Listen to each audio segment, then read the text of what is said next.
Our story begins in the town of Ebelstein. Here we meet a man known by a simple, unflattering title, the Lying Old Geezer. He was just a shabby, aging man from the slums who could only use the most basic one-star magic. Despite his lack of skill, he bragged about being a great mage and had such a nasty temper that he'd fly into a rage at any kid who tried to prank him. Watching him was a young boy with white hair and striking red eyes. And it was from this bitter old man that the boy would learn his first lessons in magic. Their relationship wasn't born from kindness or grand purpose. It was a simple arrangement. The old man needed followers to feel important, while the boy in this harsh world simply needed knowledge to survive. Winter came, covering the world in a blanket of snow. And then spring followed, breathing life back into the world as time passed. Through the changing seasons, the boy's training continued under the watchful eye of the old geezer. He pushed himself, focusing intently as he tried to feel the magic flowing through him. The old man watched in disbelief, wondering if this kid had somehow already grasped the flow of mana. Suddenly, the boy's eyes flared with power. With a grunt, he pushed his magic forward, channeling it through his hands.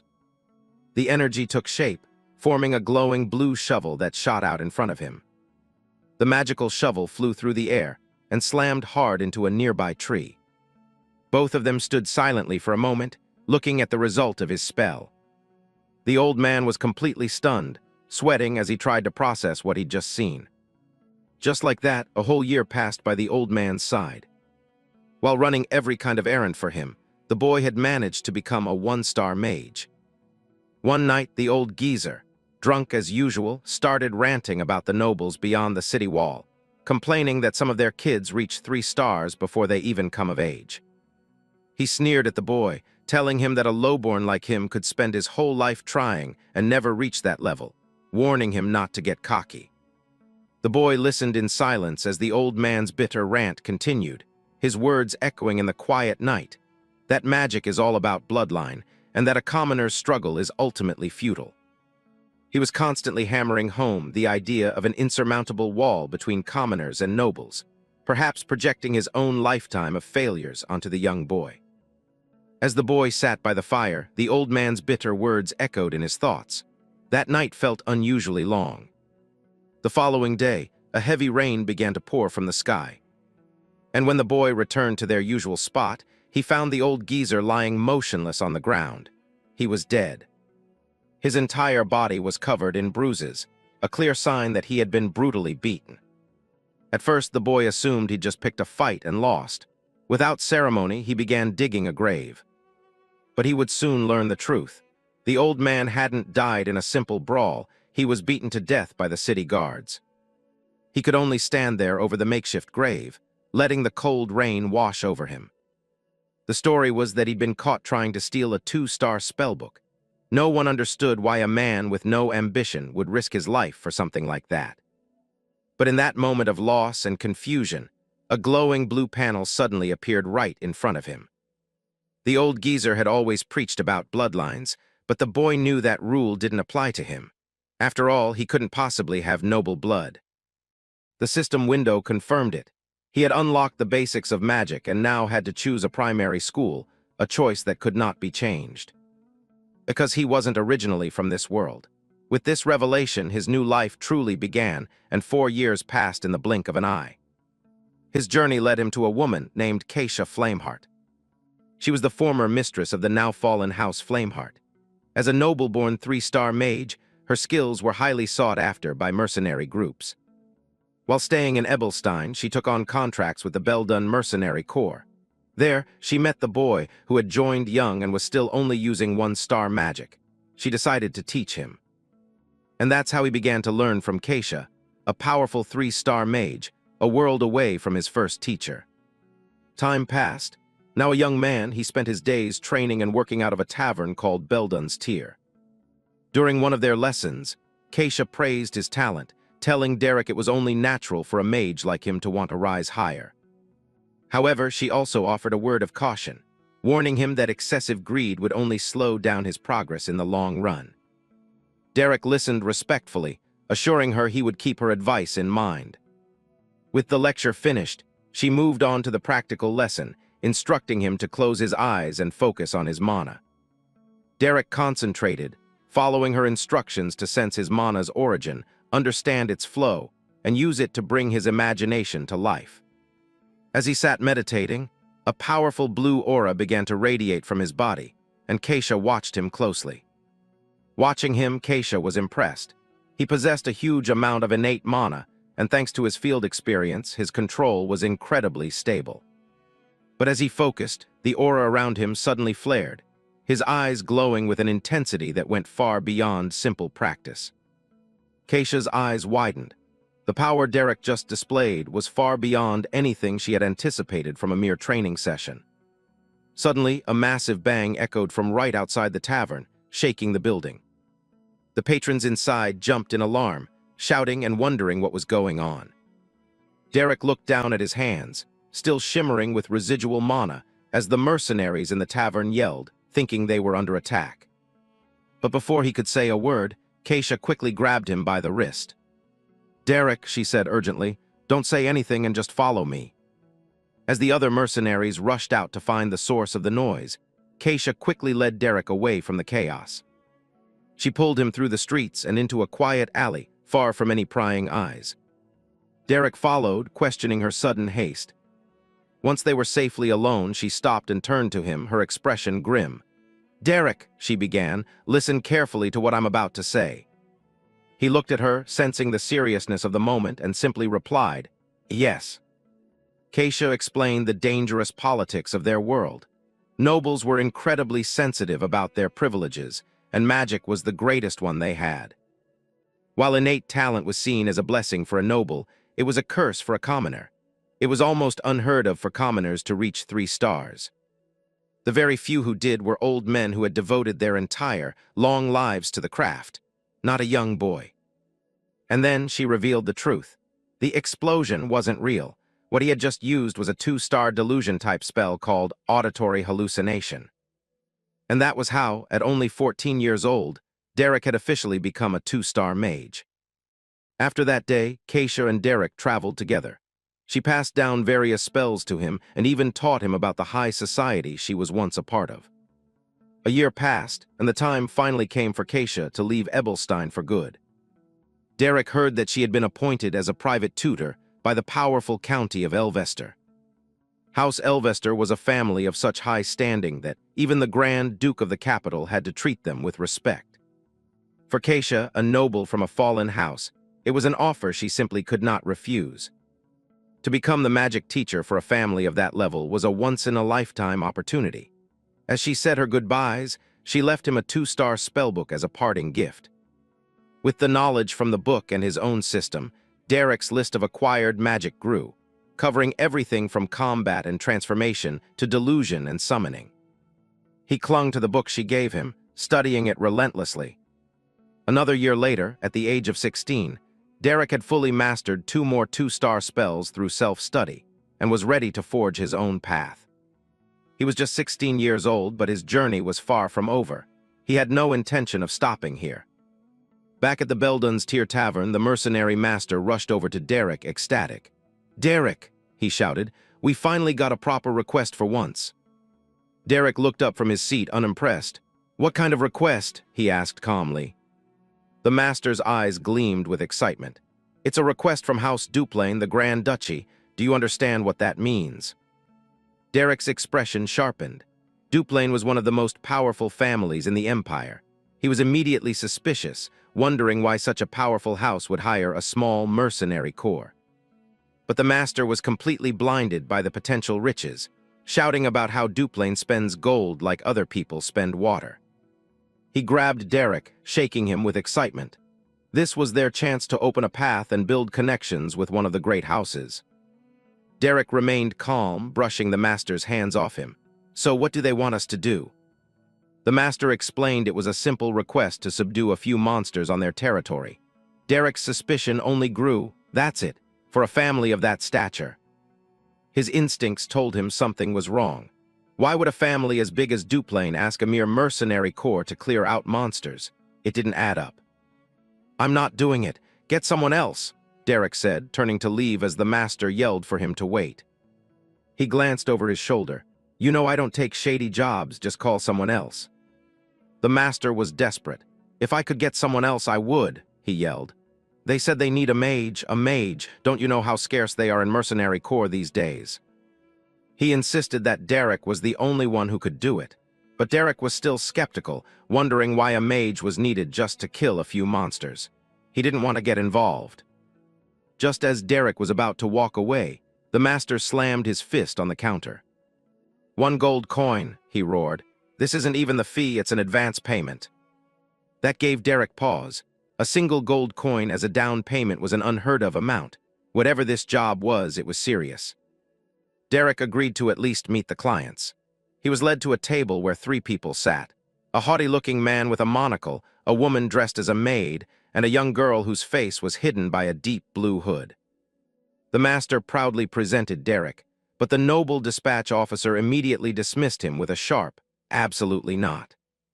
He looked down his nose at Derek, disgusted. He couldn't believe they would send a child who hadn't even had his coming-of-age ceremony for a job this important. The master frantically tried to reassure him, insisting that Derek was the real deal and the best mage he knew. But the dispatch officer wasn't convinced. "Let's go," he said coldly. "This isn't a task to entrust to some child." As the officer began to whisper with the maid, preparing to leave, someone else made a move. The hooded girl, who had been silent until now, watched the exchange intently. She stepped forward, her voice cutting through the argument, her gaze fixed on Derek. "Derek, was it?" she said. "Let's talk." Following the girl's decision, Derek was led into the forests of the Grand Duchy of Duplain to prove his worth. The test began immediately. The moment a goblin appeared, it was sent flying by a powerful blast of magic. Derek's eyes glowed with crimson light as he locked onto his targets. Without a wasted motion, he dispatched the first few monsters, moving with a speed that was almost inhuman. Another goblin roared, charging at him with its axe raised. But Derek was too fast, dodging under the attack and countering with a fatal slash of his own. He stood over the fallen creature for a split second before moving on to the next. Finally, he unleashed a powerful chain lightning spell, wiping out the rest of the goblin horde in a single, devastating blast. Not even breaking a sweat, he turned to his observers and announced, "It's all finished, dispatch officer." The dispatch officer and the maid were left speechless, stunned by the sheer efficiency of his slaughter. The hooded girl, however, simply smiled, clearly impressed. He had taken down that many in no time at all. Later that night, the mood was tense back at the Beldun's Tier Tavern. A blonde mercenary slammed her hands on the table, shouting at Derek, "So you became a noble's dog, Derek." The master tried to intervene as the mercenary, Peline, continued her tirade, yelling that commoners should never become a noble's dog no matter how lowly they are. The master tried to reason with her, asking if Derek had told her how much the job paid. Peline just sneered, asking how much they'd offered for him to throw away his pride. Changing tactics, the master held up a single finger, asking her to guess the advance payment. Peline scoffed, "What? 1 silver." The master just grinned smugly and shook his head no. "Not 1 silver, 1 gold." Peline's eyes went wide, her pupils turning into the shape of coins. In an instant, all her pride vanished. "Then please let me crawl between their legs too," she begged, as the master yelled at her to shut up. The night grew late, and the tavern slowly emptied out. Peline was now passed out on the table, drooling. The master turned to Derek and asked, "So how was the request?" Derek replied that it was nothing special, just killing a few goblins. The master pressed, asking about the clients, nodding that they looked like they had money. Derek's gaze hardened. "They did," he said, "but all 3 of them were lying." The master was taken aback by his certainty. "Really?" Derek laid out the facts. The noble dispatch officer said he was looking for 3 things: youth, stamina, and social skills, but he had none of them. He continued, "And the woman who called herself a scullery maid. Her hands were way too clean for someone who does rough work." He pointed out that her hands were soft and clean, not the rough, calloused hands of a maid who performs the most taxing chores in a household. "And that trainee inspector?" he continued, but his thoughts were interrupted as a familiar voice called out his name from the tavern entrance. "Derek." Derek turned toward the voice, his expression calm but alert. It seemed his mysterious job with the House of Duplain was far from over. Jaden, the mercenary captain, stated their policy plainly. They didn't pry into their clients' affairs. Their only job was to complete the mission and collect the payment. Derek listened to his captain, accepting the straightforward philosophy of their mercenary life with a simple acknowledgement. Jaden continued, reinforcing that in the unforgiving wilds where they operate, the only thing that truly matters is making a living. Everything else is just noise. The following day, their work took them to the Grand Duchy of Duplain. Standing over a field littered with goblin corpses, Derek reported to their employers that the job was done, assuring them that the goblin problem had been handled for the foreseeable future. One of the employers, an older man with a monocle, praised their excellent work. Jaden, smiling, immediately turned the conversation to the matter of their remaining payment. 2 shiny gold coins were handed over as payment for the job. Jaden was ecstatic, grabbing Derek and shouting about the 2 gold coins they'd earned. Derek, however, looked completely unfazed by the payment. The man with the monocle cleared his throat, interrupting Jaden's celebration to get their attention. He addressed Derek directly, stating that he held his skills in high regard and wished to offer him a new personal request. Both Derek and Jaden were taken aback by the direct offer, unsure of what to make of it. The man then revealed the incredible payment for this new request, 15 gold coins from the Grand Duchy. The amount left Jaden completely stunned. With the life-changing offer on the table, the man looked at Derek expectantly, asking if he would accept the job. Without a moment's hesitation, Derek gave his answer a firm and simple yes.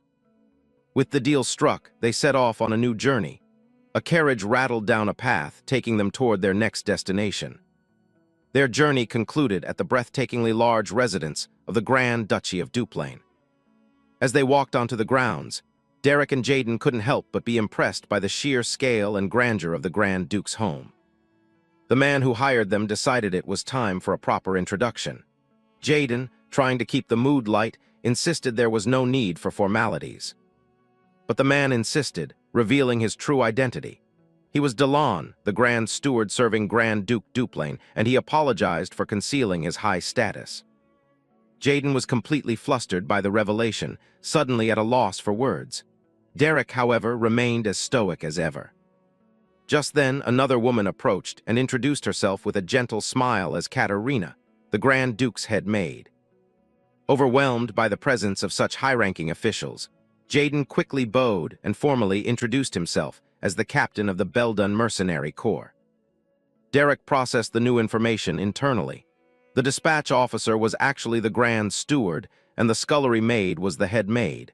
He had expected something like this, but their ranks were even higher than he anticipated. Suddenly, the sound of footsteps drew their attention. Another person was descending the stairs to meet them. While Jaden watched with curiosity, Derek's sharp gaze focused on the approaching figure, already deducing who she must be. A young woman with dark hair stepped forward, placing a hand on the Grand Steward's shoulder as she passed. She turned, her long dark hair flowing behind her as she faced Derek and his companions. Derek watched her approach, his expression unreadable as he waited for her to speak. She introduced herself as Azelina Leaner Duplain, the eldest daughter of the house. With a polite smile, she revealed the true nature of the job. She wanted to hire Derek as the magic tutor for her younger sister, Diella. Derek was surprised. All this secrecy and high pay for a job as a magic tutor to a noble lady. It seemed too simple. The scene then shifts inside the grand residence of the Duplain family. Suddenly, the doors to a large office burst open. A young man named Raig stormed in, demanding the attention of his father and brother, Valerian. At his desk sat the imposing head of the family, Grand Duke Duplain. The Grand Duke looked up from his writing, his expression cold and disapproving. He chastised his son for the undignified entrance, reminding him to conduct himself properly. Raig exploded in anger, dragging a crying maid forward. He shouted that his sister, Diella, was the one who needed to learn dignity, claiming she had gone too far by laying hands on the staff he hired. The poor maid was trembling and in tears, clearly terrified after her encounter with the young lady of the house. His older brother, Valerian, calmly told Raig to lower his voice, reminding him that he was interrupting their conversation with their father. But Reg was too furious to listen.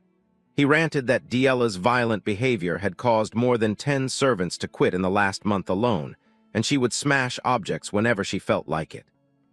He slammed his hands on the desk, demanding to know how long their father was going to turn a blind eye to Diela's thuggish behavior. Valerian stood up and shouted his brother's name, trying to get him to stop his outburst. He ordered Reg to stop and leave the room immediately. Reg fell silent, but his face was a mask of fury and frustration. He continued in a lower, more intense voice, questioning why they had to keep Diela around. After all, he argued, even if she was a good-for-nothing. They still had Azaline, the perfect and dutiful older sister, to carry the family's honor. The camera focuses on Azaline, who is not present in the room but is clearly on her brother's mind. With cold determination, Reg declared his final judgment. It was time to let Diela go. The Grand Duke finally spoke, his voice dangerously calm. He took off his glasses and told Reg that such a decision was not his to make. Reg pressed on, revealing he'd already had the Grand Steward look into a monastery. He argued that it would be better for Diela to live a life devoted to God rather than as a burden, and better for the family to cut her loose if she was going to cause so much trouble. Before he could finish, a powerful force gripped his head. The Grand Duke had reached across the desk in an instant. With immense strength, the Grand Duke slammed his son's face down hard onto the desk. As a terrifyingly powerful aura filled the room, the Grand Duke loomed over his son, reminding him in a chilling tone that he had already been told the decision was not his to make. Lying on the floor with a bloodied mouth, Reg wasn't finished. He warned his father that a time would come when he would be forced to make a decision about Diela. The Grand Duke simply stared back, his expression as hard as stone, unmoved by his son's final plea. The scene shifts back to Azaline, who is now guiding Derek through the grand hallways of the residence. As they walked, she asked Derek if he'd ever heard of her younger sister, Diela. Derek replied that he had seen her name in the family registry. Azaline's smile seemed a bit strained as she confirmed this, admitting that her sister was likely not well known to the public. Just then, a set of large doors swung open in front of them. On the other side were her two brothers. Reg was nursing his injured face while Valerian walked beside him. Reg stuttered Valerian's name in surprise.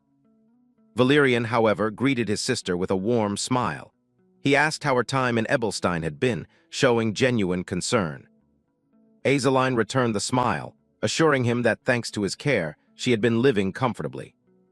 Valerian explained that Reg was a bit hurt, so they should catch up later. He gently guided his fuming brother away while Azaline simply agreed. Derek's gaze sharpened, taking in the scene with his piercing red eyes. He watched the two brothers, one composed and the other clearly still seething from his earlier confrontation. His eyes narrowed slightly, analyzing the tense family dynamics playing out before him. He then glanced over at the maid from the earlier incident, who was still standing by the wall, crying quietly to herself. Derek's expression remained neutral, but it was clear he was absorbing every detail of the dysfunctional household he had just entered. Azaline then led him into the Grand Duke's office. She told her father she was relieved to hear he'd been well in Ebelstein. She thanked her father, then gestured to Derek, formally introducing him as the magic tutor she had brought to take charge of Diela. The Grand Duke looked Derek over, his expression thoughtful as he acknowledged the introduction with a simple, I see. Azaline, assuming her father was busy, stood up and announced that they would take their leave. But as they turned to go, the Grand Duke's voice stopped them. He ordered Derek to stay behind. Derek paused and glanced back, waiting for the Grand Duke's command. The room fell silent as Azaline left, leaving Derek alone with the powerful head of the family. The Grand Duke picked up his quill and began to write, the scratching sound echoing in the quiet office. Without looking up, he remarked on Derek's youth, questioning if he was truly only 16 years old. Sitting calmly on the couch, Derek confirmed with a simple, yes. The Grand Duke continued his questioning, asking if Derek could handle magic. Derek, trying to appear humble, claimed he could only use a bit of one-star magic. The Duke let out a knowing chuckle, adjusting his glasses. He could see right through the boy's act. His expression hardened.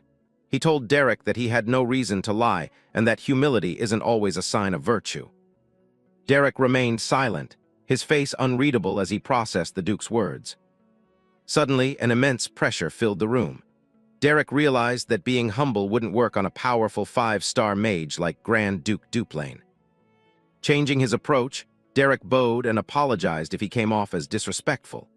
The Grand Duke waved it off, saying he understood why Derek carried himself that way, warning that excessive talent can end up consuming a person. The Duke then pointed out that judging by his age and attire, Derek didn't seem suited to be a magic tutor. Derek met his gaze directly and stated plainly, "I'm a mercenary." The Grand Duke seemed to accept this answer. He declared that since his daughter Azaline had chosen him, he wouldn't pry any further. He then granted Derek entry to the residence annex where Diella lived. As he was being dismissed, Derek stopped him, asking if he could say one thing. The Grand Duke paused, giving him permission to speak. Derek laid out his intentions clearly. As a mercenary, it was his duty to see his commission through. He stated that Lady Azaline had commissioned him to ensure Lady Diella learns magic and can enter high society as a proper noble. The Grand Duke looked annoyed, asking why Derek was spelling out the obvious. Derek's expression became serious, as he explained that it was because he had an earnest request to make of the Duke himself. The Grand Duke was intrigued, wondering what this young mercenary could possibly want from him. The scene cuts away to a maid carrying a tray. She trips and a plate goes flying. It smashes against the wall, and the maid lets out a terrified scream. She immediately bows, apologizing profusely to a girl in a red dress. But the girl, Diella, coldly asks if apologizing will change her lowly status. Diella orders the terrified maid to get out of her sight, threatening to throw the plate at her face if she ever shows herself again. The scene shifts again, this time to Azaline having tea with Jaden, Derek's mercenary captain. Jaden asks the question on his mind, why Derek of all people? He pointed out that famous magic tutors would be lining up for a job at the Grand Duchy, and that a commoner would have a difficult time teaching a noble. Azaline explained her reasoning with a tired smile. She had already tried almost every famous magic master on the continent, and they had all given up on her sister. So, she opted for someone who could use magic but was also in desperate circumstances. Azaline went on, explaining her reasoning. Although Derek was a mercenary, he seemed to have a surprising knowledge of noble culture. She speculated that his master was likely a fallen noble who had taught him these refined ways. Smiling, Azaline concluded that she saw this refinement as a sign of his character. It was this quality that gave her hope, making her believe that he might just be the one who could gently rein in Diella and lead her. Jaden chuckled, telling Lady Azaline that she needed to learn how to see through people better. Azaline was taken aback by his comment. He explained that Derek was a mage who grew up on the streets and worked as a mercenary before he was even an adult.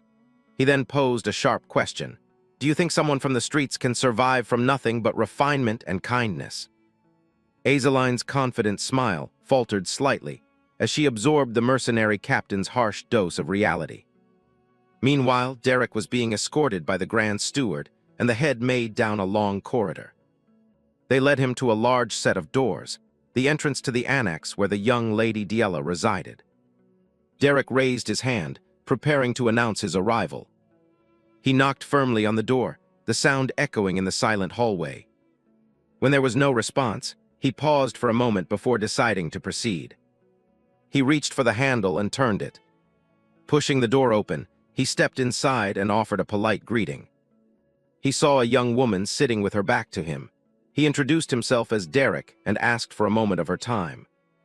Without turning around, the second daughter of the house, Diella Catherine Duplain, simply told him to come closer. Derek began to walk toward her as instructed. But as he approached, Diella let out a wicked, triumphant grin. Suddenly, a bucket tipped over from above the doorway, drenching him in filthy water. Derek closed his eyes, standing perfectly still as the foul liquid dripped from his hair. Diella laughed with delight. "Oh my, this is horrible," she exclaimed, mocking him by saying she thought a sewer rat had found its way inside. She sneered down at him, asking if he was the mercenary the Grand Steward mentioned. Before deciding that, yes, He really did look like a sewer rat. She then grabbed a nearby chair, not for sitting, but to stand on, getting a better angle for her next act of cruelty. With a sadistic smile, she picked up another bucket. She mocked him again, asking if the gutter water she had prepared brought back memories of his hometown, claiming it suited him better. Through it all, Derek remained utterly silent, the dirty water dripping from his face as he took the humiliation without a word. Diella sighed in disappointment at his lack of reaction. "Oh my," she said, "I ran out of water, what a shame." At last, Derek raised his head. His crimson eyes weren't angry or hurt. They were cold, steady, and locked directly onto hers. Diella froze, completely thrown off by his silent defiance. This wasn't the terrified reaction she expected at all. All she could stammer out was a confused, "Huh." Enraged by his calm defiance, Diella shrieked, "How dare you look at me?"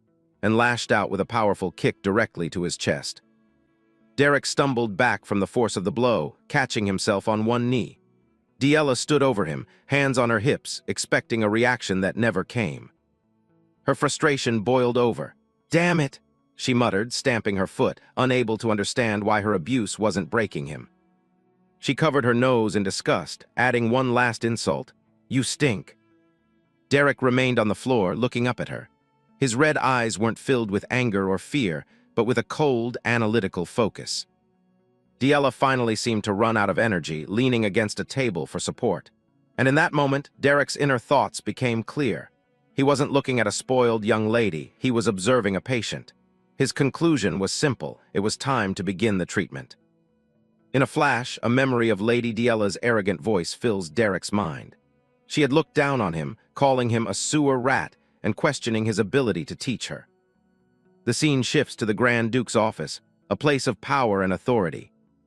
Inside, the Grand Duke Duplain stood by the window, his back to the room. His expression was grim, weighed down by the troubles his daughter had caused. Derek's voice cut through the silence. He explained that his presence meant Lady Diella's problem was severe, and as the one who loved her most, the Duke's decision was crucial. He looked the Duke straight in the eye, asking a single, critical question. How much authority was he willing to grant for the sake of teaching his daughter?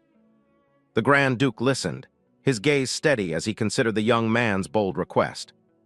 Suddenly, the sound of a sharp slap echoed. Diella's head snapped to the side, a red mark already forming on her cheek. She was utterly shocked.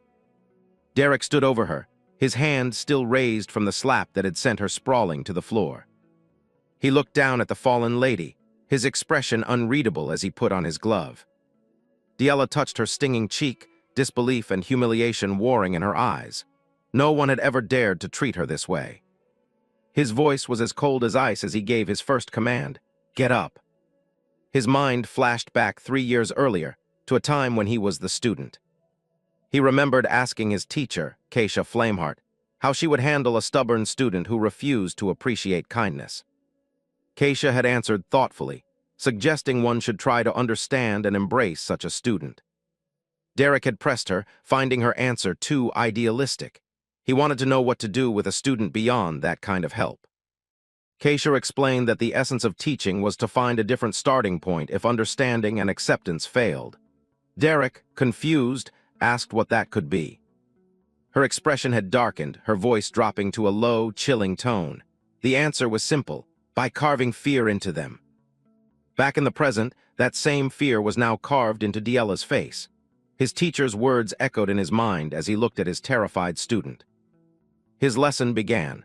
He told her to treat others with consideration and respect, then repeated his command, "Don't make me say things twice. Get up." Hesitantly, Diella began to push herself up from the floor, her body trembling with a mixture of fear and rage. But in a sudden burst of fury, she lunged towards him, her pride refusing to be broken so easily. She screamed, her voice filled with outrage, unable to believe a commoner would dare lay a hand on her. But her furious words were cut short by another sharp slap, silencing her instantly. Derek's eyes glowed with cold intensity. He repeated his lesson, making it clear he would not tolerate disrespect.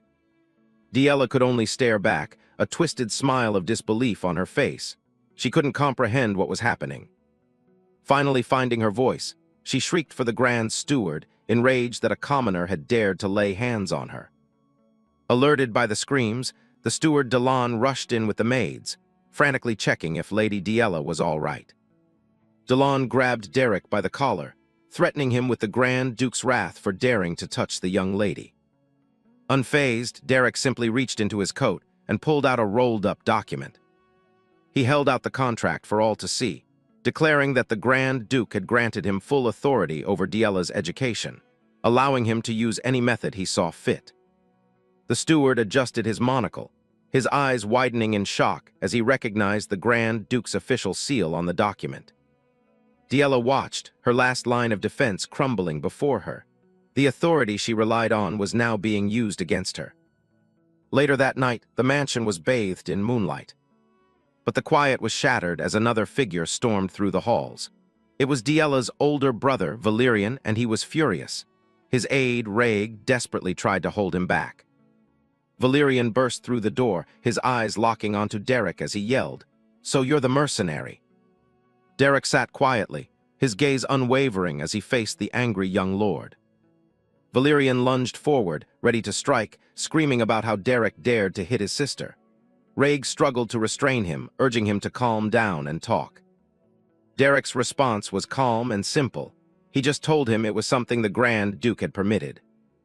Reg tried to reason with Valerian, reminding him that their sister Azeline had brought Derek here, and that their own father had approved the arrangement. Hearing this, Valerian paused. He told Reg to leave and ordered Derek to follow him. As Derek got up, Reg quietly reassured him that Valerian wouldn't go too far, admitting that Diella probably needed a beating to come to her senses. Derek simply turned his head and walked, ready to face whatever came next. Trailing right behind Valerian down the corridor, Derek caught Reg muttering in the background, wondering why the hell his older brother was getting so fiercely protective over that hopeless sister of theirs. They stopped before a dark, unused room, where old dolls sat collecting dust in a sliver of light. Valerian pushed the door open and told Derek to come in. He explained that this was the room Diella used when she stayed in the main house, and it had been left this way ever since she moved. Derek's attention was immediately drawn to a painting on an easel, a beautiful but unfinished sunset landscape. Valerian's voice softened with nostalgia as he watched Derek observe the painting. He revealed that Diella used to love drawing, fondly recalling how she would blush adorably every time she asked him to look at her work. Valerian's expression grew sad. He added that despite her love for it, she never finished a single drawing, often leaving blank spaces and only painting the parts she liked.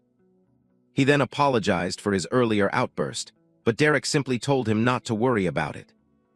Derek looked around at the room full of unfinished art and asked why Valerian had brought him here.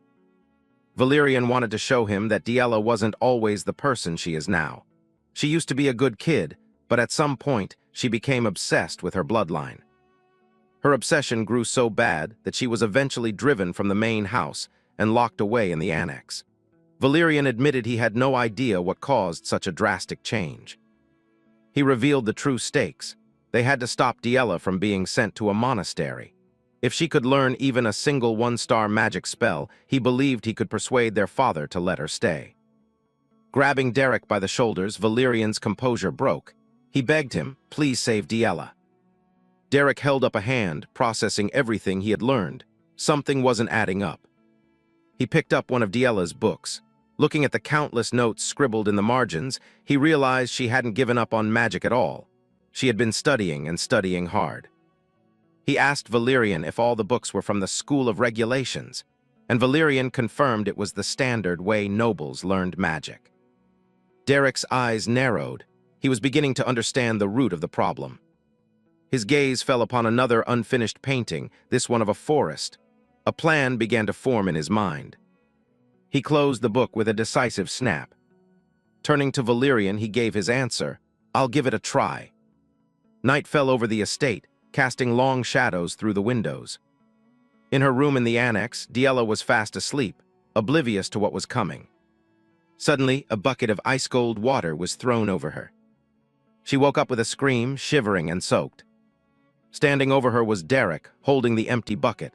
He coldly asked if she was seriously sleeping at a time like this. Diella stared in disbelief, sputtering, "Are you out of your mind?" Ignoring her completely, Derek grabbed her by the arm and began to drag her out of bed, telling her they had somewhere to go. She screamed at him to let go. He pulled her through the corridors as she struggled and yelled for the maids to stop the lowborn, but they could only watch in helpless horror. Under the light of the full moon, Derek dragged the terrified Diella out of the mansion and deep into the dark, surrounding woods. Without warning, he threw her violently to the ground. She landed with a scream as his shadow fell over her. Her real lesson was about to begin. Diella glared at him, her pride still clinging on. She spat that nothing he did would change anything, demanding to know who he thought he was to dare teach her. Derek just smiled, a hint of something dangerous in his eyes. He asked if she wanted to hear an interesting fact. His smile widened into a sinister grin. He confessed that he had no intention of teaching her magic at all. He just liked beating up stuck-up nobles. Diella's eyes went wide with shock and fear. She couldn't believe what she was hearing. He continued to mock her, saying there was no reason for someone from the bottom to like nobles. The whole tutor job was just an excuse. Diella stammered, asking what he was talking about. His face loomed over hers, his voice dripping with venom. It was an excuse to beat up arrogant, high-end mighty nobles like her. He drew his sword, the steel glinting in the moonlight.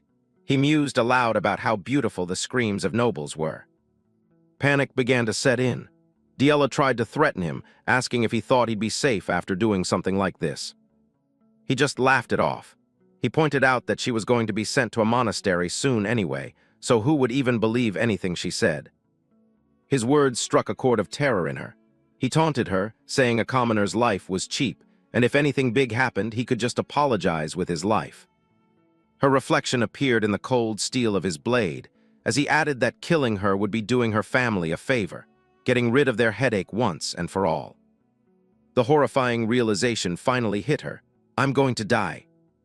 Driven by pure survival instinct, she scrambled to her feet and ran, knowing that if he caught her, it was over.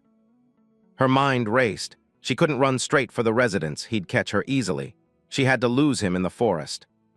She plunged deeper into the woods, relying on her knowledge of the area to find a path back to safety. If she could make it back, he would be the one to pay the price. But as she ran, a sudden heat washed over her from behind. A massive fireball erupted behind her, blazing with intense magical energy. She glanced back to see Derek, his sword in one hand, the other holding the swirling orb of fire aloft. Her blood ran cold. Fireball, that was magic. And not just any magic. Fireball was a 2-star spell. How could a mere commoner, a lowly mercenary, possibly use 2-star magic? Derek just smiled, a chillingly calm expression on his face. He launched the fireball. Diella could only watch in absolute terror as the massive sphere of destruction flew towards her. With a terrified scream, she dove to the ground in a desperate, last-second attempt to save her own life. The fireball crashed into the earth just inches away, unleashing a deafening explosion of heat and light that tore through the forest and shook the very ground beneath her. Diella stared at the crater, her body trembling uncontrollably. The heat, the sound, the sheer power. It was all real. Her noble blood, her family name, none of it could have saved her. She was completely at his mercy. Derek looked down at her, his red eyes glowing in the darkness. A terrifying, predatory smile spread across his face as he said, "I guess I missed." Late at night, under the light of a full moon, a desperate chase was underway. A young woman named Diella ran frantically through the dark forest, her only thought to escape the man hunting her. Gasping for breath, she pushed herself to the limit, her face a mask of desperation and fear. But in her haste, her foot caught on a thick tree root. She fell hard, tumbling to the forest floor. Pain shot through her body, but she knew she couldn't stop. She had to get up. Suddenly, a glowing blue arrow made of pure energy whizzed past her. Her eyes widened in terror as she realized her pursuer was using magic. Reacting on pure instinct, she threw herself to the side, narrowly dodging the volley of mana arrows. She stared in shock as one of the arrows embedded itself in the ground right where she had been. Just then, her tutor, Derek, appeared, effortlessly catching the arrows. He commented on her surprising speed, nodding it was impressive for someone who supposedly never left her room. Diella could only glare at him, her heart pounding in her chest. Without a word, she scrambled to her feet and took off running again, deeper into the woods. Derek simply watched her go, a faint, almost unnoticeable smile on his lips. As Diella ran, panic began to set in. She knew she couldn't keep this up forever. At this rate, he would definitely catch her. Suddenly, her expression shifted. She had come to a decision. Meanwhile, Derek crouched down to cast a tracking spell, planting his hand on the dirt and letting his mana ripple out into the surroundings. He looked up, his gaze fixed on the path ahead. He knew exactly where she was going. He recognized this forest from the paintings in her room. This was her territory, the place she'd been running around since she was a child. He recalled the painting, realizing that without even knowing it, she had felt the mana in the wilderness and transferred that feeling onto the canvas. This was definitely it, he was sure of it now. But his train of thought was interrupted when Diella burst from the trees, lifting a heavy rock over her head with a desperate cry. If she couldn't run, she would fight. Derek didn't even bat a fucking eye, completely unfazed. He whipped out his sword and with just a single swing, pulverized the massive rock into fine dust before it could even graze him. Diella's face went pale with shock and disbelief, her last-ditch effort completely useless against him. Standing over the fallen girl, Derek admitted her spirit was admirable. He acknowledged that, knowing she couldn't escape, she had chosen to fight back, a decision he knew couldn't have been easy. Diella was on her hands and knees, completely out of breath. All her energy was gone. Derek's cold voice cut through the silence as he observed that she didn't even have the strength left to run anymore. He pointed his glowing blade at her, asking if she had any last words. But instead of begging, Diella let out a quiet, bitter laugh. Even at death's door, her pride was absolute. She sneered, refusing to grovel like a commoner and telling him to just kill her. Her response seemed to catch Derek's interest. He questioned why she was so obsessed with her bloodline. Diella flinched as if he'd struck a nerve. Her voice trembled as she confessed her deepest fear. If her noble bloodline was taken away, she would have nothing left. Finally, the dam broke. She began screaming, pounding her fists into the dirt, her cries echoing with the one thing she coveted but could never obtain: magic. Tears of pure frustration streamed down her face as she yelled, demanding to know if he really thought she'd never even tried. Derek simply watched, his expression hidden in shadow as he listened to her desperate confession.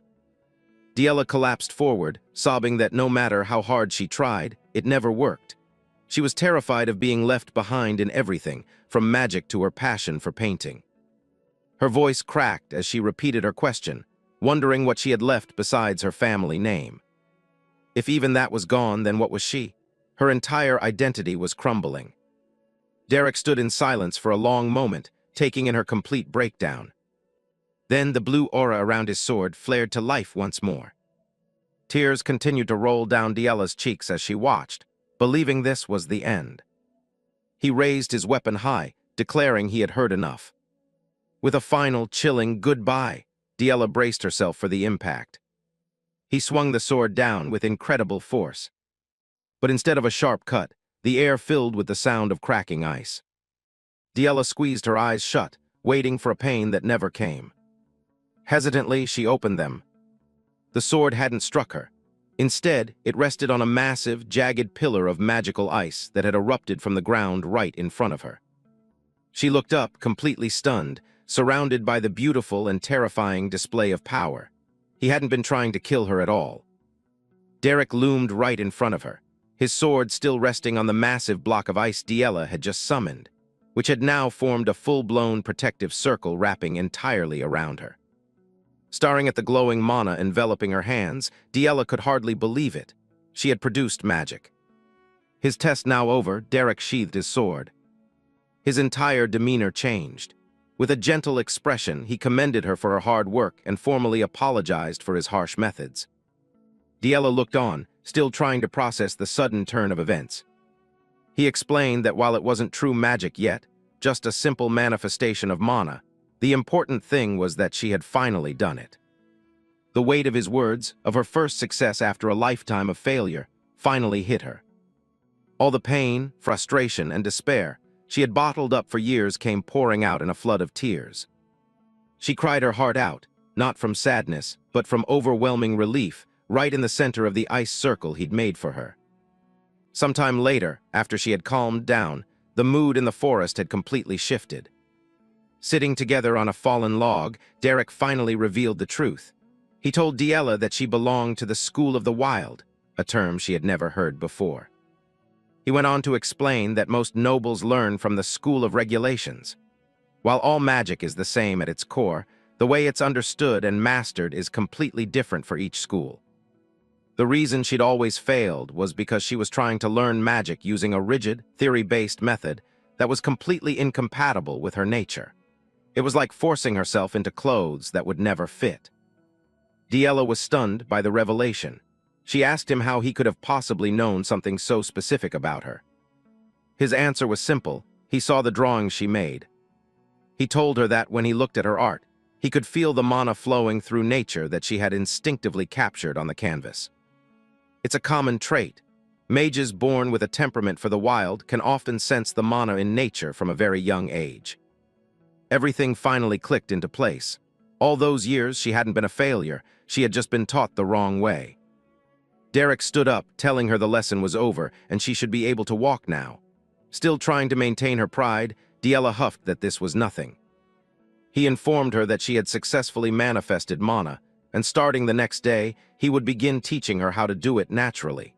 A new path was opening up for her. As he turned to leave, she quickly called out his name. With her arms crossed and her face turned away, she managed to force out a quiet, awkward thanks. Derek paused, perhaps a bit surprised to hear a word of gratitude from her. He told her it was time to go, and Diella, for the first time, followed him without a word of protest. As they walked, he casually asked about the sunset painting he'd seen. Flustered, Diella quickly denied it was hers, insisting she hadn't picked up a brush in a very long time. But in her heart, she knew the truth. The painting was more than just a drawing, it was her masterpiece, and Derek was the first person who had ever been able to see that. The next morning, sunlight filled the halls of the Duplain residence. Diella awoke with a renewed sense of purpose.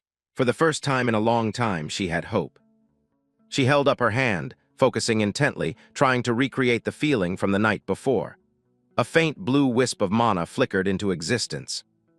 Her eyes narrowed with concentration. But just as quickly as it appeared, the mana vanished. She sighed in frustration. This was going to be harder than she thought. Just then, a maid was walking down the corridor with a bucket of water. Diella threw her doors open and stormed out, not looking where she was going, and ran right into the poor girl. The bucket went flying, and the cold water splashed all over Diella's dress and feet. The maid was instantly terrified, stammering a panicked apology.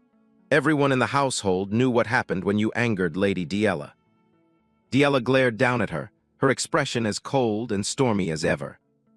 Expecting a beating at the very least, the maid threw herself onto the floor, begging and pleading for forgiveness. But the punishment never came. Diella simply stepped around her and said, "Watch where you're going," before walking away. The maid was left in utter shock. Why wasn't she being hit? Why did the lady just leave? What was going on? The other maids gathered around, equally bewildered by this sudden change. They all wondered what could have possibly happened to her during her outing the previous night.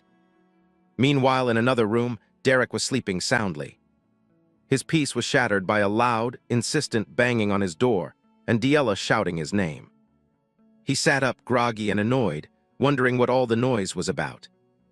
He opened the door to find Diella standing there impatiently, with the head butler trying in vain to calm her down. She ignored the butler's pleas for manners and demanded that Derek teach her how to control her mana immediately. The butler froze, his monocle nearly falling from his eye. Lady Diella manifested mana. Diella stared daggers at Derek, reminding him of his promise to teach her today and telling him to hurry up. Her usual arrogance was now channeled into a burning desire to learn. Derek, who was clearly not a morning person, simply told her to come back in the afternoon and shut the door in her face. The butler, Delon, was overcome with emotion, believing Lady Diella had finally changed for the better. Diella, however, was simply annoyed at being dismissed. That annoyance quickly boiled over into her usual fury. She hammered on the door, demanding he open up and teach her this instant. Her goals had changed, but her temper clearly hadn't. But Derek simply rolled over, pulling the covers over his head to drown out her shouts. Her newfound passion could wait until after he'd had a proper rest. At the Grand Duplain estate, the day begins under a bright, clear sky.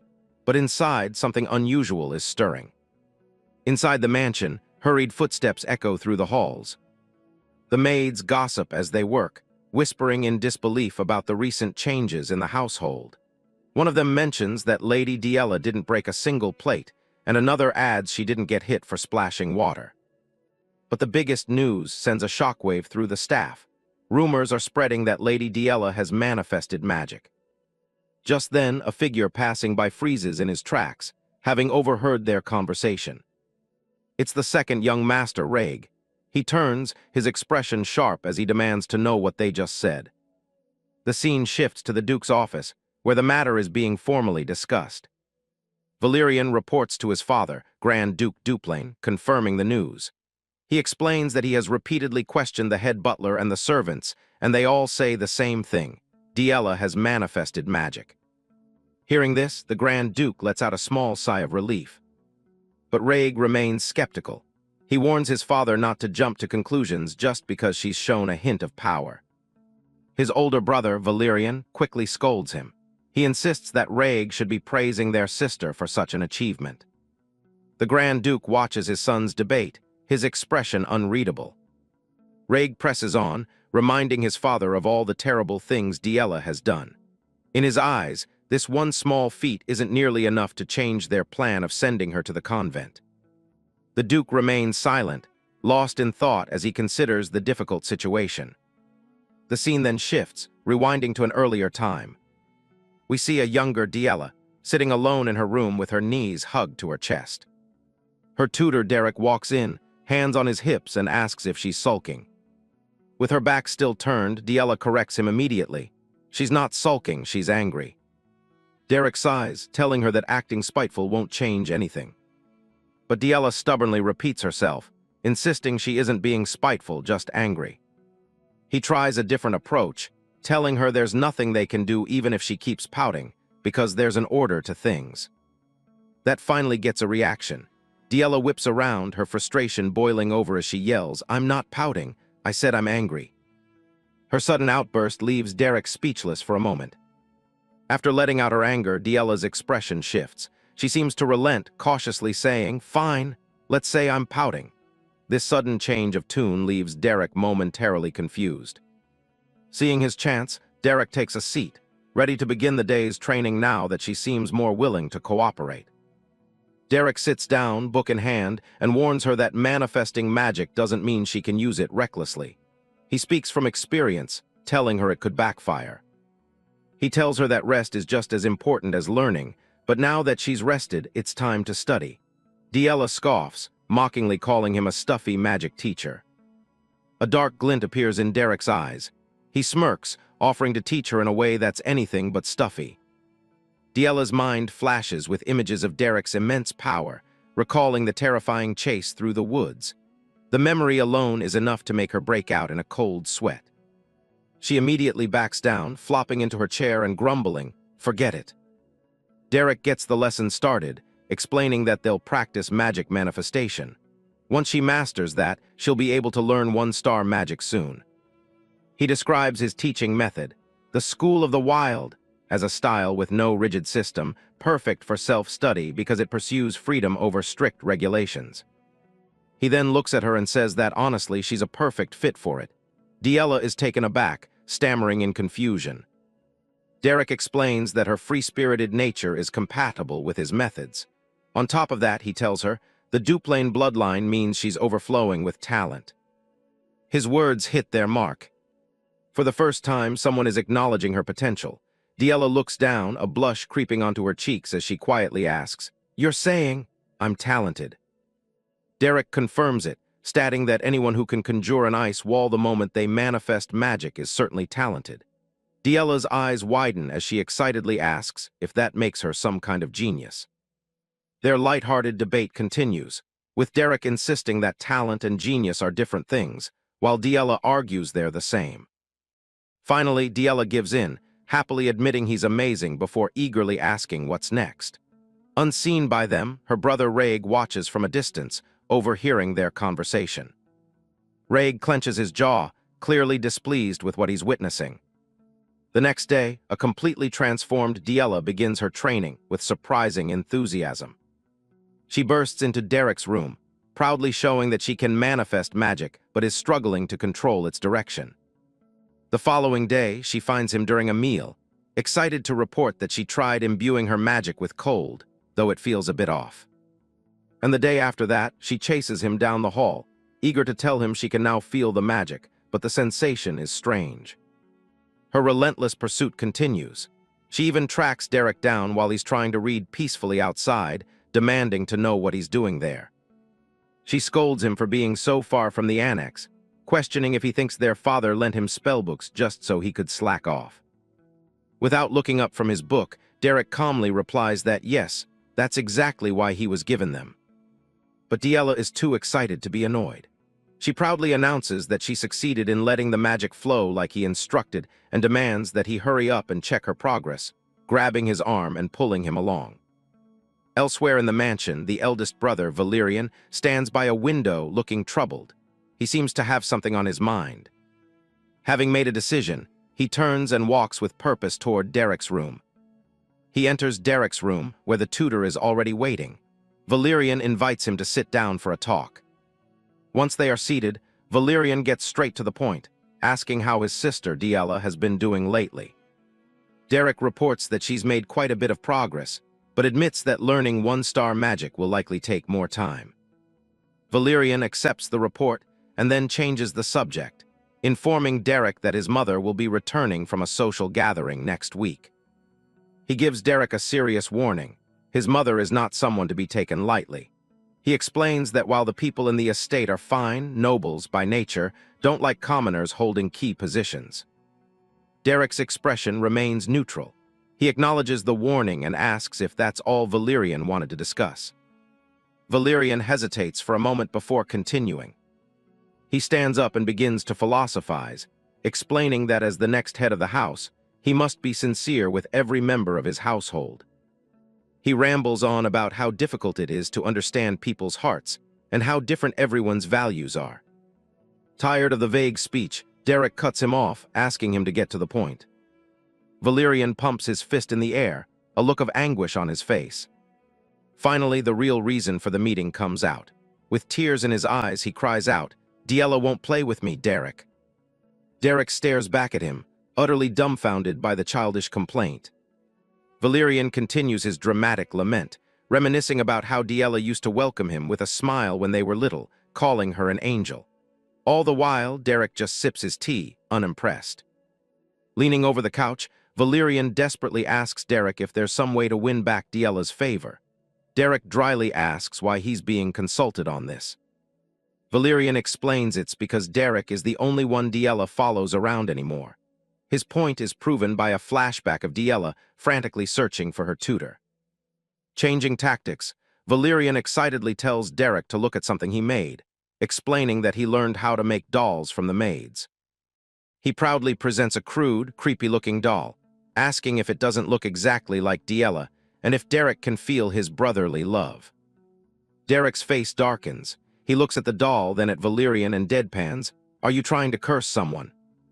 Valerian's hope shatters. He starts to cry, whining that Derek is completely useless for this sort of thing. Sometime later, a new figure arrives at the Duplain estate. The staff lines up to greet the Duchess. Derek stands among them as an elegant, older woman approaches, telling him she's heard a lot about him. She smiles, saying she heard they found a very capable magic teacher. She introduces herself as Miriella Dable Duplain. Believing him to be a talented mage from another noble family, she graciously offers to send him a gift from her personal territory. But Derek quickly shatters her assumption. He informs her that there's no need, as he is not affiliated with any noble house. Miriella's smile falters, her eyes narrowing. She asks him to repeat himself, clearly not understanding what he meant. With a calm, unwavering gaze, Derek clarifies his statement for her. "I'm a commoner." The Duchess's refined facade shatters completely. Her eyes go wide with shock and disgust as she stammers, "A commoner?" The revelation hangs in the air, promising trouble for the days to come. At the grand estate of the Duplain ducal family, a new face arrives. Derek, Diella's new magic tutor, is greeted by the head maid, who says she's heard a lot about him. She smiles, mentioning the rumors that they've found a very capable new teacher. She introduces herself as Miriella Dable Duplain, the lady of the house, and offers to send him a gift from her own territory as a welcoming gesture. Derek, however, politely declines the offer, stating that he isn't affiliated with any noble house. Miriella's polite smile freezes on her face, taken aback by his unexpected response. He clarifies without a hint of shame, "I'm a commoner." The reveal sends a shockwave through Miriella. Her aristocratic pride is visibly wounded by the fact that a mere commoner is teaching her daughter. The scene shifts to 1 week earlier. A carriage is parked in front of the grand residence. Azeline, Diella's older sister, expresses her relief at having brought Derek to the Grand Duke's residence. She tells him that while she wishes she could stay by her sister's side, she has other matters to attend to and is entrusting Diella to him. Derek gives a short, simple acknowledgement of her request. Suddenly, a man named Jaden claps a hand on Derek's shoulder, teasing him for his lifeless and unenthusiastic response to Azeline's heartfelt words. As they get into the carriage, Jaden gives Derek some final words of encouragement, telling him to wrap things up quickly before another woman named Pelline finds out and makes a fuss. The carriage departs, leaving Derek alone to begin his new, challenging assignment. Inside the moving carriage, Azeline suddenly gasps as if she's forgotten something important. Jaden turns to her, asking what's wrong. She realizes with a start that her mother is scheduled to return next week, and she completely forgot to warn Derek about it.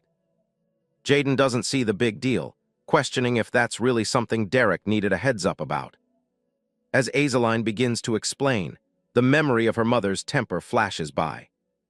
A figure in a green dress storms through the halls with an imposing presence.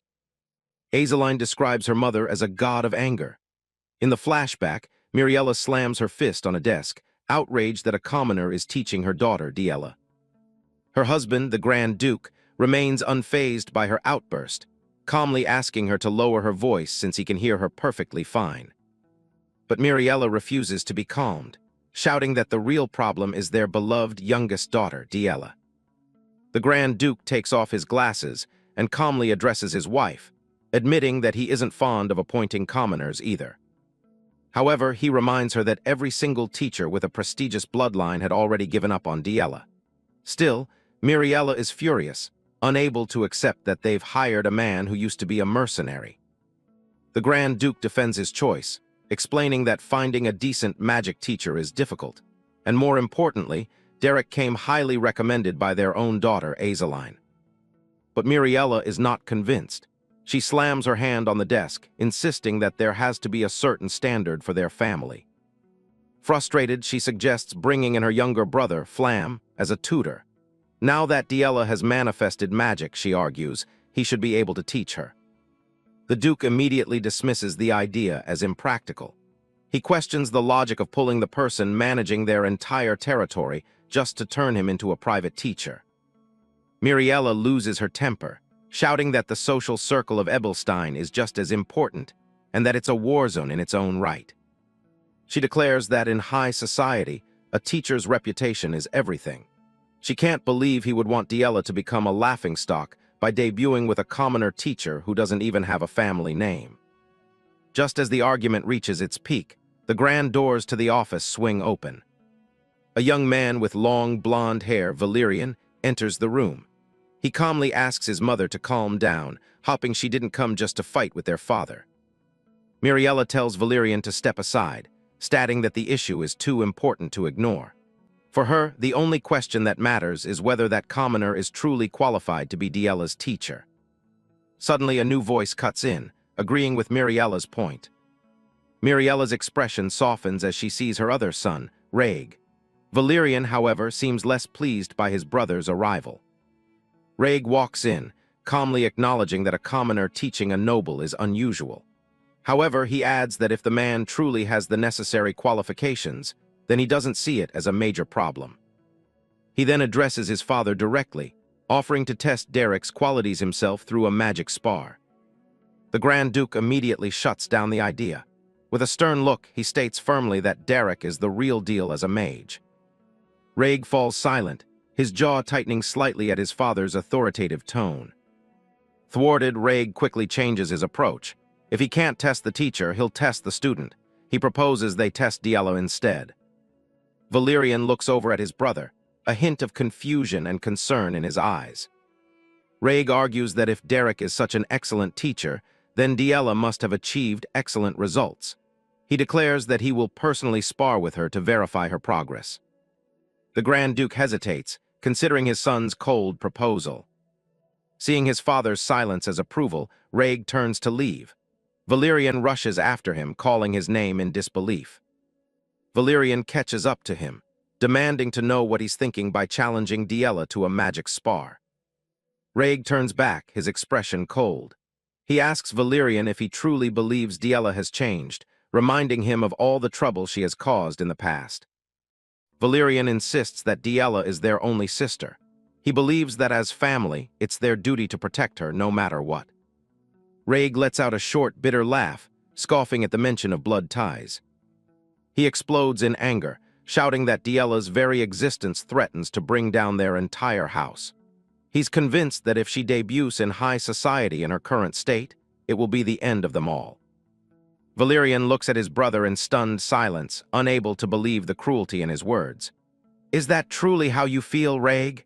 he asks, his voice filled with disappointment. Raig doesn't even turn back. He coldly states that Diella was the one who crossed the line, and the best thing for her is to be kept shut away in the annex, completely isolated. Left behind, Valerian can only watch his brother go, his expression hardening with unspoken frustration. Raig walks away, a glint of cold determination in his eyes. The battle lines within the family have been drawn. Meanwhile, in another part of the estate, a bird chirps outside a window. The door to Derek's room flies open, and a panicked Diella Catherine Duplain rushes in, calling out his name. Derek, who had been calmly reading, looks up and asks what the commotion is about so early in the morning. She throws a scroll down onto his book, the official notice for the magic spar. With her arms crossed, she glares at him and lays down the stakes. "If I lose this magic spar, you're fired." Derek's response is completely unfazed. He calmly confirms he's heard, then points out that since Raig is already a seasoned one-star mage, it will likely be difficult for her to win. Diella erupts in frustration. She can't believe his nonchalant attitude, yelling that he's about to be fired.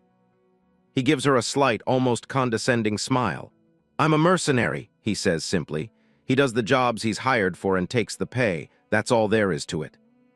He adds that he's already been paid more than enough, implying that the outcome of this job is of little concern to him. His cold, detached words leave her speechless. She looks at him, heartbroken, asking if he really means that. 1 week later, the flag of House Duplain flies high, signaling the day of the long-awaited spar.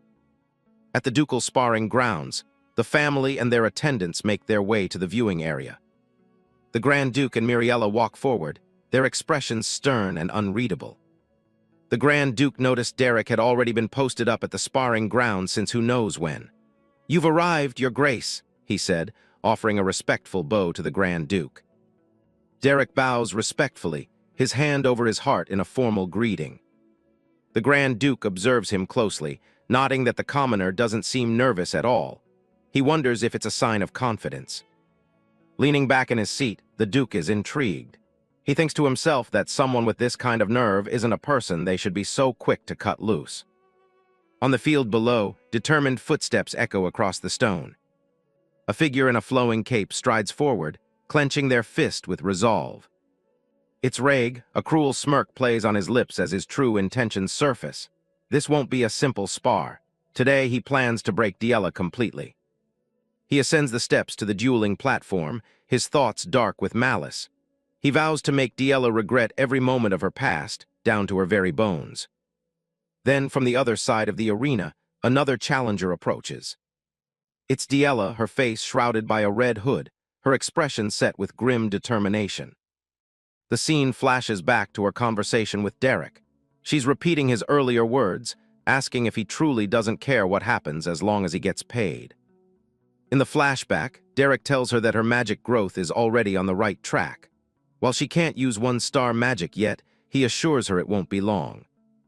He tells her that it's because she was born with Duplain blood. Hearing him bring up her lineage, something that has only ever brought her pain, causes tears to well up in her eyes. He reminds her of what he said before. The school of the wild that he follows focuses on self-study and practical application, not just inherited talent. But his words don't comfort her. She breaks down completely, crying out and asking why he's saying all these things now when she feels so hopeless. Derek remains silent, letting her release her pent-up frustration. Her voice drops to a near whisper as she makes a painful confession. "Derek, I know I'm not that great of a student." With tears streaming down her face, she begs him, admitting that she still wants to learn magic from him, and that she doesn't want anyone else as her teacher. He listens to her desperate plea, his back still turned to her. Finally, he turns around, his demeanor completely changed. He pulls on his gloves, warning her in advance that he knows nothing about the etiquette or rules of a noble's magic spar. His eyes glow with a new, dangerous intensity. "But I can teach you how to win in a fight." He issues a challenge, cutting to the heart of the matter. "Do you want to win?" As she stands there, the cruel whispers of the past echo in her mind. Voices gossiping that she has no magic, that she's a disgrace to the Duplain name. She remembers being a small, lonely child, surrounded by the judging shadows of high society, who claimed all she knew how to do was cause trouble. The whispers continued, comparing her to her talented siblings, calling her a burden to the Grand Duke, the child that would bring him down. The most painful memory of all surfaces, a voice saying it would be better not to have a child at all than to give birth to someone like her. Faced with this torrent of negativity, she finds her resolve. With tears still in her eyes, she answers him with fierce determination. "Yeah, make me win." Back in the present, Diella stands tall on the dueling platform. She didn't come here as Raig's younger sister. And she didn't come as the youngest daughter of House Duplain. She stood there, having cast aside her titles and her past. Her eyes burn with a new light, reflecting a power that is entirely her own. She is there for one reason, as Derek's student and as a mage. Under a clear blue sky, the flag of the Duplain family flutters, signaling the start of a formal event. In the grand arena, Diella, clad in a simple red hood, faces off against the richly dressed Raig. The duel is about to begin. The referee, Delon, clears his throat, preparing to announce the rules of the match to the assembled crowd. He explains that they will follow the sparring rules of the prestigious Ebelstein-Kelbrum Salon. The first person whose protective magic circle is triggered will be declared the loser. With a sharp look, Raig officially starts the match. Diella meets his gaze, her expression just as determined. The protective magic circle is a special accessory. It's designed to activate and nullify an opponent's spell just moments before it inflicts major damage. Watching from the sidelines, Derek observes with a critical eye. He scoffs at how nobles use such expensive items just for sparring, noting that Raig clearly intends to end this fight in under 10 minutes. Without wasting a moment, Raig begins his incantation. Green magical energy immediately swirls around him as he prepares his first attack. Diella braces herself, the wind from his spell whipping her hair and hood back. She quickly gathers her own mana, preparing a counter or a defensive maneuver. Raig's expression is cold and arrogant. He tells her she should just return to the annex where she belongs. He unleashes a powerful blast of wind magic, shouting her name as the attack flies across the arena. A massive crescent of energy cuts through the air, heading straight for Diella. But Diella's eyes are sharp and focused. She isn't intimidated by the scale of his magic. Instead of blocking, she swiftly ducks underneath the magical arc, dodging it completely. Raig is stunned by her agility, his face twisting in disbelief and anger. How dare she?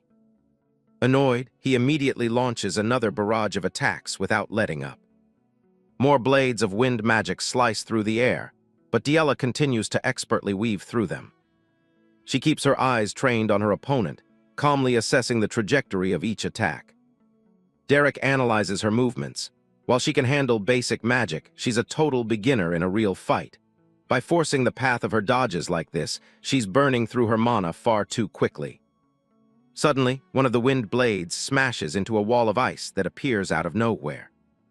Having switched from dodging to defending, Diella stands behind a massive ice barrier she summoned to block the incoming attacks.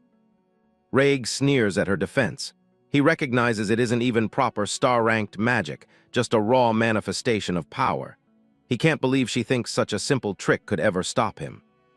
He scoffs, declaring he'll just break through her little trick with overwhelming firepower, as he gathers multiple spheres of magic above his head. With a furious yell, he launches the multi-pronged attack, challenging her to try and block this overwhelming assault. Diella stands firm behind her ice wall as Raig's volley of magical spheres rains down upon her. The scene flashes back to Diella's training. Derek's voice echoes, reminding her that mercenaries fight differently than nobles. They don't care about fairness, their only goal is victory. He had warned her that this fight would be far from a typical duel. Even if she won using his methods, she would likely be criticized for it. Still, he laid out the choice clearly. She could create a path to victory, but she had to be willing to walk it. He asked her if she was truly okay with that. Without a moment's hesitation, she had screamed her answer back at him. Of course. Back in the present, that same determination burns in Diella's eyes as she faces Raig's onslaught. The flashback is over. His attacks hammer down on her ice shield, but she continues to evade, constantly moving. As she dodges, Derek's teachings continue to play in her mind. Among mercenaries, there are those who can win even when facing an overwhelming gap in strength. She recalls his explanation that such people don't duel, they fight. Raig grits his teeth, pouring more and more mana into his spells, determined to crush her. Fighting, as Derek explained, means controlling the battlefield by using the terrain and surroundings to your advantage. And Diella is doing just that, sliding across the wooden stage. Mercenaries use any and all available methods to seize victory, no matter how unconventional. They take advantage of even the slightest opening, the briefest moment their opponent lets their guard down. Raig's attack finally breaks through her ice wall, shattering it into pieces. With her defenses gone, Diella braces for the impact. A smirk appears on Raig's face. He's confident he's won, declaring, "It's over." Diella looks shocked as the final attack heads straight for her. The massive wave of energy seems to swallow her whole. It slams into the stage with a huge explosion, kicking up a cloud of dust and debris. Derek watches the aftermath, his expression unreadable. From the stands, Raig's mother screams Diella's name in horror.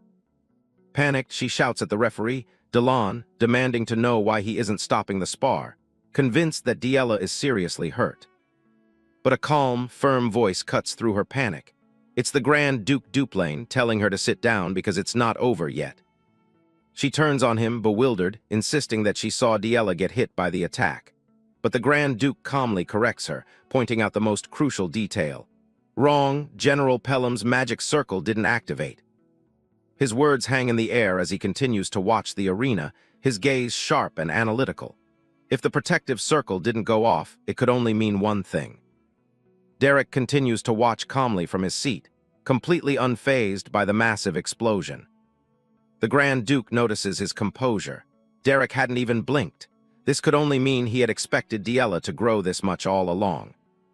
Back on the platform, Raig stands amidst the dust and smoke, his cape billowing around him. He's confused. He's certain his attack should have landed. So why didn't the magic circle activate, and where did Diella go? Suddenly, he hears a noise from below him. He glances down just in time to see the wooden planks at his feet begin to crack. A massive shard of ice erupts from beneath the stage, forcing him to leap back to avoid being impaled. He lands awkwardly, completely caught off guard by the surprise attack. His eyes widen in disbelief as he realizes the impossible, an attack from below the platform. He immediately protests, arguing that according to the salon's rules, leaving the platform should count as a loss. But the referee, Delon, simply shakes his head, making it clear he won't intervene. Raig scoffs in frustration. He realizes the rules were never written with such a petty trick in mind. They never considered that someone would interpret leaving the platform as anything other than stepping off the sides. He peers over the edge of the broken hole in the stage, trying to locate his opponent. But Diella is relentless. More ice spikes shoot up from the floorboards, forcing him back again. He's forced onto the defensive, frantically dodging the pillars of ice erupting all around him. He panics, realizing his predicament. He can't see Diella, making it impossible to land an attack. All she has to do is hit him just once. He leaps through the air, narrowly avoiding another spike, and realizes this spar has completely lost any trace of noble etiquette. Landing roughly, he stares at the hole in the stage, his mind racing as he calls out Diella's name. And from that hole, Diella emerges, her gaze fixed on him with cold, unwavering intensity. Her eyes seem to glow with a predator's light, all traces of the timid girl he knew completely gone. And in that moment, Raig recognizes the look in her eyes. It's the same unusually calm, analytical stare Derek had when his older brother once grabbed him by the collar. The realization hits him like a physical blow. He glares towards the stands where Derek is sitting. He knows Diella couldn't have come up with this strategy on her own. It had to be Derek's plan. A dark resolve settles over Raig's face as he realizes he's been played. With a decisive move, he reaches for the clasp on his own cape. He unfastens the garment and throws it aside, casting away the symbol of his noble status. If they want a real fight, he's ready to give them one. With a newfound intensity in his eyes, he announces that he'll play along with Derek's little scheme. The spar is about to get serious. The duel continues. Raig stands on the shattered platform, his own magic having torn the stage apart in his attempt to hit his opponent. Watching from the balcony, the Duchess cries out in shock. She can't believe Diella would crawl into a dusty pit under the stage, calling it an unladylike tactic. She pleads with her husband to stop the duel immediately. The Duke, however, remains calm, telling her to just watch since Diella hasn't actually broken any rules. He continues to watch the fight with a thoughtful and unreadable expression. Meanwhile, beneath the broken floorboards, Diella kneels in the darkness, surrounded by glowing ice shards. With dirt smudged on her face, she stares forward with intense focus, her eyes wide with determination. In that moment of concentration, something shifts. For the first time, she can clearly see the flow of mana swirling in the air. Raig suddenly feels the change from above ground, a jolt of surprise running through him as he senses her power. An attack erupts from below, and he's forced to leap back to avoid the sharp pillars of ice shooting up from the ground. He grits his teeth in frustration, realizing she's intentionally disrupting his casting every time he tries to chant. He refuses to go down like this. Sweat drips down his face as he scans the area, desperately searching for a new strategy. His eyes lock onto a tall flagpole standing at the edge of the arena, and a risky idea begins to form in his mind. Underground, Diella senses that the flow of mana from her opponent has stopped. She knows he must be planning something. She prepares herself, planning to hit him the very instant he starts chanting his next spell. From the sidelines, an old butler watches with concern, muttering the young master's name under his breath. Suddenly, Raig makes his move, launching himself into the air and scrambling up the flagpole with incredible speed. He thinks to himself that at this distance, she won't be able to react to his mana. The only problem is, chanting a spell from this unstable position is impossible. He sees only one way to win. He decides to pour all his power into a single, massive attack to destroy the entire platform without needing a chant. Perched at the top, he unleashes a devastating blast of magic, sending it hurtling down towards the stage below. A mysterious boy with white hair and red eyes watches the scene unfold, his expression cold and unimpressed. The pillar cracked and splintered to pieces under the terrifying, crushing force of that magical bombardment. The flagpole itself can't withstand the shockwave from the spell, and its base shatters. As the pole snaps, Raig is sent flying through the air, losing his balance completely. A massive explosion rips through the dueling grounds, engulfing the entire stage in smoke and debris. Horrified, the Duchess can only scream her son's name as she watches the destructive blast consume the arena. Amidst the settling dust and rubble of the explosion, Raig lands safely on the ground, bracing himself with one hand. He looks up with a sharp, surprised glare, his eyes scanning the wreckage for his opponent. Suddenly, a figure bursts through the thick cloud of dust, sprinting across the ruined stage. It's Diella. Raig doesn't hesitate, immediately gathering mana and forming a glowing blue arrow at his fingertips. He fires the magic arrow, sending a streak of light whistling through the air directly at her. Diella's eye widens as she sees the projectile speeding towards her. She twists her body, throwing out her hand as a wave of her own mana erupts to block the attack.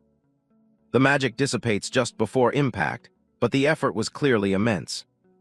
Her face is a mask of shock and strain. She barely managed to defend herself. But Raig has already formed another magic arrow, not giving her a moment's rest. Diella watches in horror as the second arrow flies straight for her. Knowing she can't block another one, she changes tactics and charges straight towards her brother. Raig smirks, believing he has the advantage now. He thinks that if he can just land one magic arrow, the duel is his. However, he underestimated her speed. Before he can react, Diella closes the distance and lands a powerful kick right across his face.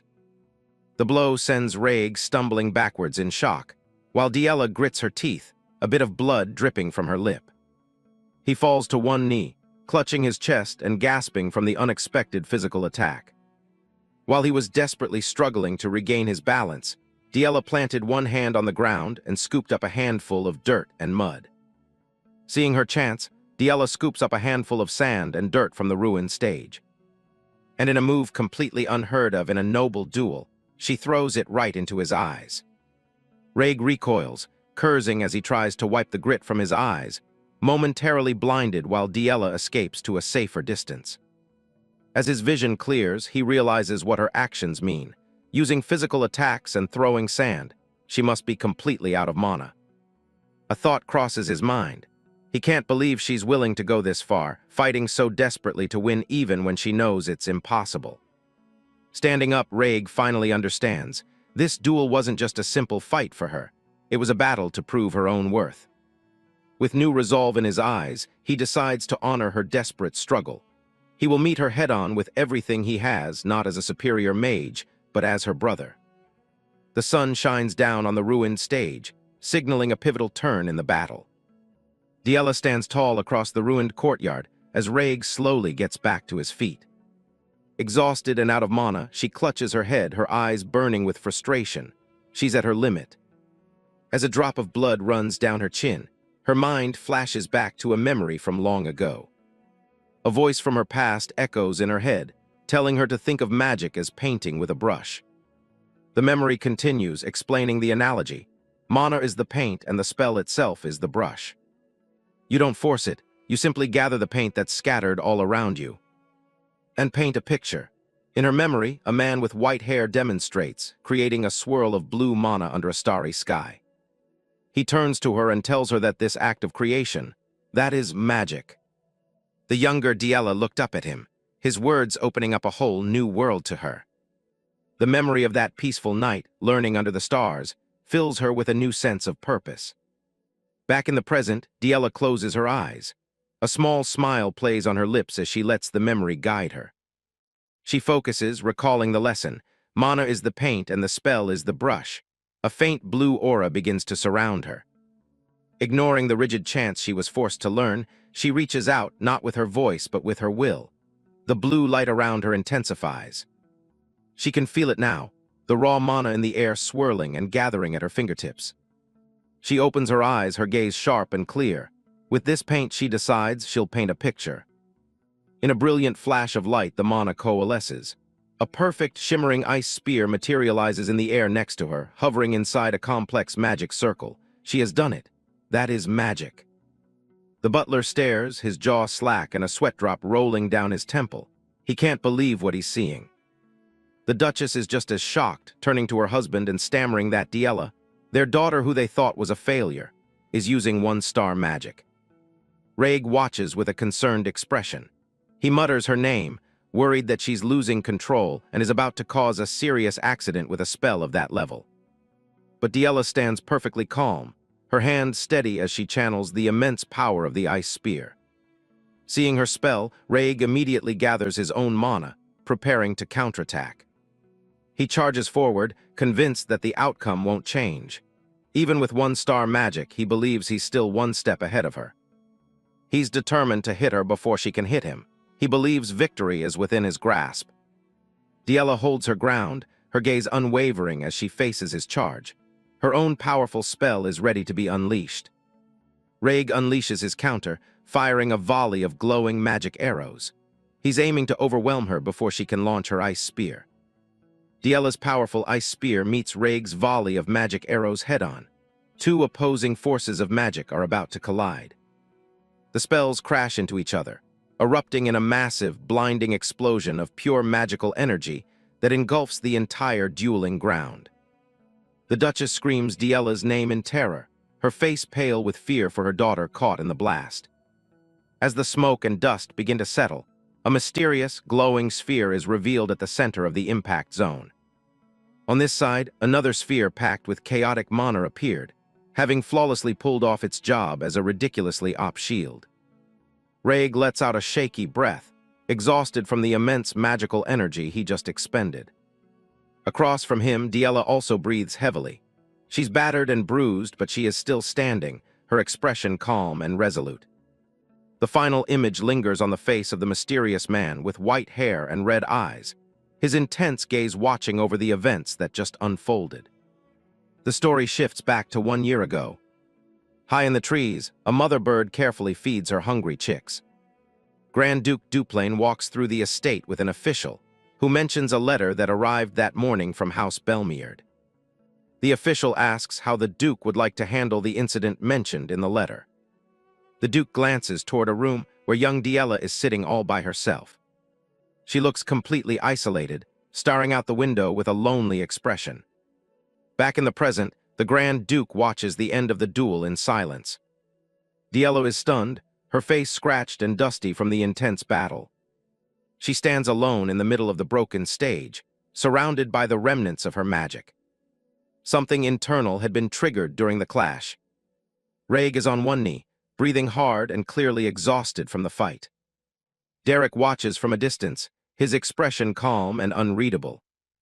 He keeps his eyes on Diella as the realization of the results set in. Diella breaks down completely, sobbing and admitting that she lost. The Grand Duke observes the scene from the balcony above.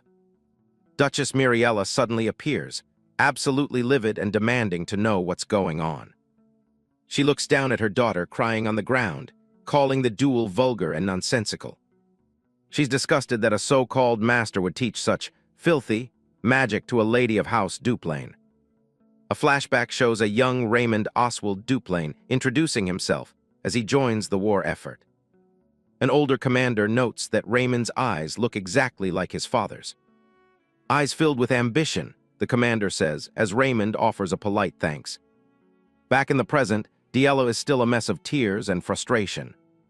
The Grand Duke tells her that her gaze has actually improved a lot. Maids rush onto the field, frantic and asking if she's all right. They insist she needs immediate treatment for her injuries. Diella snaps and shoves their hands away, refusing their help. She walks off the field, leaving everyone behind, including Raig. Raig watches her go, clearly at a loss for words. He manages to mutter a good work, but Diella just bows her head and keeps walking.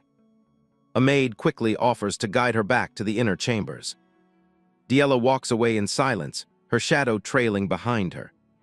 She stops when she comes across Derek sitting on a bench. He looks up at her, waiting for her to say something. She looks down, unable to meet his eyes. She wipes away fresh tears as they start to fall again. "I lost," she whispers, clutching her dress in frustration. She chokes out an apology to him. Derek just stares back at her with a steady gaze. He stays sitting, letting her process the defeat. Finally, he tells her it's all right and that he's fine too. He encourages her to use this frustration as fuel to grow even stronger. Diella grits her teeth, crying but looking more determined than she was before. Diella continues her loud, uncontrollable sobbing, her grief echoing across the field. The maids can only watch in distress, while Derek stands by silently. A pair of urgent footsteps approaches the scene quickly. Duchess Miriella calls out to Diella, rushing over to her daughter. She kneels down immediately, her heart breaking at the sight of her daughter's distress. Hugging her tightly, she tells Diella it's all right and urges her to go get treated immediately. Diella clings to her mother, finally finding some comfort. The Duchess looks back at the master, her face beginning to harden. She wipes away her own tears, her expression shifting to cold anger. Derek starts to walk away, keeping his distance from the unfolding family drama. Miriella's gaze follows him, filled with deep contempt. Derek feels the weight of her stare and stops, wondering what her next move will be. She erupts at him, calling him a vulgar wretch and demanding to know if he understands the gravity of his actions. Her hand flies out toward him, the sound of the strike cutting through the air. She continues to insult him, accusing him of smearing filth on her daughter. Another sharp slap rings out across the training ground. She rants about dignity and values he could never understand. She turns to the Grand Duke, complaining that this wasn't even a proper magic duel. A final heavy slap echoes through the air. Miriella's eyes widen in absolute shock as she feels her own cheek sting. Grand Duke Duplain stands over her, asking who is truly the one behaving most disgracefully here. She's speechless, clutching her face and wondering why he would defend a commoner over her. He acknowledges Derek is a commoner, but emphasizes that he is their daughter's teacher and deserves respect. Derek remains composed, his gaze lowered as he listens to the Duke's defense. The Duke asks Derek to forgive her, chalking her behavior up to a mother's blind love. Derek doesn't say a word, his expression unreadable as always. The Duke invites him to the reception room for a private conversation. They walk away together, leaving the stunned Duchess behind. Miriella stares after them, her face burning with both the slap and the humiliation. In the quiet of the office, the Duke dips his pen as he prepares to write. He tells Derek that as the master of the estate, he intends to grant him a fitting reward. He asks directly if Derek desires a 3-star spell as his payment. Derek is taken aback. The Duke had figured out exactly what he was after. He realizes he's dealing with a man of incredible insight and power. The silhouette of their meeting shows 2 men calculating their next moves in the dim light. Without hesitation, Derek accepts the offer. The Duke notes that while 1-star magic was taught well, it isn't enough to survive in high society. Derek listens intently, knowing the Duke is right about the challenges Lady Diella faces. The Duke explains that Diella needs a teacher who can guide her, not just a simple instructor. He continues to write, focused on the paperwork before him. He mentions that Derek harbors an ambition far beyond what is permitted for a commoner. Derek realizes that the Grand Duke has been observing him much more closely than he thought. The Grand Duke speaks of how insulting Derek's ambition would be to other nobles, but admits he is willing to look the other way in this case. Derek is struck by how the Duke has already perceived his desire to reach for 4-star magic and even higher realms. Derek realizes just how frightening the Duke's insight is, even as the man warns him that a place like this won't be able to hold him for long. The Duke continues to sign documents, nodding that Derek's true intentions will eventually lead him far away from the estate. He looks Derek in the eye, asking point-blank if he is already prepared for the day he must inevitably leave. Derek gives a firm confirmation, and the Duke accepts this, though he insists Derek must still teach Diella a little longer. Derek thinks about the 3-star magic being offered, the absolute highest level a commoner is normally permitted to reach in their society. The Duke asks the definitive question, officially offering the prize Derek has worked so hard to obtain. With unwavering determination in his red eyes, Derek confirms his desire for the reward.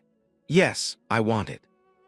A heavy stone door slides open, revealing a path of light into the restricted archives. Derek walks down the center of the massive, quiet library, surrounded by rows of ancient knowledge. He reaches for a thick, leather-bound volume from one of the high shelves. He flips through the pages, studying the intricate magic circles and ancient script inside. His gaze is fixed on the text, absorbing every complex detail of the spellwork. He's clearly impressed by the advanced theory buried in these pages. The shelves are packed with high-level spellbooks that most mages spend their whole lives trying to find. Getting his hands on these 3-star books is a massive level up for a commoner like him. It's more than enough reason to stick around this estate for a while longer. Back at the tavern, Belden is already dreading how Peline will react when she finds out what Derek is up to. The sun shines over the quiet grounds of the estate 3 days later. Diella is feeling herself today, standing tall in a new dress and bragging about finally being a 1-star mage. Derek doesn't look too impressed, casually mentioning she barely pulled off one spell. Diella immediately gets defensive, shouting that he should be happier for her progress. He notes she's recovered quite well over the last few days, but she's still fuming. He reminds her that she was basically a mess and crying her eyes out not too long ago. She insists she wasn't crying and that it was just dust, but he's not buying it. She admits she thought he was getting fired and wishes her dad had told her the news sooner. Derek decides it's time to get back to work and start the next lesson. Diella's eyes light up immediately, eager to learn something new. He admits her growth is actually pretty uncommon, which only makes her brag more.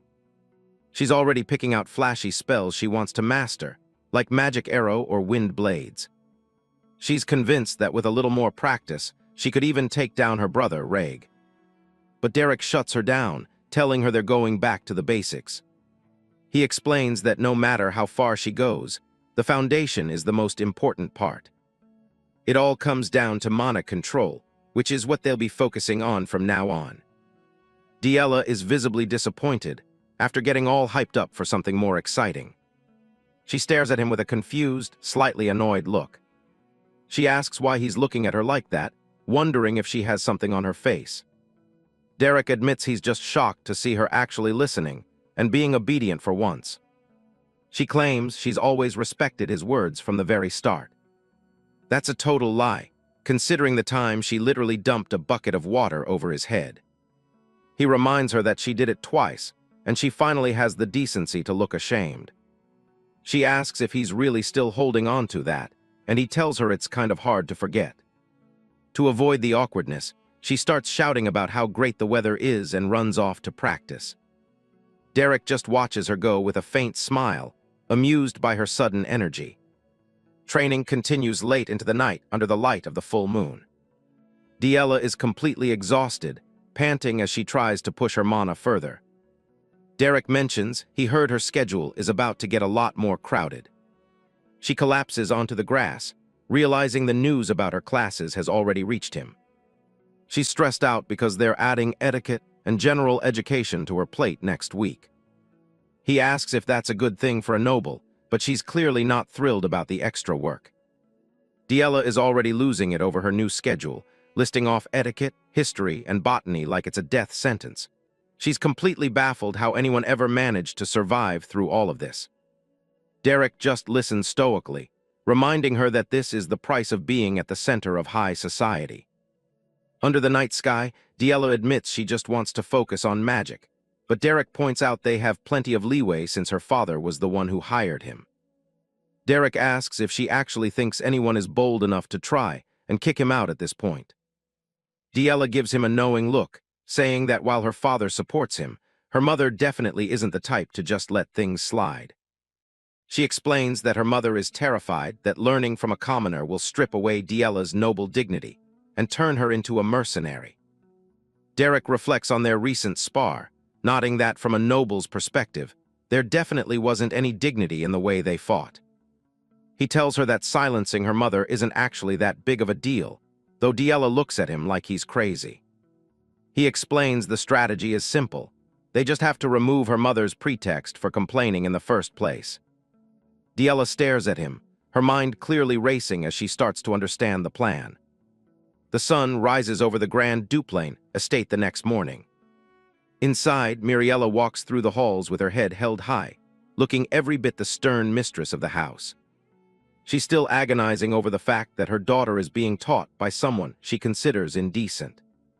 In her mind, she sees Derek as a savage, teaching Diella the mercenary way while standing over tied-up prisoners. She even imagines Diella barging into high society meetings with a dead boar on her shoulders, completely ruining their family name. Miriella is practically having a breakdown, haunted by the image of her daughter laughing like a wild animal.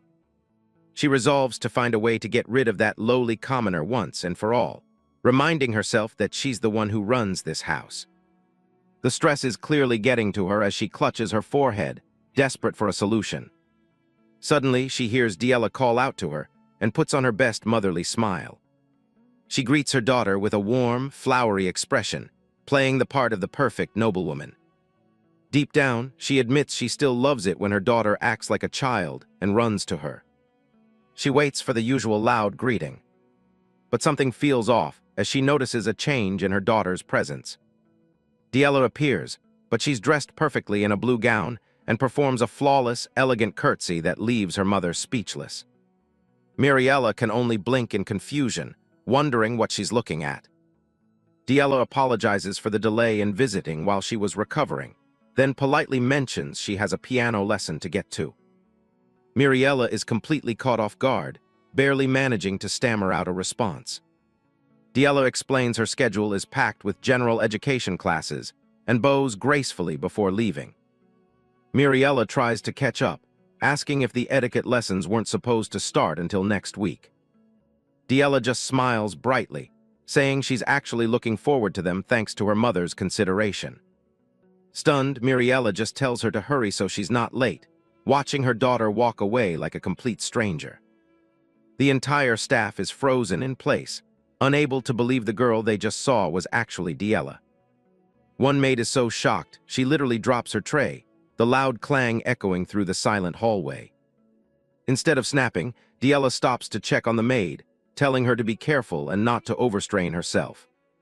The maid can only blush and stutter, completely overwhelmed by this sudden kindness. Miriella just watches from the background, her world turned upside down by the fact that her daughter has become the perfect noble overnight. The noble district of Ebelstein is as quiet and prestigious as ever today. A fine tea is prepared at the Rosia Salon, the hub of high society gossip. Azelina Leaner Duplain is hosting, apologizing for her distracted mood at their last meeting. She feels much lighter now that her biggest worries have been resolved. Elent Alfione Belmierd is relieved, having heard rumors of Azeline wandering into the dangerous parts of town. Azeline laughs, explaining she was personally searching for a magic teacher for her sister, Diella. Elent is stunned that the polite Azeline went herself to find someone for the infamous Diella. Denise Lineaire Veltus joins them, equally surprised by the lengths Azeline went for her sister. News of Diella's sudden transformation into a proper young lady is already circulating through the salon. Azeline shares that Diella has even manifested one-star magic and is behaving with newfound composure. Denise finds it strange that the Duplains are suddenly being so open about Diella. She figures they must have finally found an exceptionally good teacher. Azeline admits that while he doesn't have a high status, his capabilities are undeniable. Denise is shocked when she learns that the teacher is actually a mercenary. Elent can't hide her disbelief at the revelation. Given Diella's track record, the news seems impossible to believe. They remember how even the mansion's staff used to flee from Diella's temper. To think a mercenary not only reformed her, but also turned her into a mage is staggering. Elent takes a slow sip of her tea, her mind racing with curiosity. She asks for the teacher's name. Predicting his future fame, she wants to know who he is before he becomes a legend. Azeline proudly reveals his name, Derek. Back at the Duplain mansion, Diella Catherine Duplain is diligently practicing her etiquette. Her mother was truly struck by the young lady's newfound devotion to her studies. Diella gives all the credit to Derek, saying he's the one who really taught her. She beams, happy to share how much she's improved thanks to his guidance. The head maid's polite smile falters as that mercenary's name keeps coming up. She stomps down the hallway, fuming that his name is on everyone's lips lately. She's clearly not pleased with the influence this outsider is having. In contrast, the other servants are relieved that Diella has become so much gentler and kinder. Even the gardener has noticed the change, remarking on the young lady's persistent good mood. The butler is equally surprised to see her acting with such refined demeanor. Miriella Dable Duplain watches from the shadows, noting the noble dignity her daughter is finally displaying. Night falls, and the stars come out over the mansion's quiet grounds. A 3-star magic book sits open on the grass, glowing faintly. Derek is out late, sweat dripping from his face as he pushes through his training. His eyes flash red as he focuses his mana. He grits his teeth, determined to master the technique. Blue mana crackles around his hand, swirling with intensity. The strain eventually takes its toll, leaving him gasping for air on the ground. He takes a moment to steady his breathing after the grueling session. Reg approaches, hoping he hasn't interrupted Derek's late-night practice. Derek doesn't mind the interruption. He asks what brings Reg out here so late.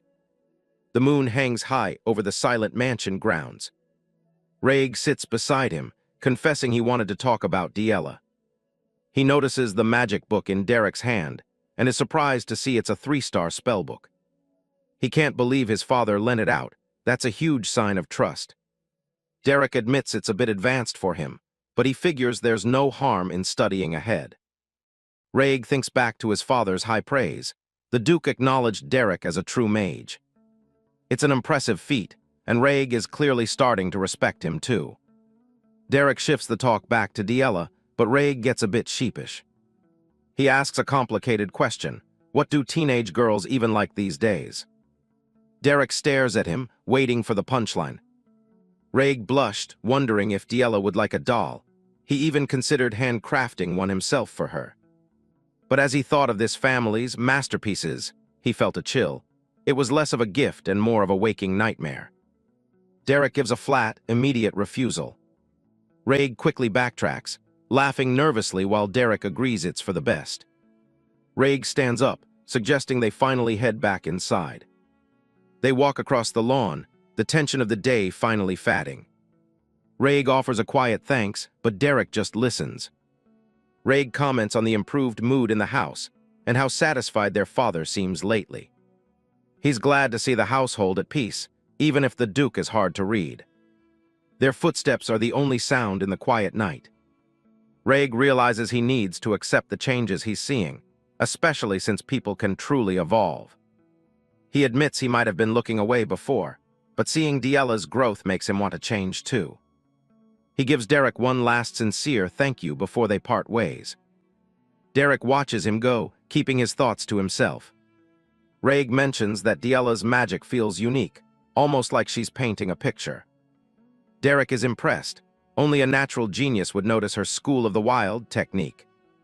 He explains her style to Reg, who has only heard of it in theory. Derek notes that everyone uses mana differently, and soon she'll be learning on her own. He realizes that at her level, his help might eventually become more of a burden. He looks up at the stars, knowing her time to shine is just around the corner. 2 months pass, and life at the mansion has settled into a peaceful routine. Diella looks up as her maid brings in some fresh flowers. She takes a deep breath of the scent, feeling like things are finally going her way. She's mastered the basics of her magic and finally feels close to the people around her. She knows she owes all this happiness to Derek's teaching. The maid asks if she's so cheerful because it's time for her magic lesson. Diella doesn't hide her smile. She picks out a flower, wanting to give it to Derek as a token of her gratitude. The flowers are in full bloom, just like her new life. But then the flower slips from her hand and hits the floor. Diella stands paralyzed in the hallway after hearing the news. Tears stream down her face. She can't wrap her head around the fact that Derek is leaving. Diella stands paralyzed in the doorway as Valerian confirms the truth. His cold, firm tone leaves no room for hope. Derek looks on with a hollow expression, his decision already made. He tells her plainly that his time as her teacher has reached its natural conclusion. The vibrant flower she brought for him lies discarded on the floor. Her brief, beautiful spring has come to an abrupt end, proving that no season, no matter how cherished, can last forever. The scene shifts to the Grand Duke's study, where Derek explains that Diella possesses a natural affinity for the School of the Wild magic. He tells the Duke that staying any longer would only end up holding her back. Grand Duke Duplain understands. Since the task is complete, there's no reason for Derek to remain in the mansion. A heavy silence falls over the study. The Duke stands up, looking away from his desk.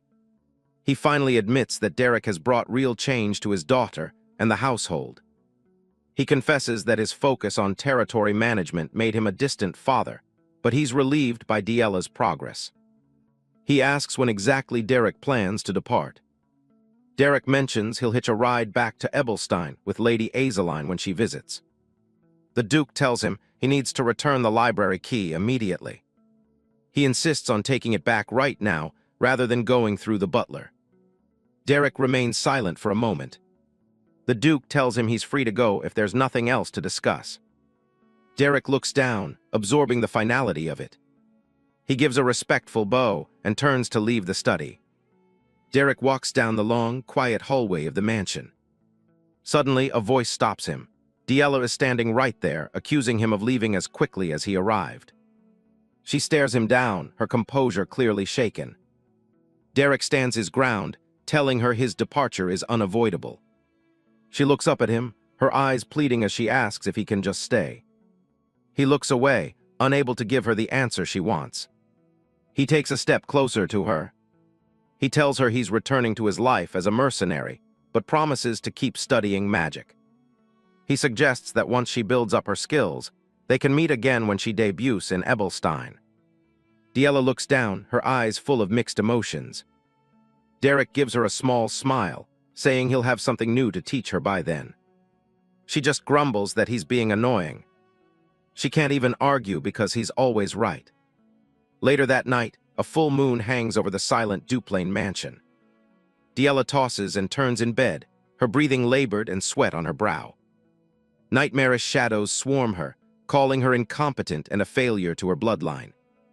A younger version of herself stands alone, trembling as the voices say she should never have been born. Her eyes fly open in sheer terror. She bolts upright with a scream, gasping for air. She sits alone in the dark room, clutching her sheets. She realizes it was just the same old nightmare she's had since childhood. The door bursts open as Pelline rushes in, worried about the shouting. Diella looks at the maid, her mind still racing from the dream. A desperate thought starts to form in her head. She wonders if she should go back to being the evil lady, throwing tantrums and causing chaos. She sits in the shadows, contemplating the past. She thinks that if she makes enough trouble, Derek might be forced to stay.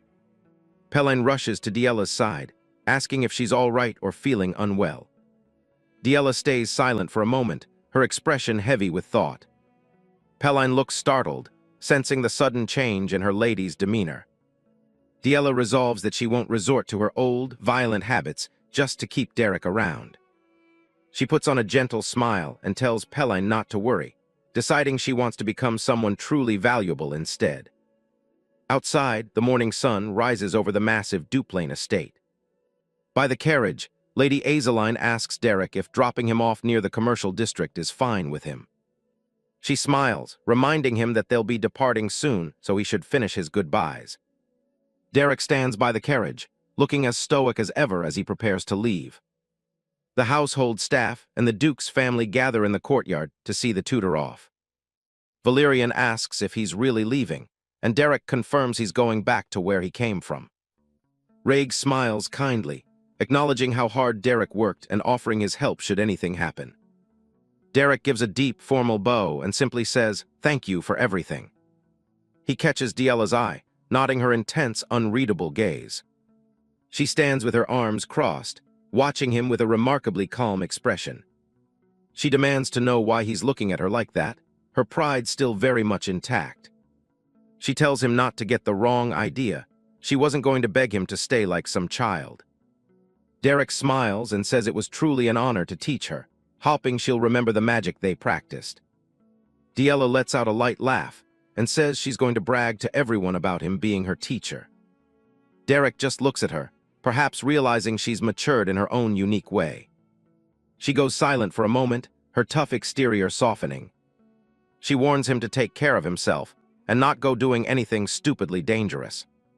Blushing slightly, she insists that she's an adult now and can take care of herself. Derek looks at her, a memory from his own childhood suddenly resurfacing. He remembers himself as a young boy, telling someone he didn't need any help. A woman pulls him into a warm, protective embrace. She calls his name and tells him to take her words to heart. Returning to the present, Derek's expression is gentler as he looks at his student. He calls out her name softly. He reaches out and gently pats her head, telling her she doesn't need to grow up quite so fast. The gesture is too much for Diella, and tears begin to well up in her eyes. She wipes them away as Derek turns and begins to walk toward the carriage. She calls out his name one last time. She waves frantically, shouting that they'll see each other again soon. Derek pauses and gives a respectful bow from a distance. He promises to meet her again in Ebelstein, and Diella finally lets out a genuine, tearful smile. Time passes, and the scene shifts away from the noble estate. A mouse scurries across the dusty ground of the Ebelstein commercial district. A heavy wooden door creaks open, letting in the harsh light of the sunset. Inside, the atmosphere is violent. A man is being brutally beaten by a group of thugs. The attackers cheer each other on, telling their friend to kill him. A heavy punch connects, sending blood flying as the victim collapses. Pelin, a rowdy acquaintance from Derek's past, spots him in the crowd and shouts his name with a wide, toothy grin. Derek offers a rare, genuine smile as he takes in the familiar chaos of the district. "I'm back home," he thinks, finally returned to his own world. Derek finally makes it back to the tavern he calls home, Beldun's Tier. The owner, Beldun, serves up some honey wine as a welcome-back gift for the pair. Pelin notices he looks a bit different after his stint at the noble mansion, almost like he's lost his color. She's dying to hear the gossip, since the idea of him being a magic teacher sounded like a bad joke to her. Derek keeps it brief, claiming he just did his job and there's nothing interesting to report. Pelin isn't buying it, joking that he's even picked up the fancy way nobles talk. She starts venting about how annoying it was to handle all the local work by herself while he was away. Beldun cuts in, more interested in whether the job actually paid enough to make the hassle worth it. Derek sets a heavy object on the table, saying he got something way more valuable than gold. He pulls out an ornate, leather-bound book that clearly doesn't belong in a place like this. Beldun and Pelin lean in, their jaws dropping at what they assume is a rare 2-star spellbook. Derek corrects them with a straight face. It's actually a 3-star treasure. The room practically explodes as they panic, convinced he must have stolen it and signed his own death warrant. He has to calm them down, explaining that the Grand Duke personally handed it over as a reward. Pelin is still in shock, half convinced he's lying and half wishing she could score a job that pays like that too. Later that night, as the tavern quieted down, Derek was still deep in thought. He asks Beldun if any new jobs have come in, catching the big guy off guard since he just got back. Derek admits he feels like he's lost his edge while playing teacher and needs to get back into the field. Beldun laughs it off, but mentions that mages are always in high demand for the dirty work. Derek doesn't want to wait around, insisting on starting the very next morning. True to his word, they're on a carriage heading out before the sun's even fully up. They jump straight into the action, with Pelin narrowly dodging a massive troll's club. It doesn't take long for them to put the beast down, though it's just the warm-up. Next, they're clearing out a spider-infested cave, where Derek's mana-infused sword makes quick work of the monsters. Even during their breaks, Derek is glued to that new spellbook while Pelin tries to recover. While his partner sleeps by the fire, he's still awake, pushing himself to understand the new magic. He heads off into the dark woods to put the theory into practice. Gathering mana between his hands, he prepares to test out one of the higher-level spells. The air begins to crackle as he compresses the energy into a single point. A massive blast of light tears through the night, proving the power of the 3-star rank. The sheer force of the magic leaves a crater in its wake and a lingering glow in the air. Derek collapses, gasping for air as the mana drain hits him like a physical blow. He realizes that while he's mastered the 2-star level, the gap to the next tier is like a massive wall. Days turn into weeks, and the seasons start to shift around the tavern. The autumn leaves fall, but the pair stays busy out in the wild. Eventually, winter sets in, covering Beldun's Tier in a thick layer of snow. The tavern door finally swings open, letting in a blast of freezing night air. Derek and Pelline stumble in, looking like they've been through a literal war zone. Beldun greets them at the bar, nodding that they're the only ones crazy enough to hunt in this weather. They drop a heavy, blood-stained bag on the counter, proof of a successful harpy hunt. Derek wipes the grime and blood from his face, looking exhausted but satisfied. Beldun mentions that since he's working so hard, he actually has a special request that's perfect for him. Beldun explains that the job is well paid and supposedly easy, though it might be a bit of a hassle. It's a special request passed down from a mercenary corps on the west side of the city. He asks if Derek has heard of Count Belmiard, as the young man makes his way to the upscale district. Derek mulls over the details. The family is looking for a commoner to act as a punching dummy for magic practice. He arrives at the massive gates of the Nobles District magic sparring arena. Across the wide stone courtyard, a red-haired lady walks beside an elderly man. Elentilfini Belmiard asks her mentor who her sparring partner is, and he confirms they've hired a commoner. She looks back in disbelief, questioning why she's being asked to just beat up some random person. The elderly teacher, a bald man with a long white mustache, reminds her it's for her offensive magic practice, and they've paid the guy well. Elent finds the whole setup typical for nobles, seeing it as nothing more than an excuse for a lopsided beating.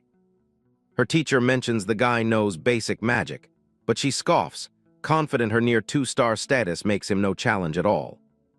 Meanwhile, Derek sits on a nearby bench, tightening his boots as he prepares for the job. He looks up and clears his throat as the two nobles approach him. Elent looks down at him with her arms crossed, skeptical about the young man standing before her. Derek stands and gives a polite bow, introducing himself by name. She tells him her name is Elent, though something about his name rings a bell in the back of her mind. As they head toward the center of the arena, she can't help but wonder why their mage looks so young. She starts stretching her arms, fully expecting this to be a quick and boring session. Before they start, she checks to see if he even knows the proper etiquette for a magic duel. Derek stays calm, simply confirming that he knows the basics. She tells him to resist as hard as possible because she doesn't plan on dragging this out. Privately, she's already thinking about just using a shockwave to blast him out of the ring immediately. Derek asks a follow-up. Exactly how much resistance is she looking for? The question catches her off guard, making her wonder what kind of ridiculous thing he's asking. He explains he just wants to make sure he's actually helpful to her training. The elderly teacher just shakes his head at the commoner's strange attitude.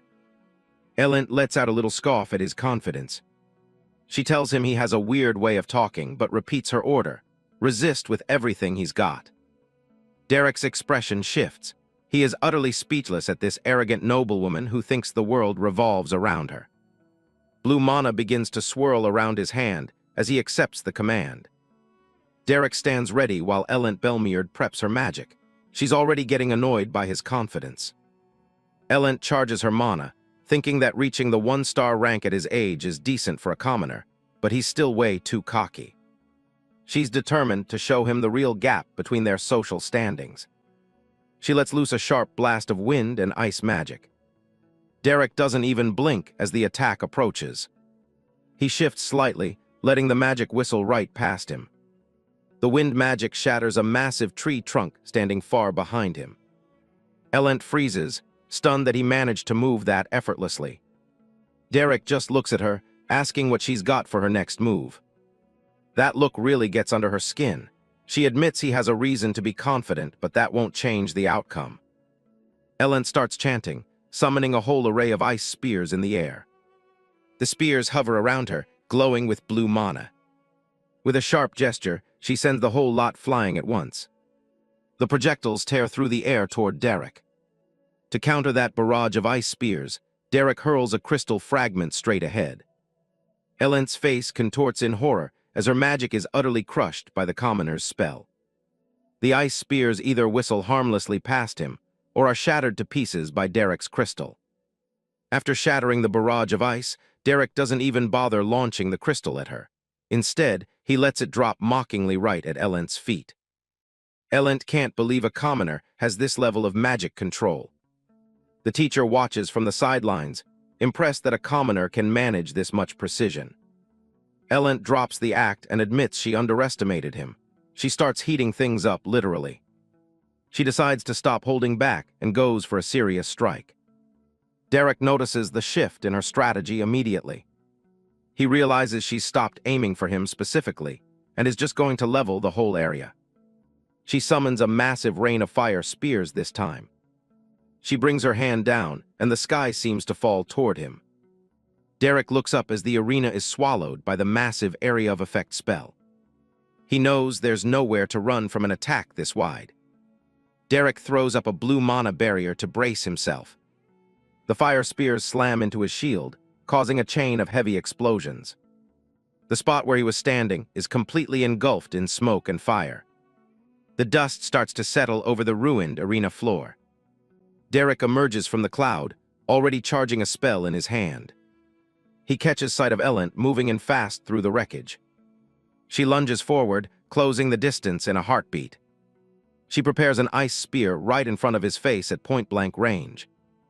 But Derek has a trick ready and snaps his fingers. A blinding flash of light erupts right between them. Elent is caught completely off guard, her vision going pure white. She stumbles back, blinded by the sudden burst of energy. She panics, unable to see where he went in the middle of the field. Elent tries to focus her hearing, hopping to track his position by sound. Elent is sweating, confused. Something just passed her, but she didn't hear a single thing. She panics, wondering if she just missed him entirely. Derek is closing the distance, surrounded by magic crystals that pulse with energy. He continues his leisurely approach. To him, this is nothing more than a simple sparring match, and he is merely playing the role of the instructor. On the flip side, our noble Lady Elent is frantically searching for him, only to have a crystal shard whistle past her face, catching her completely off guard. It turns out the reason Elent lost track of him was his use of delusion-type magic to mask every sound. He knew all along just how much she relied on her hearing. It hits her that his very first attack, the one that missed, was actually a setup to test her reactions. She's fuming, thinking he's actually going easy on her. Derek remains calm, magic swirling around him as he keeps up the pressure. She thinks there's no way he'll catch her off guard again. But her eyes widen as she realizes he's already moved. He's closing the distance even further, diving right under her guard. Elent won't back down. Rapid magic manifestation is her specialty, and she's ready to fire. Derek reaches out as if he's about to cast a standard spell from his hand. She focuses all her attention on his hand, waiting for the split second the magic appears to counter it. But her gaze drops as she catches a glimpse of his boot. Instead of charging forward, Derek slams his foot down hard against the ground. Watching this, Elent is thrown into a state of pure, unadulterated panic. Purple lightning begins to crackle and pop around the tip of his boot. She can't believe it. He's manifesting magic through his toes. The purple energy explodes outward as he lands the hit. The impact is massive, sending her tumbling across the training ground. Her teacher admits Derek's wild style is something a traditional mage can't even begin to read. Elent is left gasping for air on the ground, looking up at the mercenary standing over her. She admits he's a lot more interesting than she gave him credit for. She's honest enough to admit she looked down on him when this started. She really thought he was just another commoner talking a big game. They stand on the ruined arena floor as the dust finally settles. She acknowledges that he actually managed to teach her something today. She looks him in the eye and gives him a genuine thank you. But it was just a smokescreen. Driven by an intense obsession with winning, Elent faked her gratitude to lower Derek's guard, then suddenly stomped forward to unleash the very same magic that had just humbled her. Derek doesn't let up for a second, his eyes blazing with intense focus. As a seasoned mercenary, he's seen these cheap tricks 1,000 times before. With a sweep of his hand, he deflects the massive surge of purple mana, forcing it to swirl around his body before launching it right back at Elent. Elent lets out a desperate scream as she's blown away by the terrifying pressure of her own reflected energy. Not stopping there, Derek leaps into midair, his hand crackling with purple lightning, as he prepares to gift her one final, crushing blow. His gaze is sharp and predatory, completely locked onto his target. Her noble pride and arrogance have completely vanished, replaced by a mask of pure shock as she realizes the fatal mistake of picking a fight with the wrong person. Derek launches an attack, purple magic swirling around his hand. Those red eyes stay sharp, focused entirely on the fight. Elent is completely caught off guard, her eyes wide with shock. The session is cut short by the sharp ringing of a bell. The old teacher signals that time is up. Derek lands softly, professionally bringing the fight to a close just like a textbook noble duel. He bows politely, showing respect for the match. Elent stays silent, trying to get her breathing back under control. Soon after, they sit down for tea to discuss the session. She admits his skills are impressive, even for a mage. She notes the sheer effort it must have taken for a commoner like him to get this good. For Derek, it's just part of the job. Survival is everything for a mercenary. Elent nods toward her teacher, warning Derek not to get on his bad side. The old man stays back, ignoring them while he reads. She brings up an upcoming match at the Rosia Salon, hoping for a solid result. Derek tells her she's already skilled enough that she shouldn't have to worry. But she isn't looking for easy wins. She wants to beat one specific person. An image of Azaline Alina Duplain comes to mind. That's the woman she truly wants to surpass. Derek just stares back, offering no immediate reaction. Elent realizes she's overshared and tells him he's free to go. He heads out, leaving the pavilion behind. She watches him leave, still deep in thought. The name Derek is definitely ringing a bell for her. She recalls Azaline mentioning him before. Suddenly, everything clicks. She looks at his retreating figure with a completely different perspective. A quick memory flashes by of him grabbing her arm during practice. The noble lady looks at him and flashes a mischievous smile. Derek turns back to look at her, unable to hide his sheer confusion. Now she's certain he's the same mercenary who trained Diella. Outside, the sun begins to set over the horizon. Inside, the fire is roaring in the hearth. Elent cuts the small talk and tells him she'll do whatever it takes to win. Derek asks her point-blank if defeating Azaline is really that important. She says she wants to reach the next star level, or at least beat her in the next spar. He calls it a competitive spirit, but she thinks he's being too kind. She admits that her desire to win used to be much uglier than that. Derek listens as she finally opens up about her past. She looks down at her tea, calling her own jealousy dirty and pathetic. She spent so much time trying to tear Azaline down, but the girl only ever treated her with warmth.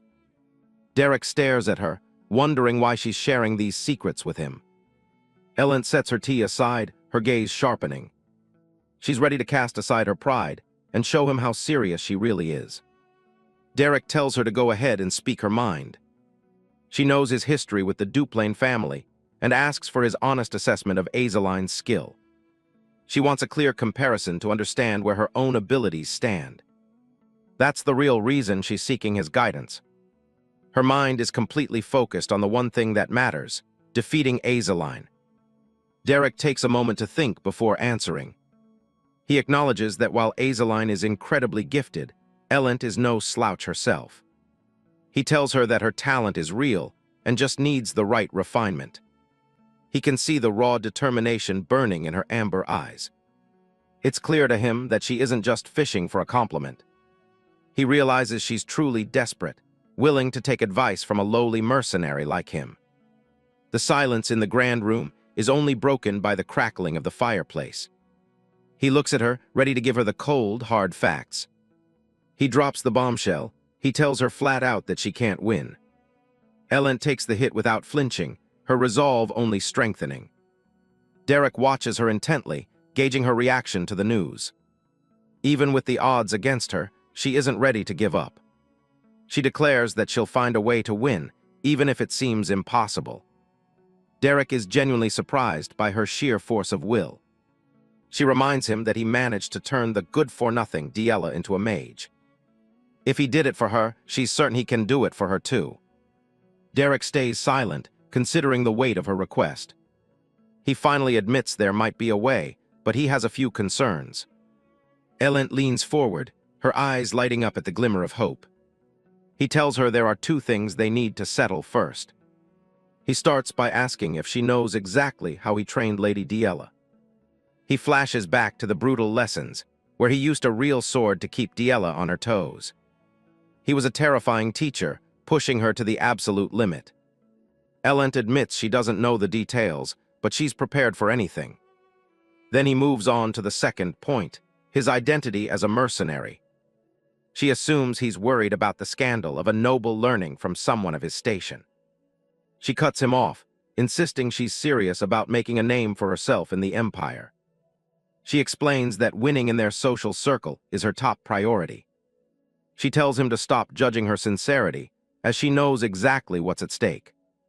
Derek just stares at her, letting the outburst pass. He corrects her. He doesn't care about her pride, he just needs to make sure he gets paid. Elent freezes, her hand over her chest as she processes the misunderstanding. Her face burns with embarrassment as she realizes she was being overly dramatic. She quickly stammers that she'll pay him whatever he asks for. Derek looks at her with a new level of respect, deciding it's time to break out the harsh methods. An angel statue stands tall against a bright sky, setting the scene for a peaceful morning in the gardens. Azalina Leaner Duplain smiles while clutching her book, mentioning that the upcoming noble gathering will include a magic duel segment. As Elent Alphione Belmere joins the group, Azaline notes it's already time for another event and mentions how Elent's skills have reportedly improved. Azaline keeps her tone humble, saying she'll need to make thorough preparations if she's going to keep up with her rival. Elent turns with a confident smirk, clearly enjoying the attention from the surrounding noble ladies. Azaline tells her they were just talking about her, while Elent quips she could hear Azaline's voice from all the way down the hall. The other ladies whisper among themselves, wondering if they should give the two some space to talk. Elent leans in with a sharp look, asking Azaline if she's ever actually experienced the taste of defeat before. Azaline takes the jab in stride, thanking her for the flattery, but insisting she can't afford to be careless against a rival like Elent. With a smug expression, Elent reveals she's finally feeling confident because she hired a new magic tutor. Azaline is intrigued, nodding it's unusual for someone like Elent to personally hire a commoner for such a task. Elent's smirk widens as she points out that the one who actually vouched for this tutor's abilities was Azaline herself. She leans in close, dropping the name with total confidence. Her tutor is none other than Derek. The name hits like a bombshell, leaving Azaline completely wide-eyed and stunned. Elent gloats internally, imagining Azaline's hidden rage and frustration now that her former asset belongs to her. Azaline's mouth hangs open as she struggles to process the news she just heard. Suddenly, Azaline grabs Elent's hands and showers her with enthusiastic congratulations. She looks genuinely happy, calling Elent wise and dependable for making such a great choice. This was not the reaction Elent wanted. She stammers out a thank you, completely thrown off by the lack of jealousy. Azaline's expression shifts, as a new idea seems to strike her mid-conversation. She suggests that Diella Catherine Duplain should also get some extra lessons from Derek, since her progress has been a bit stagnant lately. In a brief memory, Diella is seen looking absolutely terrified and waving her hands in desperate refusal at the mere thought of more lessons. Azaline goes back into a thoughtful pose, wondering if her sister would really benefit from the help. Elent watches her with a suspicious squint, still convinced there has to be some hidden anger behind that calm face. Her internal frustration boils over as she wonders why Azaline isn't lashing out like she expected. Azaline tries to offer some advice about Derek, but Elent cuts her off, nodding it's getting late. She waves a cheerful goodbye, announcing that her first official tutoring session is about to begin. As Elent struts away with a victorious grin, Azaline watches her with a look of genuine concern. Azaline reassures herself that while Derek is intense, he isn't the type to do anything truly terrible to his students. She sits back and watches her rival walk off toward the mansion, hoping things don't go too poorly. Elsewhere, the girl drinking tea sighs, reflecting on the idea that everyone is just doing their best to get by. The scene shifts to the local tavern, Beldun's Tier, where a much different conversation is taking place. Beldun leans over the counter, asking Derek why his workload seems to be piling up so fast lately. Derek takes a long drink from his mug, explaining that as long as he can handle the work in town, he doesn't mind the busy schedule. Beldun looks worried, asking if the lady he's teaching can actually stand a chance against someone as talented as Azaline. Derek puts down his mug with a cold, serious look, stating that he still has a way to make it happen. He explains that the key is pushing Ellen to break through the 2-star level before the match. If she can reach that milestone, they can use the sheer power of her star-level advantage to overwhelm Azaline and claim victory. Beldun hoists a heavy barrel, telling his nephew to put the wishful thinking aside and give him the real plan. Derek looks him dead in the eye, saying that this is exactly what he needs his uncle's help for. Beldun pauses, giving him a confused and skeptical look. Derek adds that to make the environment safe enough for this dangerous plan, they're going to need Pelline's help as well. Beldun carries a heavy barrel on his shoulder, giving his nephew a long, judgmental stare. He doesn't hold back, flat out accusing Derek of planning something reckless and nonsensical. Derek doesn't deny it, admitting with a calm face that the entire plan is fundamentally dangerous. In a sudden flashback at the tavern, Pelline is slumped over the table, wailing about being targeted by scammers. She throws her arms up in despair, crying about being drained of every last coin while the men in the room stay silent. The scene shifts to the exterior of Beldun's Tier as the owner sighs and offers the girl some money to help her out. The focus moves to a grand mansion under a wide, clear sky as the sun begins to set. Elentilfini Belmierd stands ready in the training yard, arms crossed as Derek announces they're starting with live combat. Stretching his arms, Derek explains that this particular drill is going to be repeated 10 times in a row. Elent is taken aback, questioning if he really intends to throw her straight into 10 consecutive rounds of fighting. Derek looks at her with an unbothered expression, insisting he needs to see what she's actually capable of in a real fight. Elent smirks, nodding that such a brutal approach is exactly what she expected from a former mercenary. She adds that she didn't hire him to sit around and listen to boring lectures from some old magic textbook. Blue mana flickers around Derek's hand as he tells her to get ready because they're starting right now. A cloud of dust settles over the training grounds, showing the intensity of the exchange that just took place. Elent is doubled over and gasping for air, her face drenched in sweat from the physical exertion. Derek stands back, offering a brief 10-minute rest before they pivot to discussing magic theory.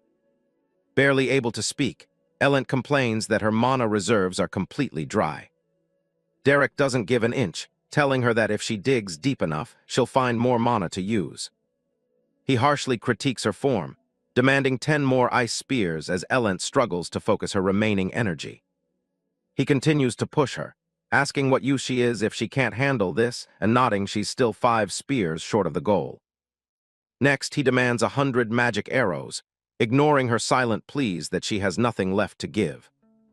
Eventually, Elent collapses flat on the wooden floor, her chest heaving as she tries to recover. Derek looks down at her and finally gives her permission to go have some dinner. Derek watches her for a moment before asking if she's okay, even suggesting that giving up is always an option. That's all the motivation she needs. Elent snaps upright with a renewed sense of defiance. She glares at him with a grin, asking if he really expects her to quit after such a short training session. She mocks his earlier warnings, claiming she expected something grueling, but this just feels like regular hard work. Sitting back with a scoff, she tells him that this training is nothing compared to the cutthroat nature of high society. Derek looks down at her with a thoughtful expression, admitting that he might have underestimated her resolve. Elent walks away with her back turned, promising to show off her true abilities starting tomorrow. She turns back with a challenging look, telling him he better ramp up the intensity tomorrow because she barely broke a sweat. Derek catches the word tomorrow and asks her exactly what she means by that. Elent stops in her tracks and looks over her shoulder, a look of confusion crossing her face. With an intense, glowing gaze, Derek informs her that right now is only her scheduled dinner break. The realization hits her as she stands frozen in the garden under the twilight sky. She tries to laugh it off as a joke, but Derek makes it clear he's being completely serious about continuing the session. Behind the mansion gates, the training resumes as the stars begin to emerge in the night sky. Ellen strains to conjure magic, her hands trembling as she manages a few weak sparks. She screams in frustration when Derek arbitrarily increases the number of arrows he wants her to fire. The torture continues with a jog through the estate. Derek keeps a steady pace while Ellen falls further behind. Finally, Ellen slumps into a chair, looking like a ghost and gasping for every breath as the first day of training concludes. Derek looks down at Ellen with a cold, piercing gaze, asking if she's all right. He notes that if the training seems impossible, giving up is always an option. He leans in slightly, his expression unreadable, testing her resolve with the suggestion of quitting. Ellen looks back at him with a weary but defiant smile, sweat beads rolling down her face. She scoffs that giving up is never an option, and that this level of exertion isn't even a workout for her. Derek remains silent, his red eyes fixed on her, observing the depth of her stubbornness. Derek finally straightens up, deciding she has rested enough. He calls for them to begin another round of sparring, much to her internal exhaustion. A banner across the sky marks a time skip of 2 weeks later, as autumn leaves drift past a stone angel statue. Under the bright sun, Ellen is slumped over a marble table, her face hidden in her arms. She asks Denise Linier-Veltis, who is quietly reading a book, to wake her when Azaline arrives. She murmurs a quiet thanks, admitting that her constant magic training has left her completely drained. Denise looks up from her book, her blue eyes curious. She asks Ellen why she pushes herself so hard to the point of collapse.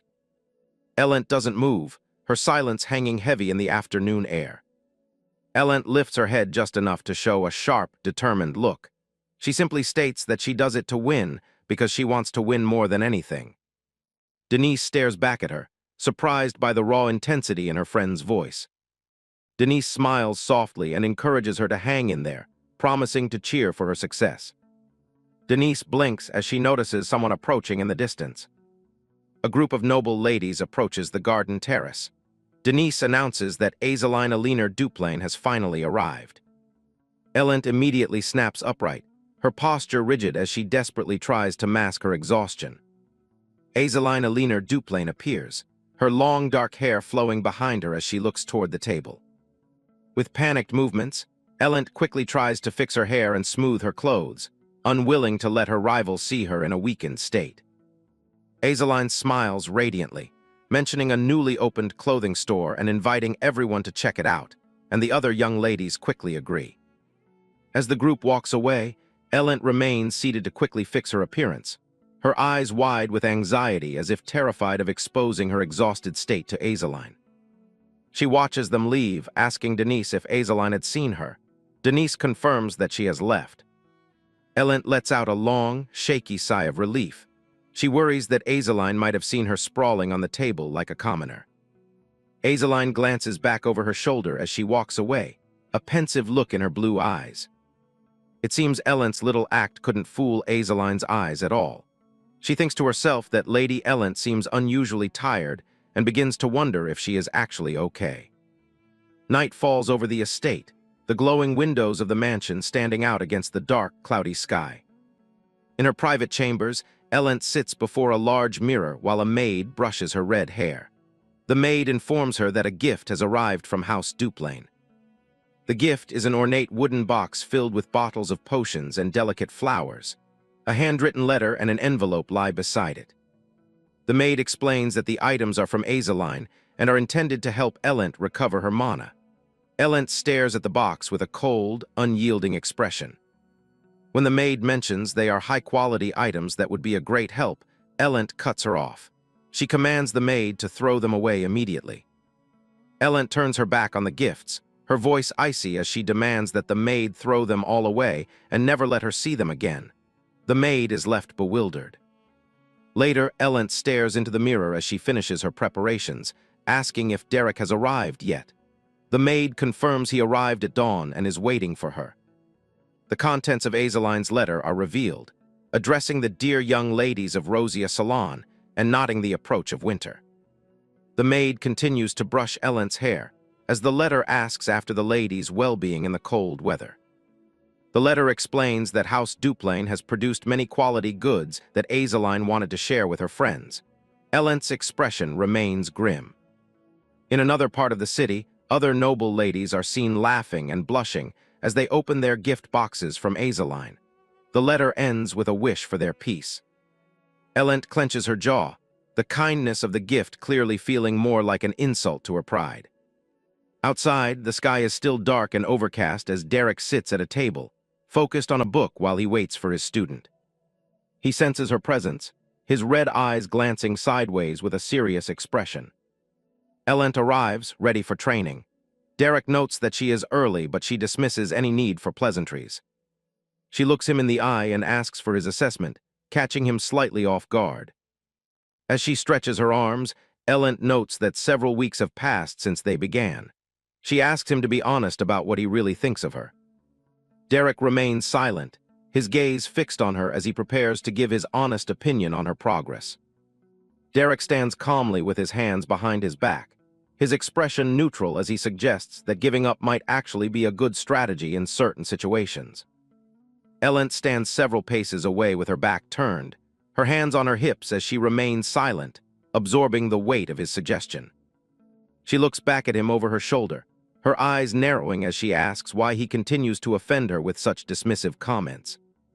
Derek looks down, his face partially shaded as he offers a simple, blunt apology for the way his words were perceived. Elent spins around to face him, her expression turning from hurt to outrage as she demands to know how she could ever hope to beat Azeline if she were to just give up. Her face contorts with fury as she screams that she didn't hire him to listen to suggestions of surrender. Derek watches her from behind, his white hair catching the dim light of the overcast morning sky as she continues her tirade. Elent rubs her temples in frustration, telling him to get lost if he's only going to talk nonsense and waste her valuable time. She suddenly stops, bowing her head and covering her eyes with one hand as her anger begins to give way to something more fragile.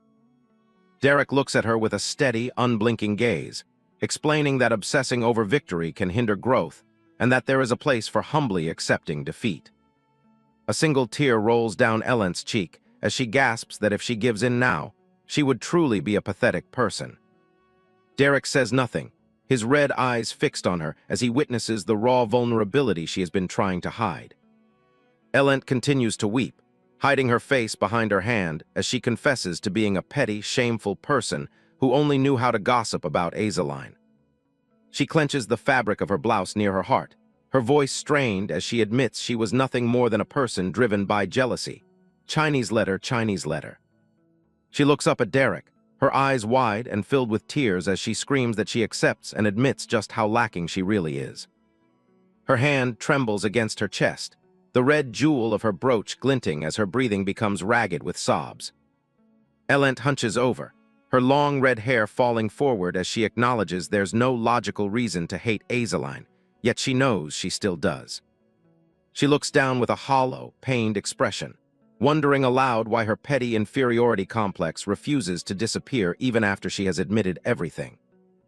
Elent sat on the stone ledge, her expression heavy as she finally dropped her arrogant facade. She admitted she'd expose her most shameful sides if it meant proving her resolve to him. She lived with a quiet, persistent self-loathing for a long time.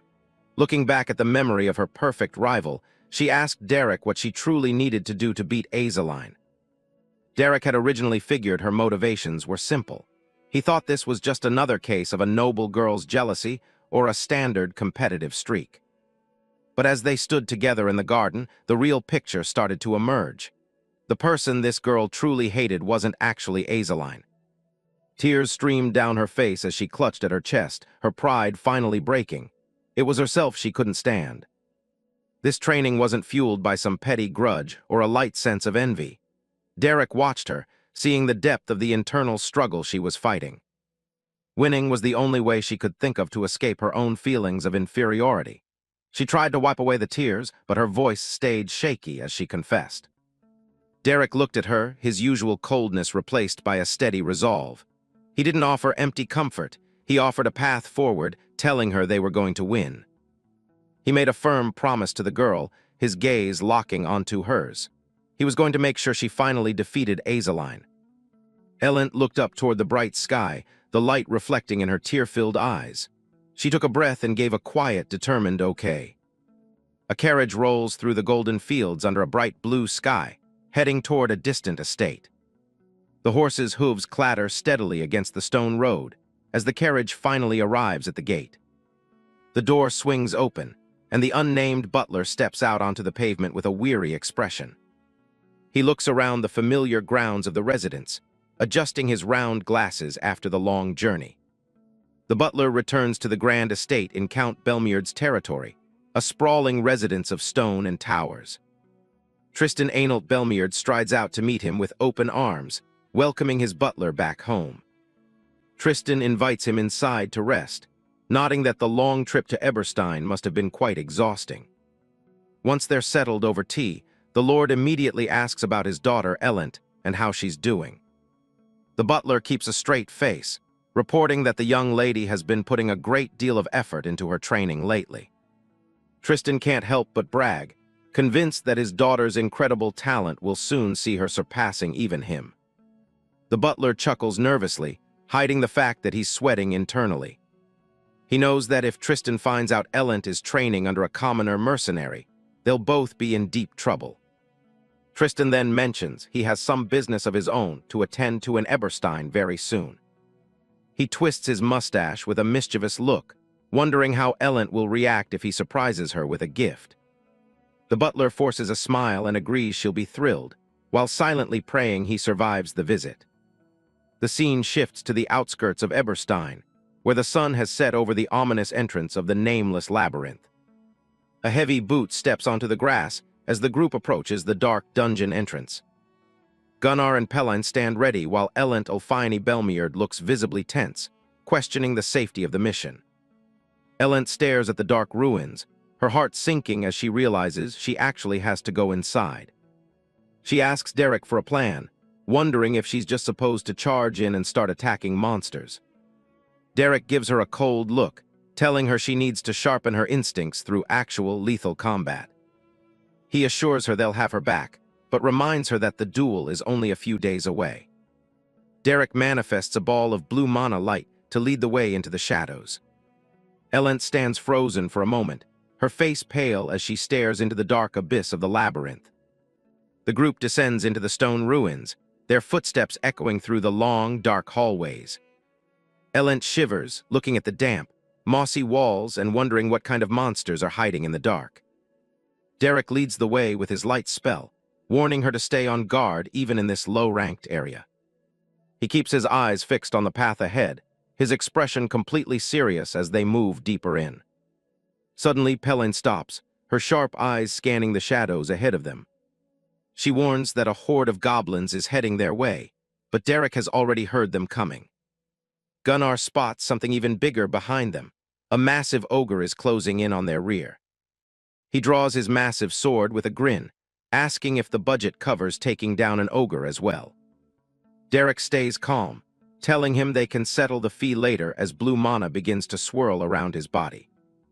High-pitched shrieks echo through the corridors as dozens of glowing red eyes appear in the darkness.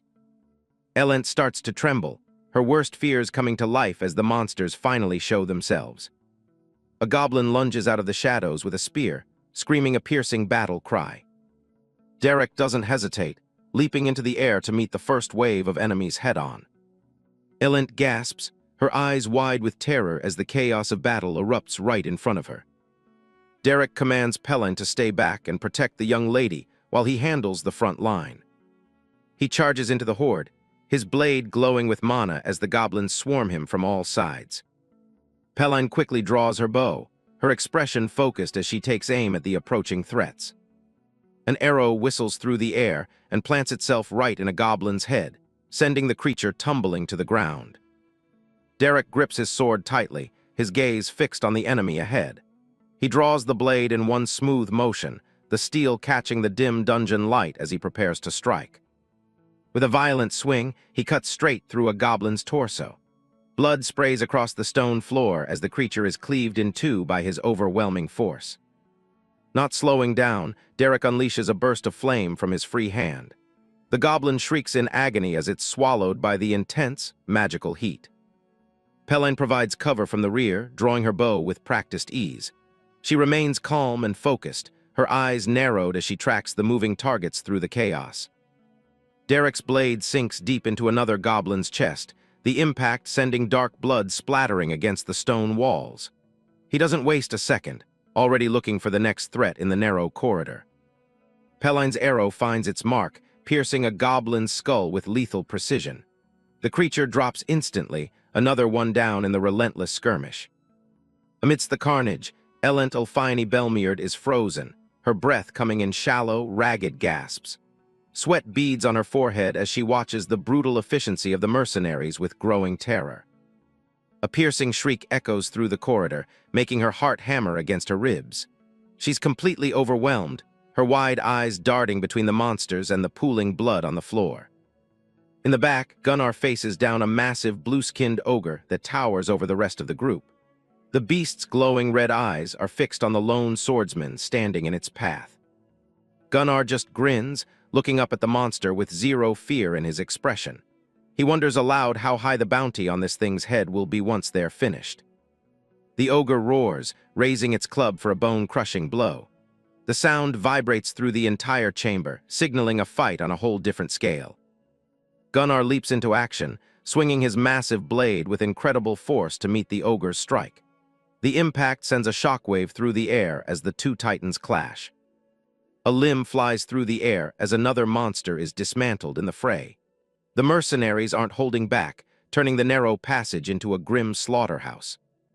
A goblin is engulfed in a pillar of bright fire, its body turning to ash in seconds. The smell of burning flesh fills the air as Derek continues his relentless assault.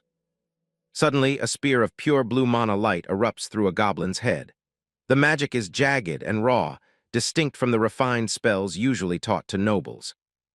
Elent stares in wide-eyed shock, the realization of what's happening finally dawning on her. She can barely believe that Derek actually killed the creature right in front of her eyes. Her mind starts to spiral as the reality of the situation sinks in deep. She realizes with a start that she could seriously die in this place if she doesn't find a way to fight back. Another goblin shrieks as it lunges toward her, its sharp claws outstretched and ready to tear. The sound is deafening, snapping her focus back to the immediate lethal danger. Derek barks an order, telling her to keep her wits about her and not lose her head. He's covered in monster blood, but remains completely unmoved by the chaos around them. A lone goblin charges straight for Elent, taking advantage of her momentary lapse in concentration. She's still on the ground, feeling cornered and defenseless against the beast. Panic takes hold of her as the monster closes the distance in a blur of green skin and teeth. She feels like she's already dead, her body refusing to obey her commands. Derek watches her coldly, making it clear that he has no intention of stepping in to save her. He tells her she has to defeat this one herself if she wants to prove she's a mage. In that moment, her entire life flashes before her eyes. She thinks about all the times she stayed safe behind her noble title and empty words. She looks back at her past self, a girl who did nothing but cry and complain about her lot in life. She finally admits to herself just how pathetic and naive she's truly been. The goblin looms over her, its primitive weapon raised high for the killing blow. She's flat on her back on the stone floor, staring death in the face. She remembers herself as someone who was always all talk and no action when things got difficult. The shame of her cowardice starts to burn much hotter than her fear. As the goblin leaps at her, something inside her finally snaps. She's tired of being the one who just envies others from the sidelines while doing nothing herself. Her eyes light up with a fierce, desperate resolve she's never felt before. She decides right then that the old, useless version of herself needs to die today. Sweat pours down her face as she focuses every ounce of her mana into a single point. She's still terrified, but she isn't looking away from the monster anymore. Blue mana begins to swirl around her hand, condensing into a sharp, jagged point of energy. She pours everything she has into the manifestation of her magic. With a scream, she thrusts the spear of pure light forward at her attacker. The magic is unstable and raw, driven by nothing but pure survival instinct. The spear finds its mark, tearing through the goblin's chest with a sudden burst of blue energy. The sheer force of the strike sends the monster flying backward across the room. Derek watches from a distance, his expression remaining unreadable despite the blood smeared on his cheek. He's seen exactly what he needed to see from her. The goblin falls limp to the floor, the light from the mana spear fading as the life leaves its body. Elent has made her first kill in the most brutal way possible. Gunnar looks back over his shoulder, acknowledging the girl's sudden success with a quick grunt. He goes back to his own fight, knowing she's finally crossed the threshold. Pelline watches the scene in silence, her bow still at the ready for any remaining enemies. She doesn't say a word, but her gaze lingers on the shaken noble girl. Elent stands over the corpse, her hands shaking uncontrollably as she tries to catch her breath. The realization of what she just did weighs heavy on her. She hyperventilates, the adrenaline slowly wearing off and leaving her completely exhausted. Her face is a mess of sweat and grime from the struggle. She looks down at her hands, the mana still faintly humming in the air around her fingers. She's no longer just a spectator in her own life story. She looks over at Derek, her gaze meeting his through the lingering smoke and monster blood. The dynamic between student and teacher has fundamentally shifted. Derek gives her a small, sharp nod, acknowledging that she survived her first true trial. It's the closest thing to praise she's ever received from the cold mercenary. Elent Ulfione Belmiard stares ahead with a newfound determination burning in her eyes. She knows this is only the beginning, and she's finally ready to step forward into her future. The full moon hangs high in the night sky over a grand stone archway, marking the entrance to a mysterious and ancient site. Darkness clings to the rocky cliffs above, adding to the silent, desolate atmosphere. Derek sits slumped against a cold stone wall, his utilitarian clothes torn and stained with the blood of recent battles. He holds a folded letter in his hands, his intense red eyes fixed on the message written inside. He reads the familiar, elegant handwriting, taking a quiet moment of reflection amidst the grime and exhaustion of his mercenary life. His face is partially obscured by shadows, giving him a somber, contemplative appearance. The letter is a personal message to him, the ink flowing in graceful curves across the aged parchment as it recounts times long past. The text mentions it has been over 2 years since the writer left Ebelstein. In a memory, Keisha Flameheart stands tall with a confident, knowing smirk, her presence both commanding and warm. She recalls the days spent walking through Ebelstein together while she taught him the foundations of magic. Derek absorbs her words with a heavy heart, the blood on his cheek a stark reminder of the hard life he has chosen. The letter acknowledges that of all the mages she's seen, he remains the most talented. A flashback shows Keisha Flameheart sitting at a mahogany desk, her pen moving gracefully as she composes the letter to her former pupil. Her expression is soft, suggesting a deep-seated pride in her difficult student. She dips her quill into the inkwell, the small clinking sound echoing in the quiet room as she wonders how far Derek has progressed in his magic. She hopes for a future meeting where he can show her his true power. Looking out the window at the silver moon, Keisha finishes her message with a sense of hopeful anticipation. The moonlight illuminates her desk, highlighting the signature of a woman who shaped the man Derek has become. Back in the present, Derek remains motionless against the stone wall, the weight of his teacher's words hanging in the cool night air. He stares off into the distance, lost in thought as the torchlight flickers nearby. Elent Ulfione Belmiard watches him from a short distance away, her own armor scuffed and dirty from their recent run. She asks about the letter he's been reading so intently whenever they find a spare moment to rest. Derek answers her simply, confirming that it's a message from his former teacher. His expression is unreadable, but he continues to hold the parchment with a certain degree of care. Elent smiles brightly, marveling at the idea of someone being an incredible enough teacher to handle a difficult personality like Derek's. Her orange eyes sparkle with curiosity about the person who taught him magic. Derek looks back at her with his usual steady, slightly intense gaze, his red eyes reflecting the torchlight. He seems to be weighing her light-hearted comment against his own memories of Keisha. With a rare moment of sincere admission, He confirms that his teacher was indeed a great woman. His voice is level, but the statement carries a weight of respect that surprises his student. Elent blinks in surprise, her expression softening as she realizes how much he values his mentor's opinion. She remains silent for a moment, letting the weight of his words settle between them. They sit together in the dim, stone corridor, a heavy bag of spoils from their mission resting on the ground between them. The silence is comfortable, a brief reprieve before they have to return to the noble world above. Derek closes his eyes for a second, then asks Elent how she's feeling about her upcoming duel. He reminds her that the challenge is only 2 days away, and her preparation time is nearly at an end. Elent looks down at her chest, her brow furrowing as she tries to parse her complicated feelings of anxiety and resolve. She hesitates, her breath catching as she prepares to speak her mind. A close-up of her mouth shows the slight tremble in her resolve as she starts to form her answer. She's processing everything she's experienced in the dungeon, translating it into a plan for the duel. Then a fierce smile breaks across her face, her orange eyes glowing with a newfound confidence. She declares with absolute certainty that she is going to win the duel, no matter what. The scene shifts to the bright and sunny courtyard of the Noble District Magic Duel Arena, where a large crowd has gathered. Noblemen and women in their finest attire mingle as they prepare to watch the upcoming matches.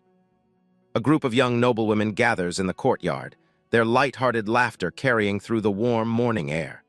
They seem perfectly at ease in this environment of privilege and competition. Among them is Azelina Leaner Duplain, her long dark blue hair and striking blue eyes making her a focal point of attention. She wears a blue and white dress adorned with a large black bow and a brilliant diamond brooch. Derek walks past the outskirts of the crowd, his dark cloak and utilitarian gear marking him as a stark outsider among the colorful noble finery. He moves with a quiet, purposeful gait, ignoring the murmurs of the crowd. Sensing his presence, Azelina Leaner Duplain politely excuses herself from her friends, her gaze already fixed on the lone mercenary. She maintains a serene, elegant posture as she prepares to approach him. She calls out to him with a welcoming smile, her voice carrying over the din of the courtyard.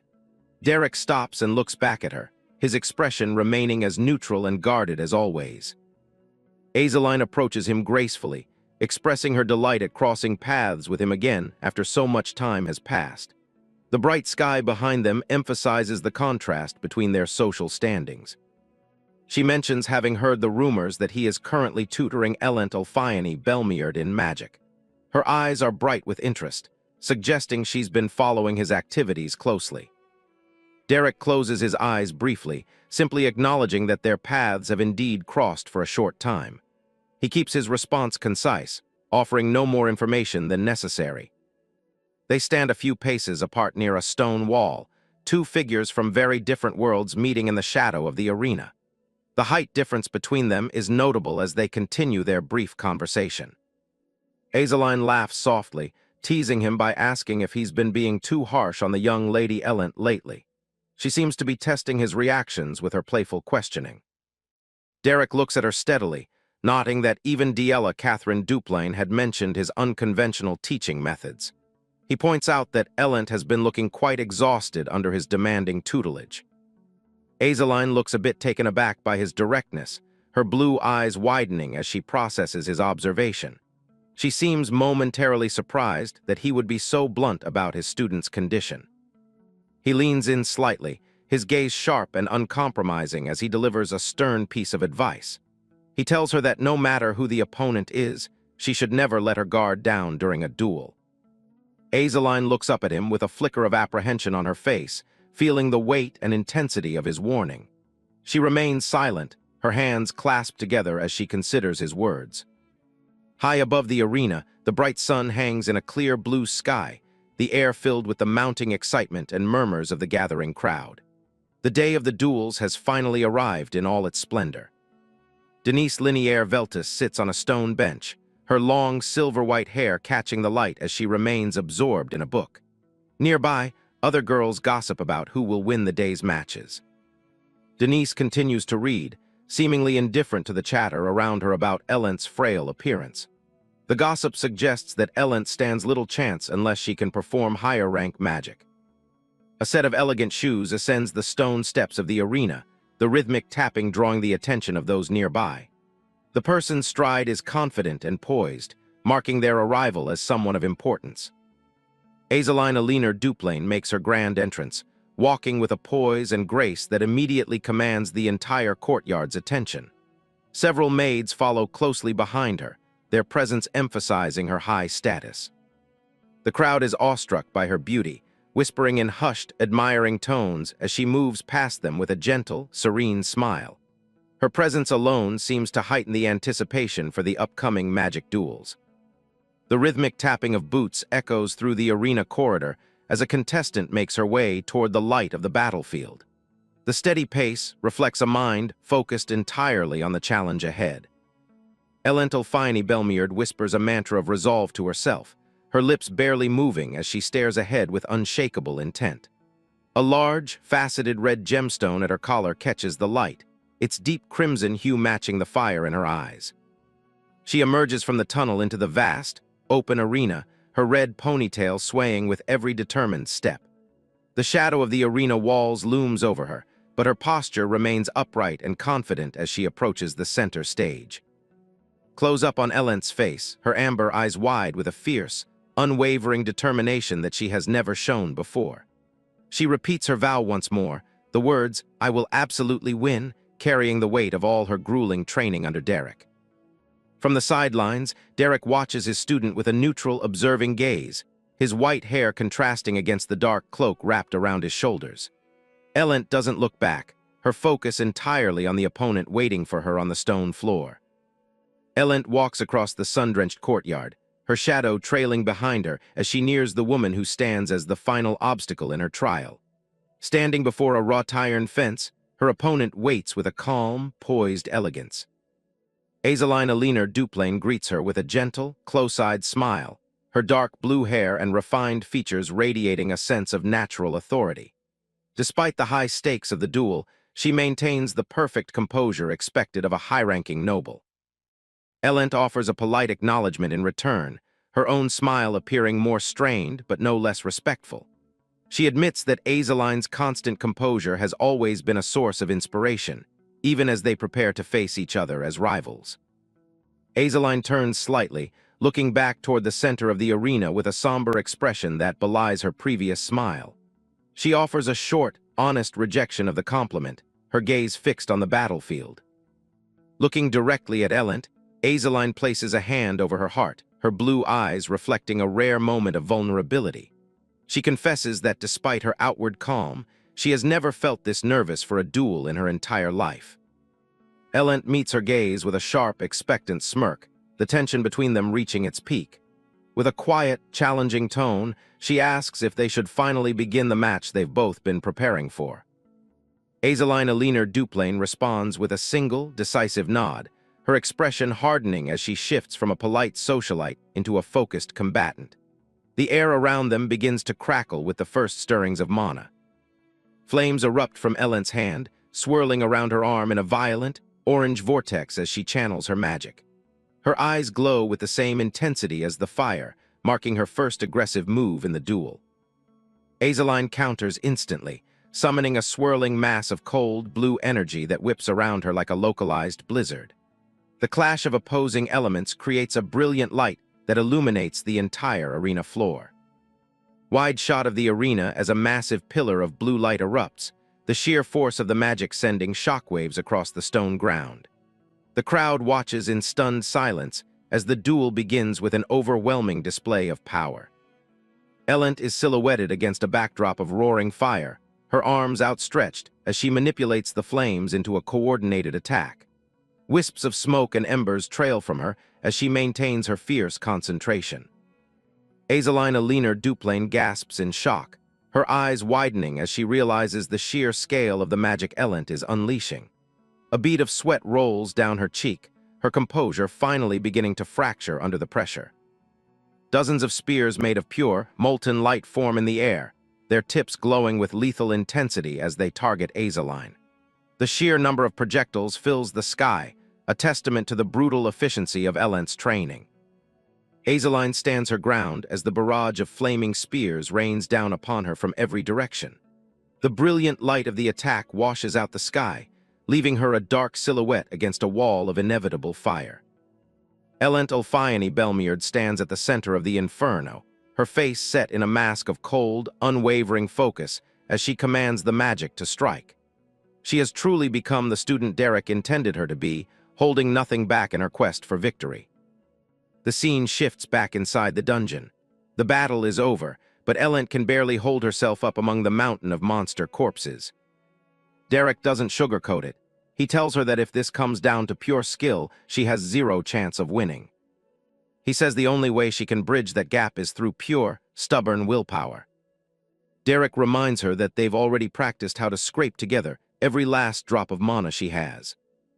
This isn't just a hobby, it's a strategy for when they both inevitably run out of power. He wants her to use her magic as flashily as possible to force the match into a battle of attrition. When they're both on empty, the winner is whoever can squeeze out one single drop more than the other. Elent asks what happens if the other girl simply has more mana, and Derek tells her flatly that she'll just lose. But he reminds her that she has the Belmead bloodline. The capacity is there if she can find it. He tells her she needs to actually start believing in herself. Back in the arena, Elent puts that advice to work, summoning an incredible number of golden spears. Azaline is completely caught off guard, unable to believe the girl she knew is capable of this level of magic. Elent raises her hand, focusing all her energy on the coming strike. A massive rain of mana spears comes crashing down on the arena floor. It's an overwhelming barrage that leaves Azaline with almost no room to breathe. But she isn't ready to fold, summoning a blue glow between her palms to mount a defense. A heavy shield expands around her, catching the golden rain before it can connect. Azaline grits her teeth, determined that she won't be the one to lose this fight. Elent stares right back with the same intensity, both of them absolutely refusing to give an inch. Elent starts the duel by flooding the arena with a barrage of flame arrows. She stands firm, her eyes sharp and locked onto her opponent. Azaline reacts instantly, raising a blue mana shield to catch the falling fire. From behind the safety of the barrier, she evaluates the situation with a cold, steady gaze. The arrows slam into the shield and explode, kicking up a wall of smoke and dust. The crowd is stunned as the arena rocks from the impact of Elent's newfound power. Azaline holds her ground, waiting for the dust to settle before making her next move. She notes the incredible firepower, but assumes Elent is just recklessly burning through her mana. Suddenly, a flicker of movement through the haze catches her off guard. She spots Elent's silhouette darting across the floor and focuses her aim. Azaline decides to seize the initiative and begins channeling her own attack. She fires a sharp mana arrow straight at the moving target. Elent doesn't stop to defend. She breaks into a high-speed sprint to outrun the projectile. She executes a tight mid-air flip, letting the blue spear whistle harmlessly past her. Azaline's eyes widen in disbelief. No traditional mage should be able to move like that. She realizes those were illusions, a trick that should be draining Elent's reserves even further. Before she can adjust her strategy, Elent is already charging in for a close-range strike. Azaline remains focused, tracking the redhead's trajectory as the distance closes. Elent vaults through the air, her body twisting to avoid a counterattack. A flashback shows Derek sitting in a carriage, giving his student a brief nod of assurance. He had told her to use the chaos of the fire and illusions to create an opening for a close-range ice spear. He warns her that a skilled opponent will eventually find a gap, especially one as talented as Azaline. Back in the present, Elent conjures a massive ice spear while suspended in the air. She lets out a shout as she dives down, launching the spear with everything she has. Azaline gathers a sphere of mana in her palm to meet the descending weapon. The clash triggers a violent explosion, blowing both combatants away from the center of the ring. Elent skids into a crouched position, smoke rising from her boots as she catches her breath. Azaline lands perfectly, her blue dress settling as she prepares for the next exchange. Elent looks up and feels a sudden shift in the air, her face going pale. Azaline stands in a silhouette of dark, swirling energy that begins to fill the arena. She acknowledges that Elent has completely overhauled her magical style since they last met. Elent stands her ground, but the pressure of the rising mana is clearly taking a toll. Azaline decides to meet force with force, her feet planting firmly on the stone floor. She summons a forest of mana blades around her, ready to push forward with overwhelming firepower. The blades hum with energy, circling her ankles and ready to launch at a moment's notice. Derek watches the scene from the shadows, leaning casually against a stone pillar. He notes that Azaline has finally taken the bait, his expression remaining cold and analytical. Elent stays low, her eyes scanning for the slightest opening in her rival's defense. Azaline admits the growth is impressive, but she still believes she has the upper hand in a contest of pure power. Behind her back, Elent makes a subtle flick of her fingers, triggering a hidden trap. Azaline's mana spears fly upward into the sky, chasing a bright orb of light. But the real threat comes from above. A hidden flame arrow drops straight toward Azaline's blind spot. Azaline is caught completely off guard as the hidden flame arrow closes in on her position. Her eyes widen in shock, realize she's been lured into a trap she never saw coming. The arena erupts in a shower of sparks as mana fragments scatter into the air. Azaline is left reeling, unable to fathom how Elent managed to hide a spell without any incantation. She remembers the golden barrage from the beginning of the match. As it turns out, it had paved the way for that pincer movement just now. The realization hits her. Elent had been preparing for this exact moment from the very start of the duel. Azaline barely manages to dodge as another strike zips past her, the heat singeing the air. Elent stands her ground, her face sweating but her resolve unshaken as she keeps the pressure on. Azaline grits her teeth, her breathing becoming shallow as she struggles to read her opponent's next move. In the stands, Denise Linier Veltis and the other nobles watch in stunned silence as the underdog fights on equal footing. Elent feels a surge of confidence, realizing that her training is actually allowing her to overpower the prodigy. Azaline's panic begins to rise, knowing that she can't win if she keeps fighting under these unpredictable conditions. She admits to herself that in terms of raw tactics and boldness, Elent is currently a step ahead. Azaline takes a deep breath, her eyes going cold as she decides to change the rules of the engagement. She resolves to reset the conditions of the duel from the start, using her superior mana reserves. Derek watches from the sidelines, his red eyes fixed on the arena with a detached, analytical gaze. He knows the real battle is only just beginning, as the power gap is about to be forced open.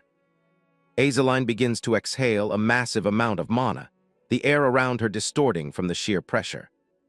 She begins to hover off the ground, a swirling vortex of blue light radiating from her body. Elent looks on in confusion, unsure of what her rival is trying to achieve with this sudden display. A sudden violent wind sweeps through the arena, kicking up dust and mana particles. Elent shields her face, realizing that the atmosphere itself is being manipulated by raw mana. She tries to call upon her own magic, but finds herself unable to sense any of the surrounding mana. The training ground falls into a strange, oppressive silence as the girls stand on opposite sides of the void. Derek notes that the surrounding mana has completely vanished in a brief, terrifying instant. He recognizes the phenomenon as mana alignment, where an overwhelming output takes control of the local energy. A mage can trigger this alignment when they exert power far beyond their normal limits. In Azaline's hands, a massive sphere of concentrated fire begins to form, illuminating the entire stadium. Flashback to a few nights prior, Elent lies exhausted on the grass during an intense training session. Derek approaches her with a water skin, his demeanor as stoic and demanding as ever. Elent takes the water, her hands shaking from the effort of trying to keep up with his lessons. She admits to him that she's unsure if she can truly beat someone like Azaline with only a few weeks of practice. Derek looks down at her and flatly states that she will win, though his tone is cryptic. He clarifies that she will win in a certain sense, leaving her to wonder what that could possibly mean. Back in the present, the noble spectators gasp in horror at the scale of the magic being channeled. They realize it's a 2-star fireball, a spell far too dangerous for a simple training duel between students. Elent stares at the miniature sun in front of her, her eyes wide with primal terror. She screams out for Derek, frantically asking what she's supposed to do against such an impossible attack. Derek remains silent, his expression unmoving as he watches his student face the ultimate test. Elent lashes out in fear, calling him a fraud for leading her into a situation she can't possibly block. The fireball begins to descend, its heat singeing the very air and blinding everyone in the arena. The massive sphere of flame looms over Elent, ready to vaporize everything in its path. Elent screams in terror as the massive fireball looms directly over her. Her mind races, realizing she has no way to block a 2-star spell with her current level of magic. Azaline Aliner Duplain stares down her opponent, her hand outstretched to unleash the devastating spell. Elent feels a crushing sense of defeat, thinking it's impossible for someone like her to overcome such power. In the stands, Denise Linear Veltus watches the duel with a cold, analytical gaze. The other noble students cover their mouths in shock, as the arena is engulfed in a blinding golden light. The fireball strikes the ground with a massive explosion, sending a pillar of flame into the sky. Azaline's eyes widen as she tries to pierce through the smoke and debris to see the result of her attack. A second, even larger burst of mana erupts from the impact point, shaking the entire training ground. Elent is thrown backward by the violent shockwave, shielding her face from the intense heat. She tumbles through the air, her body spinning uncontrollably as she tries to regain her footing. Azaline stands in the center of the arena, her chest heaving as steam rises from her mana-depleted body. Elent manages to slide to a halt on the stone floor, her clothes singed but her spirit still intact. Azaline is frozen in disbelief, unable to comprehend how her rival could have survived such a direct hit. She realizes that Elent used a defensive movement she had only seen once before to mitigate the damage. Derek watches from a distance, his expression unreadable as he judges the effectiveness of the lesson. Azaline's hands begin to shake as she starts to view Elent as a monster that thrives on mana consumption. She clenches her fist, her knuckles turning white as she forces her mana to respond one more time. Derek observes that Azaline is finally showing true respect by going all out against her opponent. Sweat pours down Azaline's face as she prepares a final, desperate surge of magic. Elent stands tall, a determined grin spreading across her face as she anticipates the next move. She realizes that if she can just endure this last attack, the victory will be hers. Azaline channels a second massive fireball, the air around her distorting from the concentrated energy. She screams with every ounce of her remaining strength, declaring her intent to win. The strain of the magic is visible on Azaline's face as she groans, her eyes wide with desperation. The sphere of fire is launched with a violent shove, hurtling toward Elent at high speed. The spectators gasp in horror at the sight of another high-level spell being cast so recklessly. This second fireball is far faster than the first, leaving a trail of scorching heat in its wake. Elent lunges to the side at the last possible second, the fireball missing her by a mere hair's breadth. Azaline screams in shock as her attack misses its mark once again, her hand reaching out into the empty air. The fireball explodes against the arena wall as Elent rolls across the stone floor to avoid the splash damage. Elent uses her momentum to perform a sharp flip, launching herself back into an offensive position. She leaps high into the air, soaring above the smoke and flames that fill the arena. High above the ground, Elent is momentarily silhouetted against the bright glare of the afternoon sun. Azaline shields her eyes from the blinding light, desperately searching for any sign of her opponent. She is stunned to see Elent floating high above her, poised for a decisive counterattack. Elent realizes that from this height, Azaline will be unable to read the trajectory of her next spell.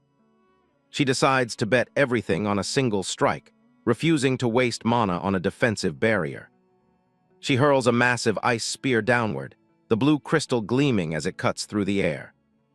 Azaline collapses to her knees, her mana reserves completely exhausted and her body failing her. The ice spear slams into the ground right in front of Azaline, the impact creating a massive crater. Elent glares down at her rival, noting that Azaline has used up every drop of her mana in that final barrage.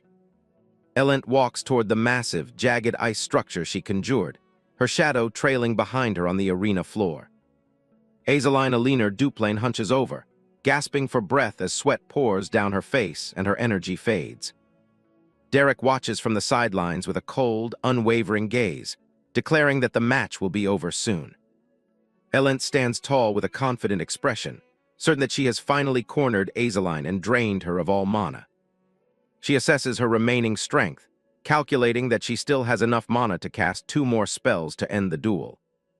Gazing at the chaotic, pulsing red magic core coming from her opponent, Elent feels a surge of triumph at the thought of defeating her formidable rival.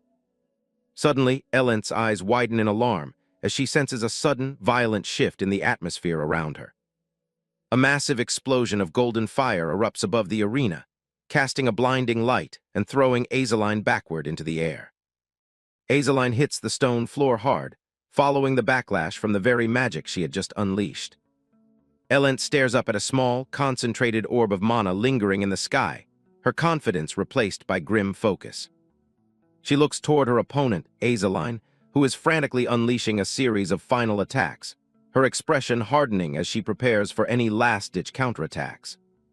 Azaline cowers behind the remains of the shattered ice, her entire frame shivering with exhaustion and cold. She mutters a desperate plea, begging for the strength to summon her magic just one more time to save her pride. A small, flickering flame of blue mana ignites in her trembling hand, reflecting her refusal to admit defeat even at her limit. Elent watches the struggle in silence, her brow furrowed as she witnesses the sheer tenacity of her rival. In a final close-up, Azaline's wide blue eye reflects the brilliant arena lights, her gaze locked on her last chance for survival. In the high society of Eberstein, no noble lady shone brighter than Azaline Duplain. She was the picture of perfection, standing in a field of light and flowers. But wherever there's a brilliant light, a shadow is bound to follow. And that forgotten dark corner was the only place left for those who couldn't keep up. Elent stares out from that gloom, her eyes filled with a heavy burden. This shadow is where she has always stood, watching from the sidelines. She looks at Iceland's back, seeing the girl who has always been miles ahead of her. The gap between them felt impossible to close. Elent recalls looking down on her rival with disdain. She thought Iceland was just a pampered girl who had been given everything from birth. She gives a mockingly sweet smile, crossing her arms. Back then, she wondered if Iceland really believed people would always be kind to her face. Elent leaned in close, her voice low and full of venom. She wanted to see Iceland finally lose her composure and snap in a fit of rage. She watched with cold, expectant eyes, waiting for the perfect facade to finally crack. Instead, Iceland just turned and gave a radiant, genuine smile. She looked completely unfazed by the hostility thrown her way. To everyone else, Azaline was like a precious gem. The more she was polished by hardship, the brighter she seemed to shine. Elent looks down at her feet as black, shadowy mist begins to swirl around her ankles. The radiance from Iceland was so blinding that it completely washed her out. The shadows climb up Elent's dress, threatening to swallow her whole. She felt herself being completely overshadowed and forgotten by everyone. Something drops into a dark pool, sending up a pitch-black splash. It was the visual representation of her sinking lower. Elent sinks into a deep, watery abyss, bound by those shadowy tendrils. She calls it an abyss of inferiority that keeps dragging her deeper into the dark. Even in that darkness, Elent grits her teeth and refuses to give up. She kept sharpening her resolve like a blade, waiting for her chance to strike back.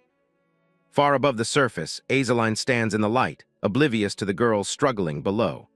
Elent told herself that one day she would reach that same light. Elent fights against the shadows, trying to crawl out of the bottomless pit. Her goal was to finally surpass Azaline and prove her own worth to the world. Back in the present, Elent looks down from the terrace at Iceland on the ground. The roles have shifted, yet that old feeling still lingers in the air. Azaline is known for being elegant, composed, and beautiful at all times. Elent watches her closely, searching for even a single crack in that armor. But even now, with her hair a mess and her body caked in mud, Azaline doesn't look defeated. She's rolled around in the dirt in front of everyone, yet she doesn't look pathetic. Azaline stares forward with intense blue eyes, sweat dripping down her face. Elent can't understand how she maintains such a calm, focused expression after all this. It's as if Azaline has no image she's desperately trying to protect. She's just always herself, regardless of what's happening around her. Azaline gives everything she has to the task right in front of her. Her focus is absolute, completely ignoring the noise and pressure of the crowd. The spectators go wild, screaming for Azaline to get up and keep going. They're all convinced she can pull off a miracle win at the last second. Elent holds a ball of fire in her hand, her expression unreadable. She has the clear advantage, but something in her heart is making her hesitate. She looks over at Derek, who is watching from the sidelines. She asks herself if a win here would really count as beating the real Iceland. Derek watches with his usual calm, red-eyed gaze. He told her she'd be able to win soon enough, but a hollow victory feels worse than losing. Elent stands alone on the water's surface, fire flickering in her palm. If she wins now, it feels like she's just beating a version of Azaline that isn't at her best. The shadows start to creep back around her ankles again. She realizes this is the end of the match, but even a win leaves her feeling empty inside. She feels like she'll just be back at the point where it all began, still trapped in the same cycle of doubt. The dark tendrils pull her back toward the abyss. Azaline continues to struggle, trying to manifest her own magic through the exhaustion. Her hand trembles with the effort, nearly at her absolute limit. Azaline looks up, exhausted and panting, with small bubbles of mana floating around her. She's pushing herself past the breaking point to stay in the fight. Suddenly, Elent lets the fire in her hand die out and lets out a long sigh. She shrugs and claims that she's completely out of mana. Azaline's eyes widen in pure shock. She was ready for a final clash, only for her opponent to just quit out of nowhere. Elent turns her back and starts walking away, her pace casual. She tells Iceland she's amazing and that she still can't beat her after all. She officially forfeits the match, leaving everyone in the arena stunned. She calls it an incredible match as she leaves Iceland kneeling on the ground. The crowd erupts in cheers for Iceland, praising her as the best. They don't seem to care about the technicality of how the win happened. Elent walks away with a faint, satisfied smile on her face. For the first time, she feels like she's actually won something more important than a duel. Azaline sits there, looking completely baffled by what just happened. She knows in her heart that she didn't actually win through her own power. The camera pans up to the bright, open sky. The heavy tension that had gripped the arena has finally broken. A group of girls rushes over to Iceland, congratulating her on the victory. They're all buzzing about her 2-star magic and how incredible the match was. Azaline looks down, her expression distant as she processes the hollow win. Something about Elent's forfeit has left her with more questions than answers. Elent walks away from the arena, the cheers of the crowd a distant hum behind her. She's lost in thought, her expression uncharacteristically heavy. Derek is waiting for her in the shadows, leaning against a pillar with a book in hand. He's been watching her every move from the start of the match. Elent approaches her tutor, a faint smile playing on her lips despite the dirt on her noble outfit. Derek looks up as she stops before him, his gaze as steady as ever. She puts a hand to her chest and lets out a light-hearted laugh. She's amused by the thought of how Azaline Duplain looked when the duel took its unexpected turn. Derek closes his book and looks at her with a calm, questioning gaze. He wants to know exactly what kind of expression Iceland was making. Elent mimics the look, her hands out and mouth agape in a dramatic impression. She's clearly getting a kick out of having caught the perfect lady off guard. She continues her laugh, leaning back with a smug sense of accomplishment. To her, even the usually composed Iceland couldn't hide her total shock. She wipes a tear of laughter from her eye, her mood unusually high for someone who just lost. She tells Derek it was worth the defeat just to see something so rare. Elent thanks her tutor, saying she finally feels like she has the upper hand in their rivalry. She's in a great mood, feeling like a quick learner who finally proved something. Derek doesn't join in on the laughter, his crimson eyes remaining fixed on her with a serious intensity. He asks her what she really thinks of herself now. The laughter stops as a single drop of moisture runs down Elent's cheek. She looks confused, asking herself why her body is reacting like this. Her eyes suddenly well up with tears as she stares back at Derek. The satisfaction of the match is being swallowed by a wave of raw emotion. Derek watches her silently, his expression unblinking and patient. He lets her process the feelings she's been trying to laugh off. Ellen breaks down, the tears streaming down her face as she gasps for air. The pressure of the duel and her own expectations has finally broken through. She sinks to the floor, head in her hands as she sobs quietly in the hallway. She mutters to herself that she's supposed to be an adult, not a crying child. Derek closes his eyes and tells her softly that there's absolutely nothing to criticize about her performance. He acknowledges how hard she's worked. He stands as a steady presence beside her, his silhouette sharp against the fading light. Ellen remains huddled on the ground, still overwhelmed. She admits that deep down, she really did want to win that match. The desire for a real victory was still burning under her casual exterior. But she realized that even with a win, nothing would really change. She'd still feel like she was stuck in the same place as before. A visual metaphor shows her sinking into a dark, watery abyss, her body bound by shadowy tendrils. This is the weight of her own self-doubt dragging her down. She says her pathetic nature is just too deeply ingrained to be fixed by one victory. She covers her face, unable to look at her tutor. The two of them are alone in the vast, quiet hallway as the sun begins to set. The cheers from the arena are nothing but a distant memory now. Ellen gives a bitter laugh, saying she's at least better than Iceland in one thing, self-doubt. She feels exposed and small in the middle of her own failure. She looks away, her shoulders slumped as the tears continue to fall. She's given up on herself once again. Derek looks down at her and asks a blunt question. So what if you look a little pathetic? It catches her completely off guard. Ellen turns to look up at him, her eyes wide with shock. It's a perspective she's never considered in her entire life. Derek tells her that if she isn't brave enough to look pathetic, she'll never be able to grow. He stares her down with a brutal, honest truth. They stand together in the golden light of the hallway as the sun sets. Derek's words start to sink in, offering her a path out of the abyss. Ripples spread across a dark liquid surface, representing the shift in Ellen's mind. The old patterns are being disrupted.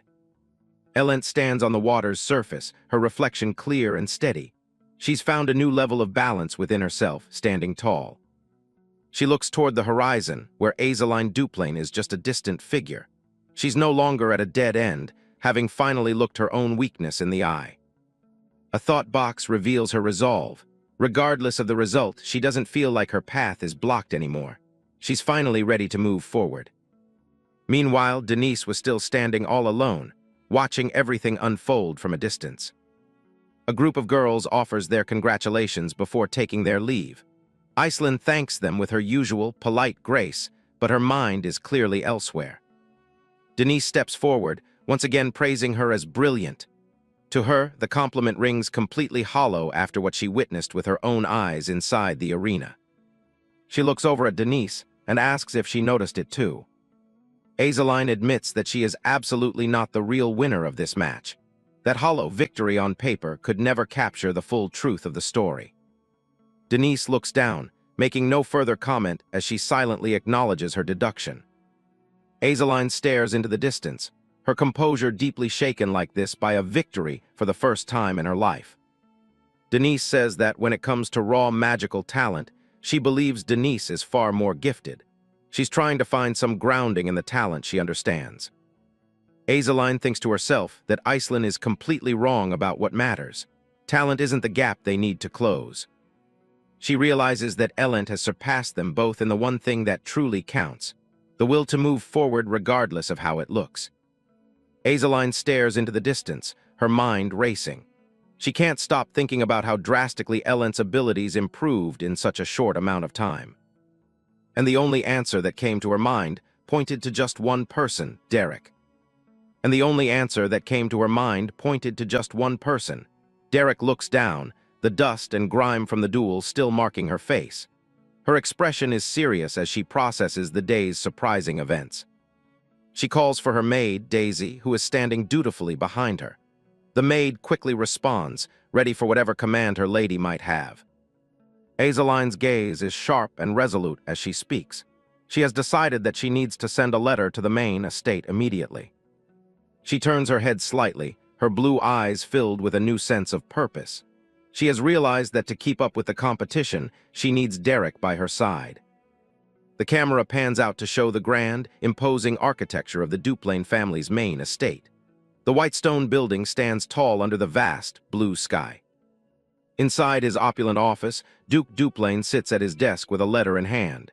He's surprised to hear that dressed Wolfdal, a sixth-rank mage, is coming to Ebelstein. He ponders the news, wondering if the recent shifts in the tariff agreement are connected to the legendary old man's movements. Valerian stands off to the side, listening. Duke Veltus looks down at the documents, his face incredibly serious. He dissects the potential impact of Sir Drest's appearance. An image of dressed Wolfdal appears in his mind, a hooded figure with a white beard, the pinnacle of search magic. Duke Duplain is convinced that a man with such foresight must have a critical reason for his journey. Valerian Duplain, sitting on a sofa across from her father, mentions that there is also a letter from herself. She's wearing a formal white and blue uniform with gold epaulets. Duke Duplain looks up, wondering if they can simply fulfill the request she's presenting. He doesn't yet see the complication she's about to reveal. Valerian explains the difficulty. She wants Derek as her magic tutor, but he is currently busy at the Bellmead house. He's already teaching magic to Elent. Duke Duplain puts a hand to his chin, deep in thought. He considers sending a butler with instructions to negotiate aggressively for the tutor's time. Valerian looks at her father with a firm, steady gaze. She tells him to leave it for now, signaling that she has her own plan for handling the situation. Duke Duplain agrees, nodding that he has to go to Ebelstein anyway because of the dressed Wolfdal situation. He decides he'll take care of the matter personally while he's there. The scene shifts to a quiet sunset over the city's rooftops. The sky is a blend of soft oranges and fatting purples as the day comes to an end. Elent and Derek are sitting together at a table in a garden pavilion. The atmosphere is peaceful and private under the sunset sky. Derek looks over at his student with a calm, attentive expression. He waits for her to speak, his presence a steady anchor for her. Elent leans her head on her hand, looking out at the gardens with a thoughtful gaze. She tells Derek that she thinks she's going to take a break from her magic studies for a while. She turns to him and asks if he's still planning to work with the Beldun mercenary corps. Derek simply confirms that he will be. Suddenly, Elent stretches her leg out under the table, giving Derek's foot a playful thud with her boot. It's a sudden shift back to her mischievous self. She leans forward with a teasing smile, her hand supporting her chin. Derek looks down at his foot, a little surprised by her playful physical gesture. Elent's eyes sparkle in the warm light as she asks him a question. She wants to know if he'll come back to teach her magic whenever she calls for him. Derek stares at her in silence for a moment, his expression unreadable. He's taking in her request and the confidence behind her smile. He agrees to her request, but he admits that he's not sure if he has anything left to teach her. Her growth has already been remarkable. Elent stretches her arms behind her head, laughing at his sudden modesty. She tells him that such a humble attitude doesn't suit him at all. They both look out at the fatting horizon from the pavilion. Elent remarks that winter is finally coming to an end, reflecting on how long and arduous it felt. The scene shifts to the exterior of the Beldurn's Tier, in at night. The windows cast a warm, yellow light onto the darkened street outside. The heavy wooden door of the tavern creaks open, letting in a gust of night air. Someone is entering the bustling establishment. Inside, a blonde mercenary girl with a card stuck to her forehead and the innkeeper, Beldun, are in the middle of a rowdy game. They both look up in shock as the door opens. The girl shouts Derek's name, her arms raised in an enthusiastic greeting. Derek stands in the doorway, his silhouette backlit by the streetlights. Derek enters the room with a faint, tired smile. "I'm back," he says simply, acknowledging his friends as he steps into the warmth of the inn. A carriage wheel spins rapidly, kicking up dust as it travels over the cobblestone road. The journey is being made with great haste. The carriage rolls through the countryside under the bright morning sun, leaving the city far behind. It's a journey into the unknown. Inside the carriage, sits alone, looking out the window. His mind is focused on the high-stakes mission his family is undertaking. Back at the estate, Elent is fast asleep in her grand bed. Her long red hair is spread out across the pillows in the morning light. A sudden knock at the door startles her. She pulls a pillow over her head with a groan, insisting that she's on break and wants no lessons today. Her maid, Bella, stands at the door with a nervous expression. She tells her lady that she really needs to come out and see what's happening. Elent gets out of bed with a frustrated sigh, her hair messy and her voice full of annoyance. She's irritated that her first day of rest is being interrupted so early. She rubs her eyes and prepares to face the day, her expression tired and grumpy. She can't believe her simple request for a break was ignored. Grand Duke Eyes is beaming with pride as he greets his daughter, his eyes crinkled in a wide, joyous smile. He clasps his hands together, affectionately calling Elent his pride, his gem, and his treasure. But there was no warm welcome at all, only the door suddenly slamming shut with a bang. The maid Bella maintained her completely quiet and deadpan presence, intently watching the reunion between the father and daughter.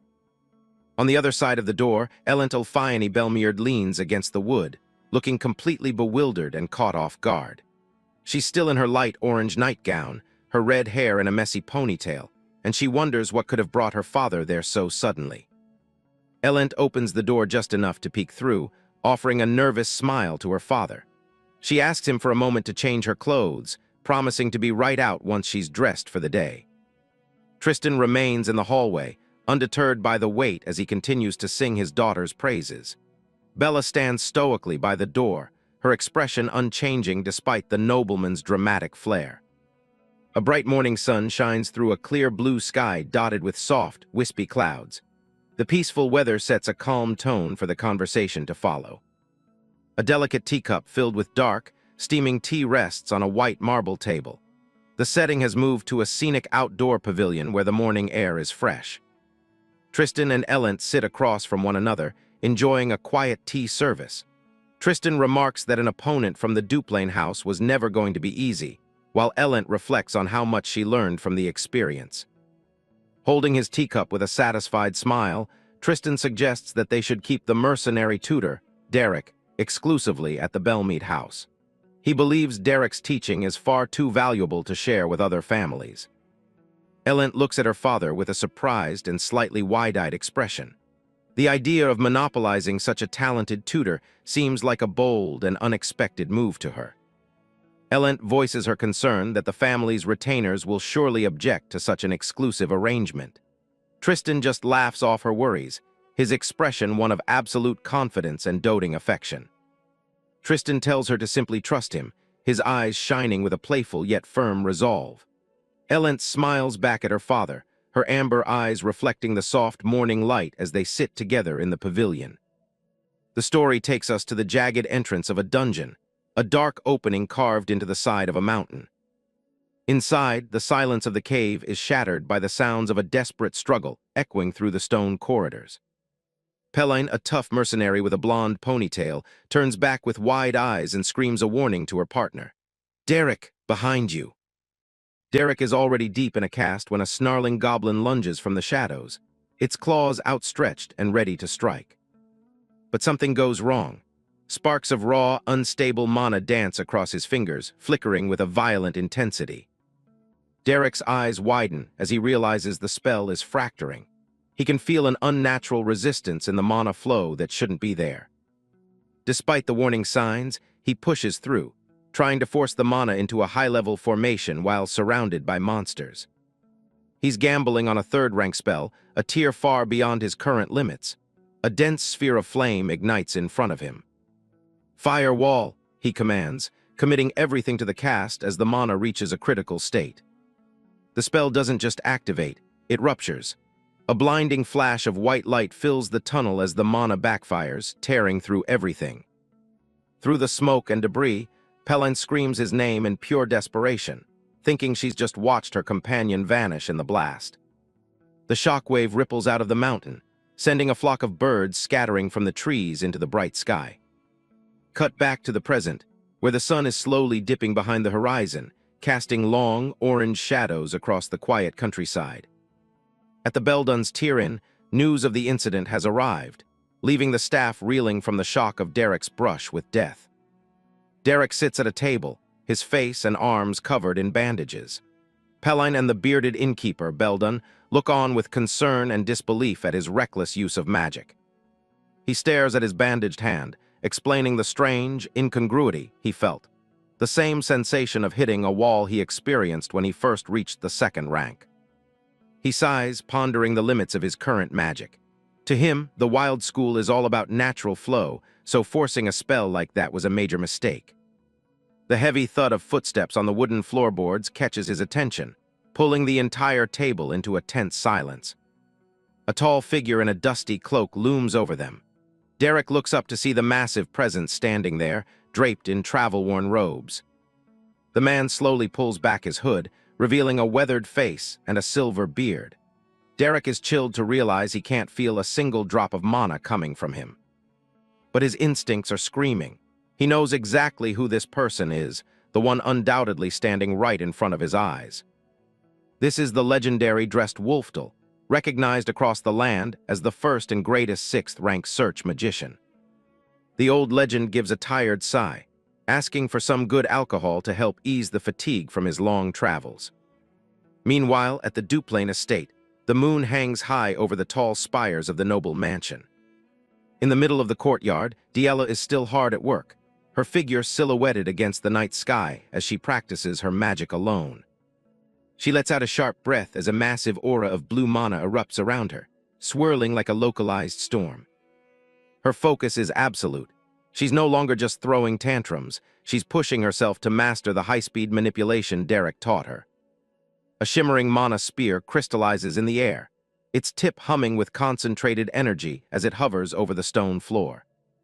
She grinds her teeth, her fist clenched as she forces her mana to split and replicate, refusing to stop at just one spear.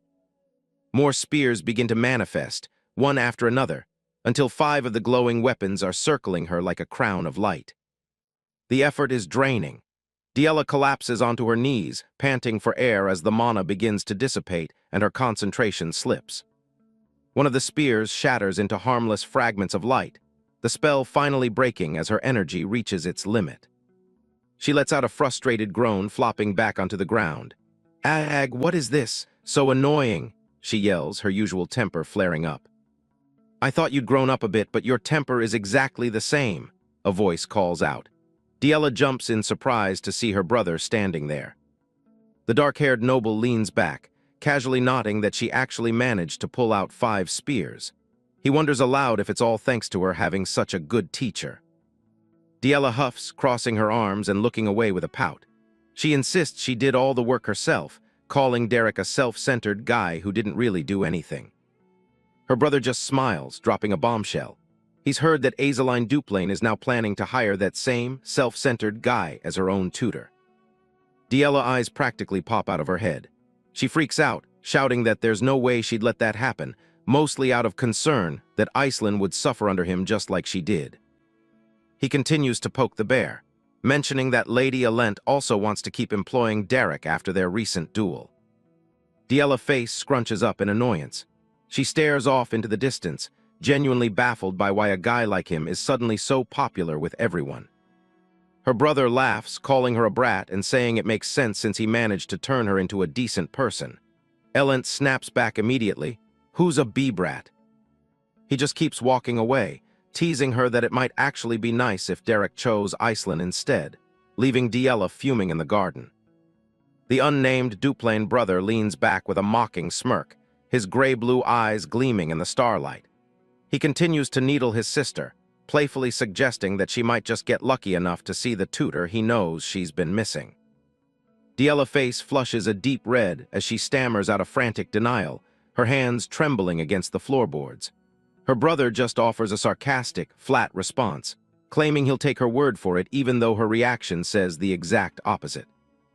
The teasing atmosphere shifts as the brother looks up toward the night sky, his expression becoming more serious. He realizes that after such a public display of magic, rumors about Derek's talent have likely spread far enough to draw the attention of every noble house in the city. Inside the quiet space of her private room, Denise Veltas sits pensively with a book and an apple in hand. her long, flowing silver-white hair catching the faint light filtering through the window. Meanwhile, the voice of Grand Duke Duplain echoes over the scene, hopping that the list of competitors fiercely fighting for Derek's time as a tutor will not grow any longer. Night has fallen over the city, and the Beldun's Tier Tavern is glowing with warm light. It's a quiet evening for a meeting that's about to change everything. Inside, the legendary dressed Wolfdal is busy chugging down a massive mug of ale. Derek sits across from him, watching the old man's every move with a mix of curiosity and caution. Derek can't help but wonder why a mage of such incredible caliber would be hanging out in a place like this. He knows the name dressed Wolfdal carries a lot of weight, but the reality is even more imposing. Wiping his mouth, Dressed lets out a satisfied sigh and leans in. He looks the young mercenary over and asks if his name really is Derek. Derek confirms it, keeping his guard up. He's surprised that a man of Drest's status even knows who he is. Drest doesn't beat around the bush, asking if they can step outside for a private talk. He makes it clear he wants this conversation to be just between the two of them. Derek stays quiet for a moment, weighing his options. The gaze of the 6-star mage is heavy, leaving him with little choice but to follow. They step out into the cool night air, leaving the noise of the tavern behind. The streets are empty as the two mages begin their walk through the sleeping town. Drest breaks the silence by critiquing Derek's magic, calling his talent ambiguous. He tells the boy it's likely something he's never heard before, especially with everyone else praising his skills. Derek listens intently, his expression stoic despite the harsh assessment. He knows better than to ignore the words of a master, even if they're hard to swallow. As they walk, Drest asks a pointed question. What exactly is Derek hoping to achieve by working so hard at magic? He wants to know what's driving the young man to push himself so much. Derek admits he doesn't have any world-altering ambitions or grand dreams. He explains that since he's managed to grasp even a sliver of talent, he feels compelled to see it through. He's simply curious to see his own limits. He wants to know exactly how far and how much further he can go with the power he's found.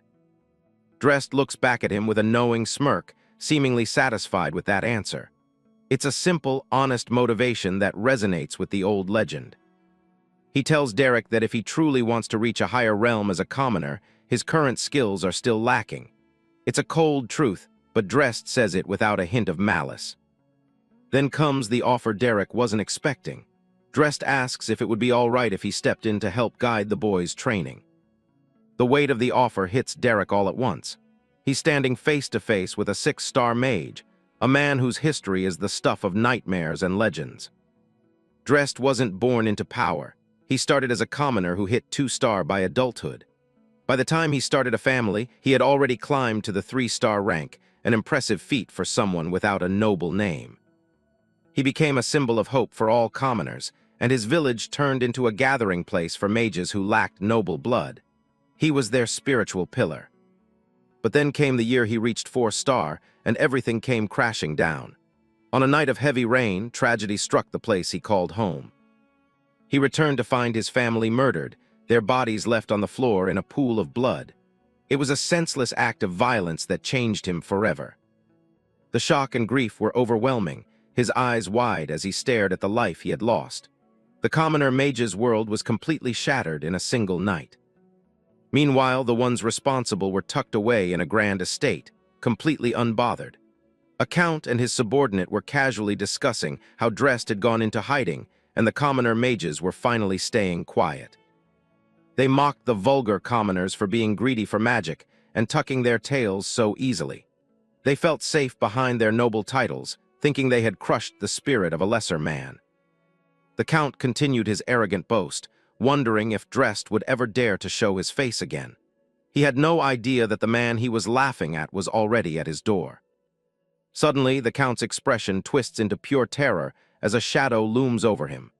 The arrogance vanishes in an instant as he realizes his past has finally caught up to him. Before the guard can even react, Drest strikes with a flash of light. The man's head is severed cleanly, blood spraying as he falls to the floor. Drest stands in the darkness, his green eyes glowing with a cold, vengeful fury. He's no longer just a mage, he's a force of nature fueled by loss.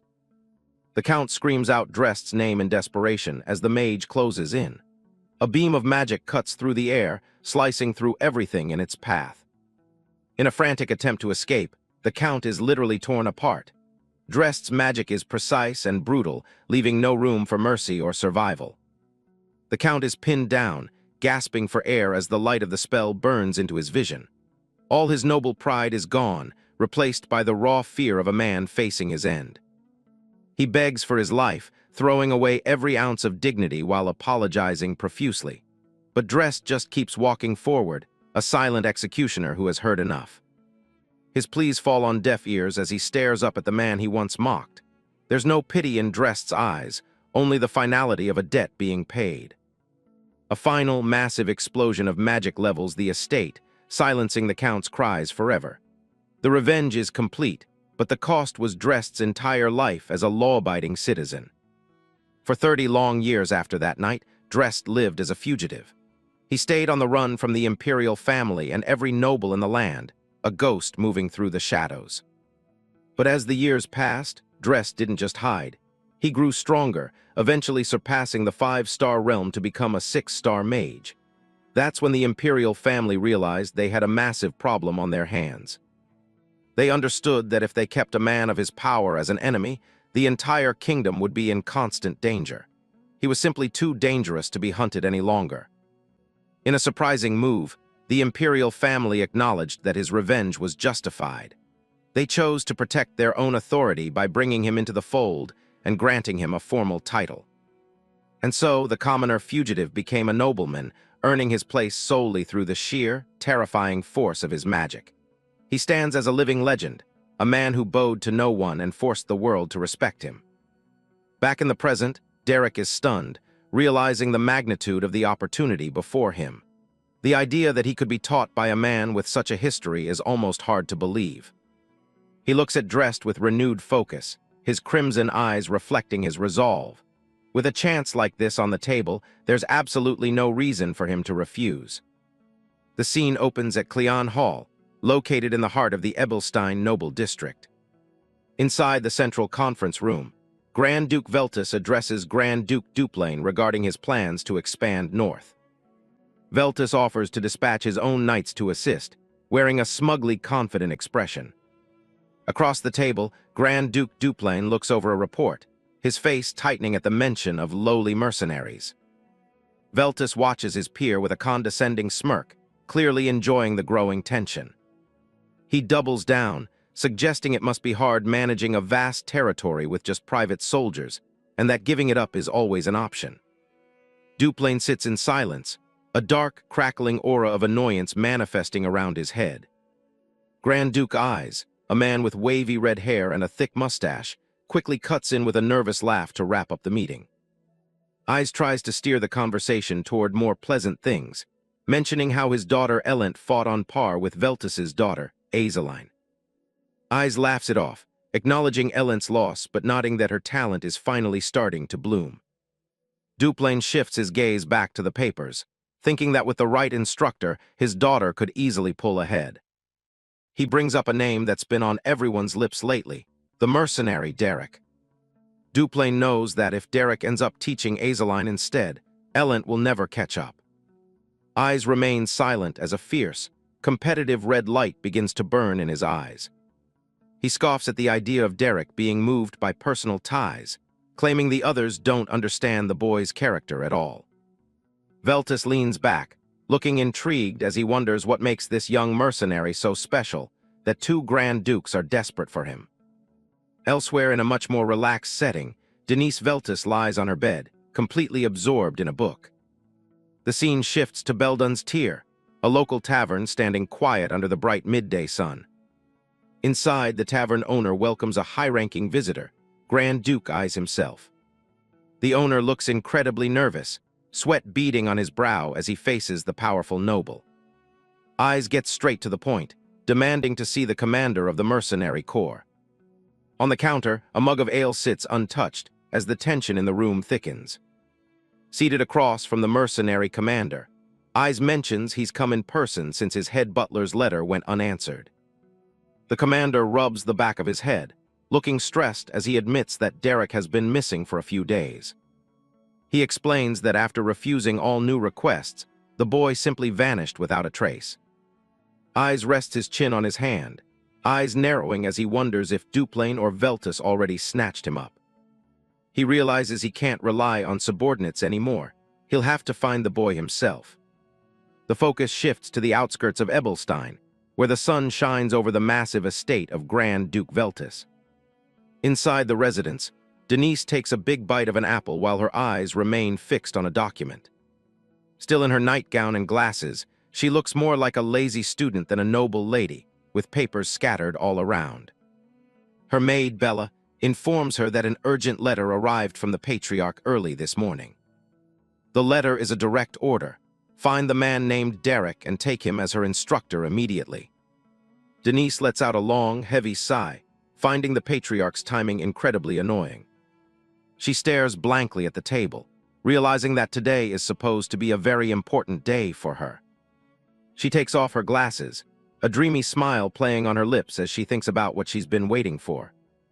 Today is the release of her favorite author's new romance novel, and she's dying to read about the cold Grand Duke's ice greatsword.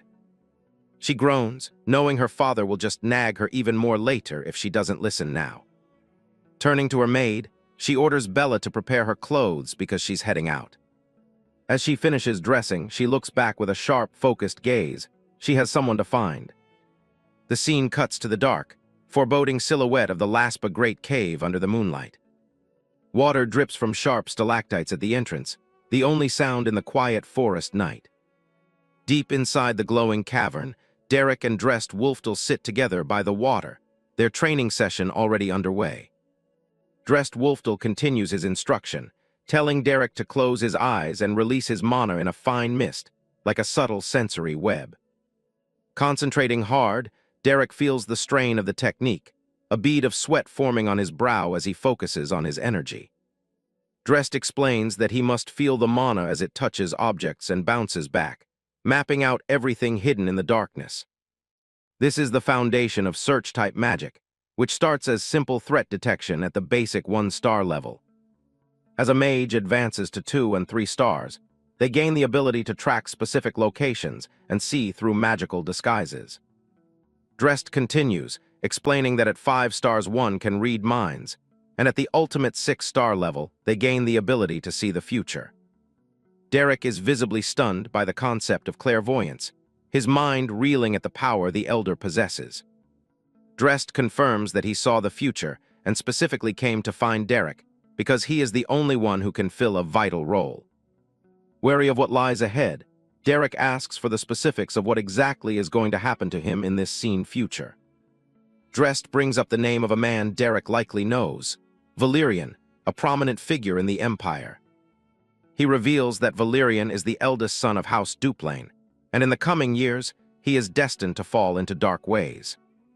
According to the prophecy, before Derek even reaches adulthood, this young noble will begin to dabble in the forbidden art of necromancy. The gravity of the situation hits Derek hard, his crimson eye narrowing as he realizes the threat Valerian poses to his life. Dress delivers a cold, final command. Because of this dark future, Derek must be the one to kill Valerian. Derek stares back in silence, the weight of the request to become a high-profile assassin settling heavily on his shoulders. He asks why Valerian would turn to such dark magic, but Dressed closes his eyes, refusing to share any further details for now. Looking out at the quiet forest outside the cave, Dressed warns that learning too much about the future recklessly only makes it more unpredictable. He emphasizes that the days ahead will become complex and difficult to navigate if they aren't careful with this knowledge. Then he drops the most personal bombshell of all. In the current timeline, Derek is destined to die. Dressed is surprised by the boy's calm reaction, nodding that he doesn't seem shocked by the news of his own impending death. Derek remains steady, pointing out that Dressed said he was destined to die, not that his death was a fixed certainty. Dressed confirms that he doesn't want the boy to die either, which is exactly why he has chosen to intervene. He promises to make sure Derek survives, but to do so, the boy will have to reach a level of power beyond his imagination. Drest stands up and begins to channel his mana, a bright orb of energy forming between his hands as he prepares for the next lesson. He stands at the center of the cavern, looking up at the cave opening as his power begins to swirl and crackle around him. A close-up of his hand shows the intense blue mana leaking from his fingertips, pulsing with incredible magical pressure. He tells Derek that to change fate, he must become strong, not just capable but overwhelmingly so.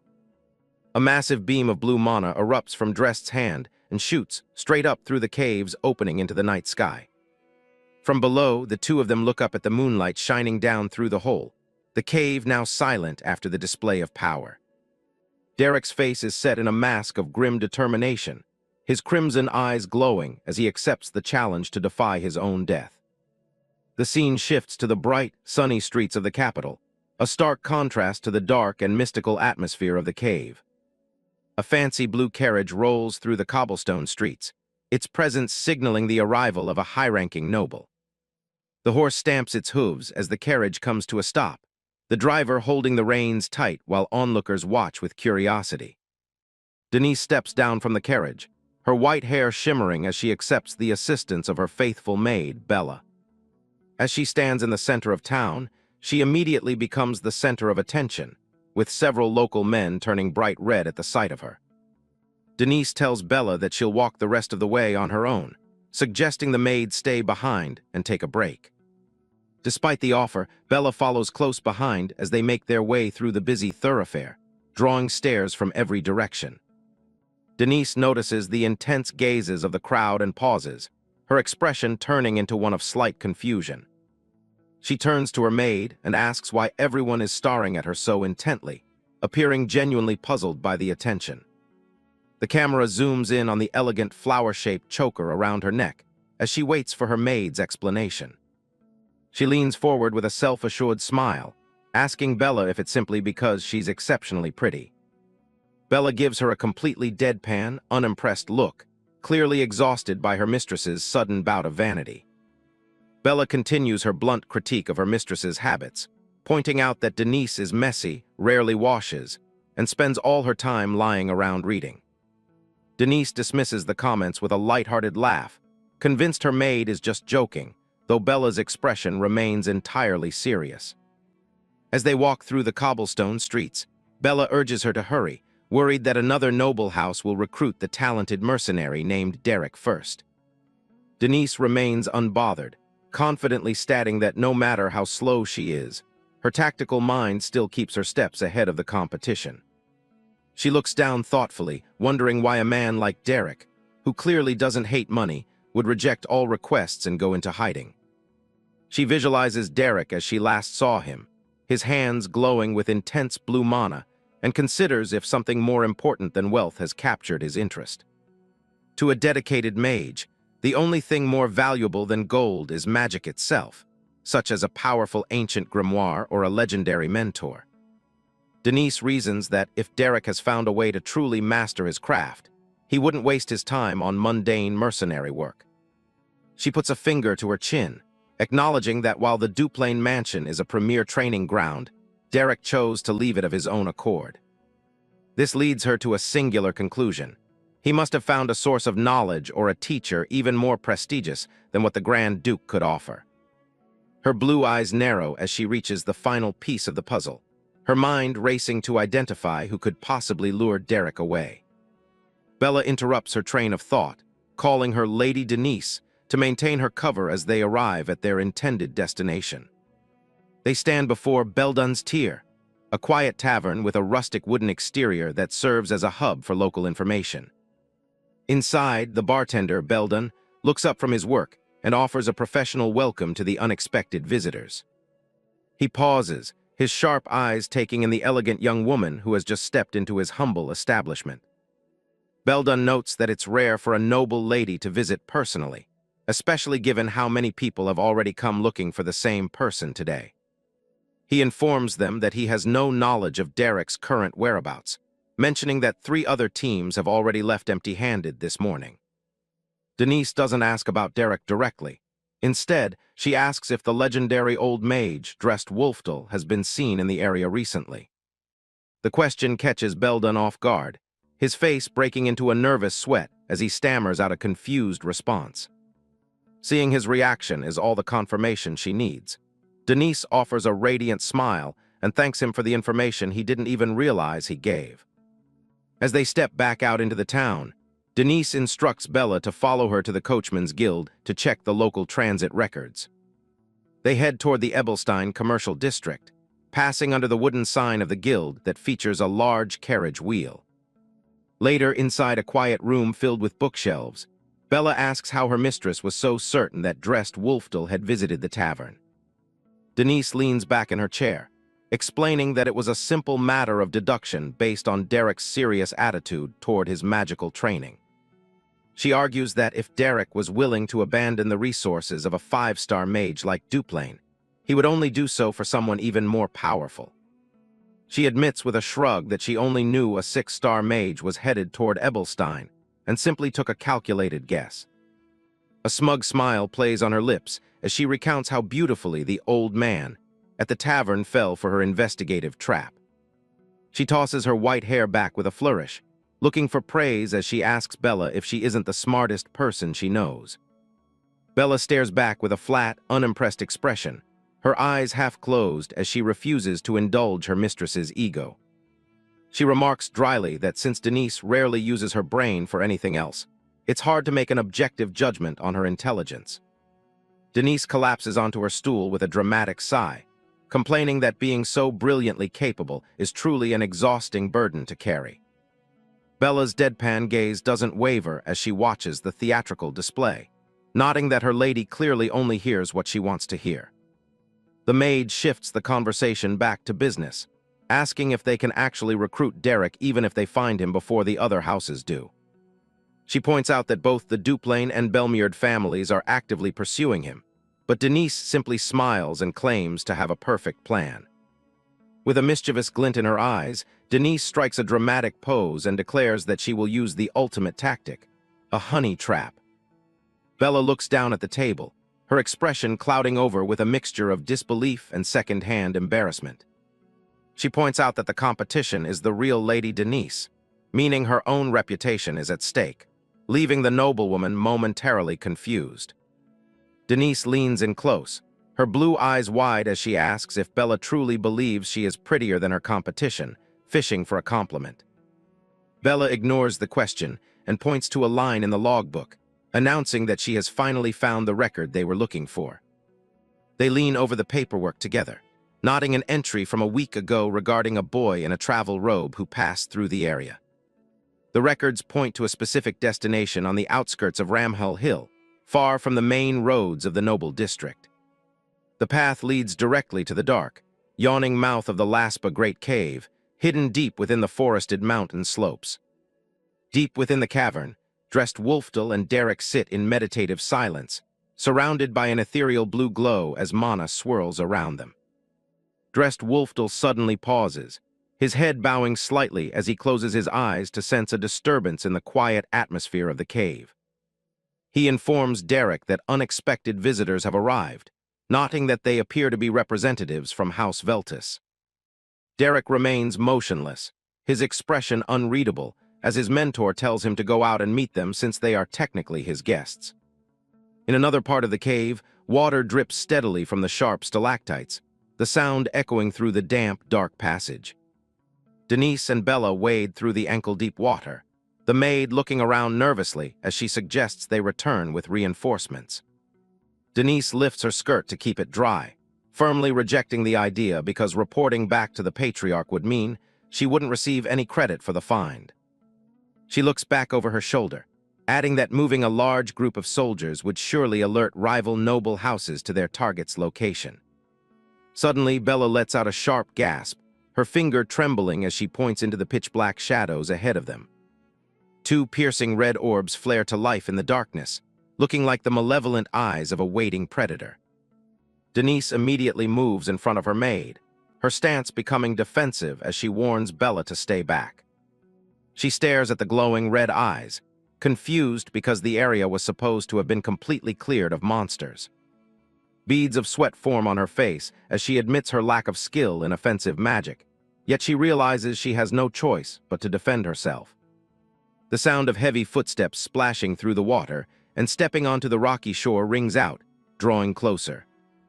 Denise begins to chant an incantation in an ancient script, a circle of blue mana manifesting around her hand as she prepares to strike.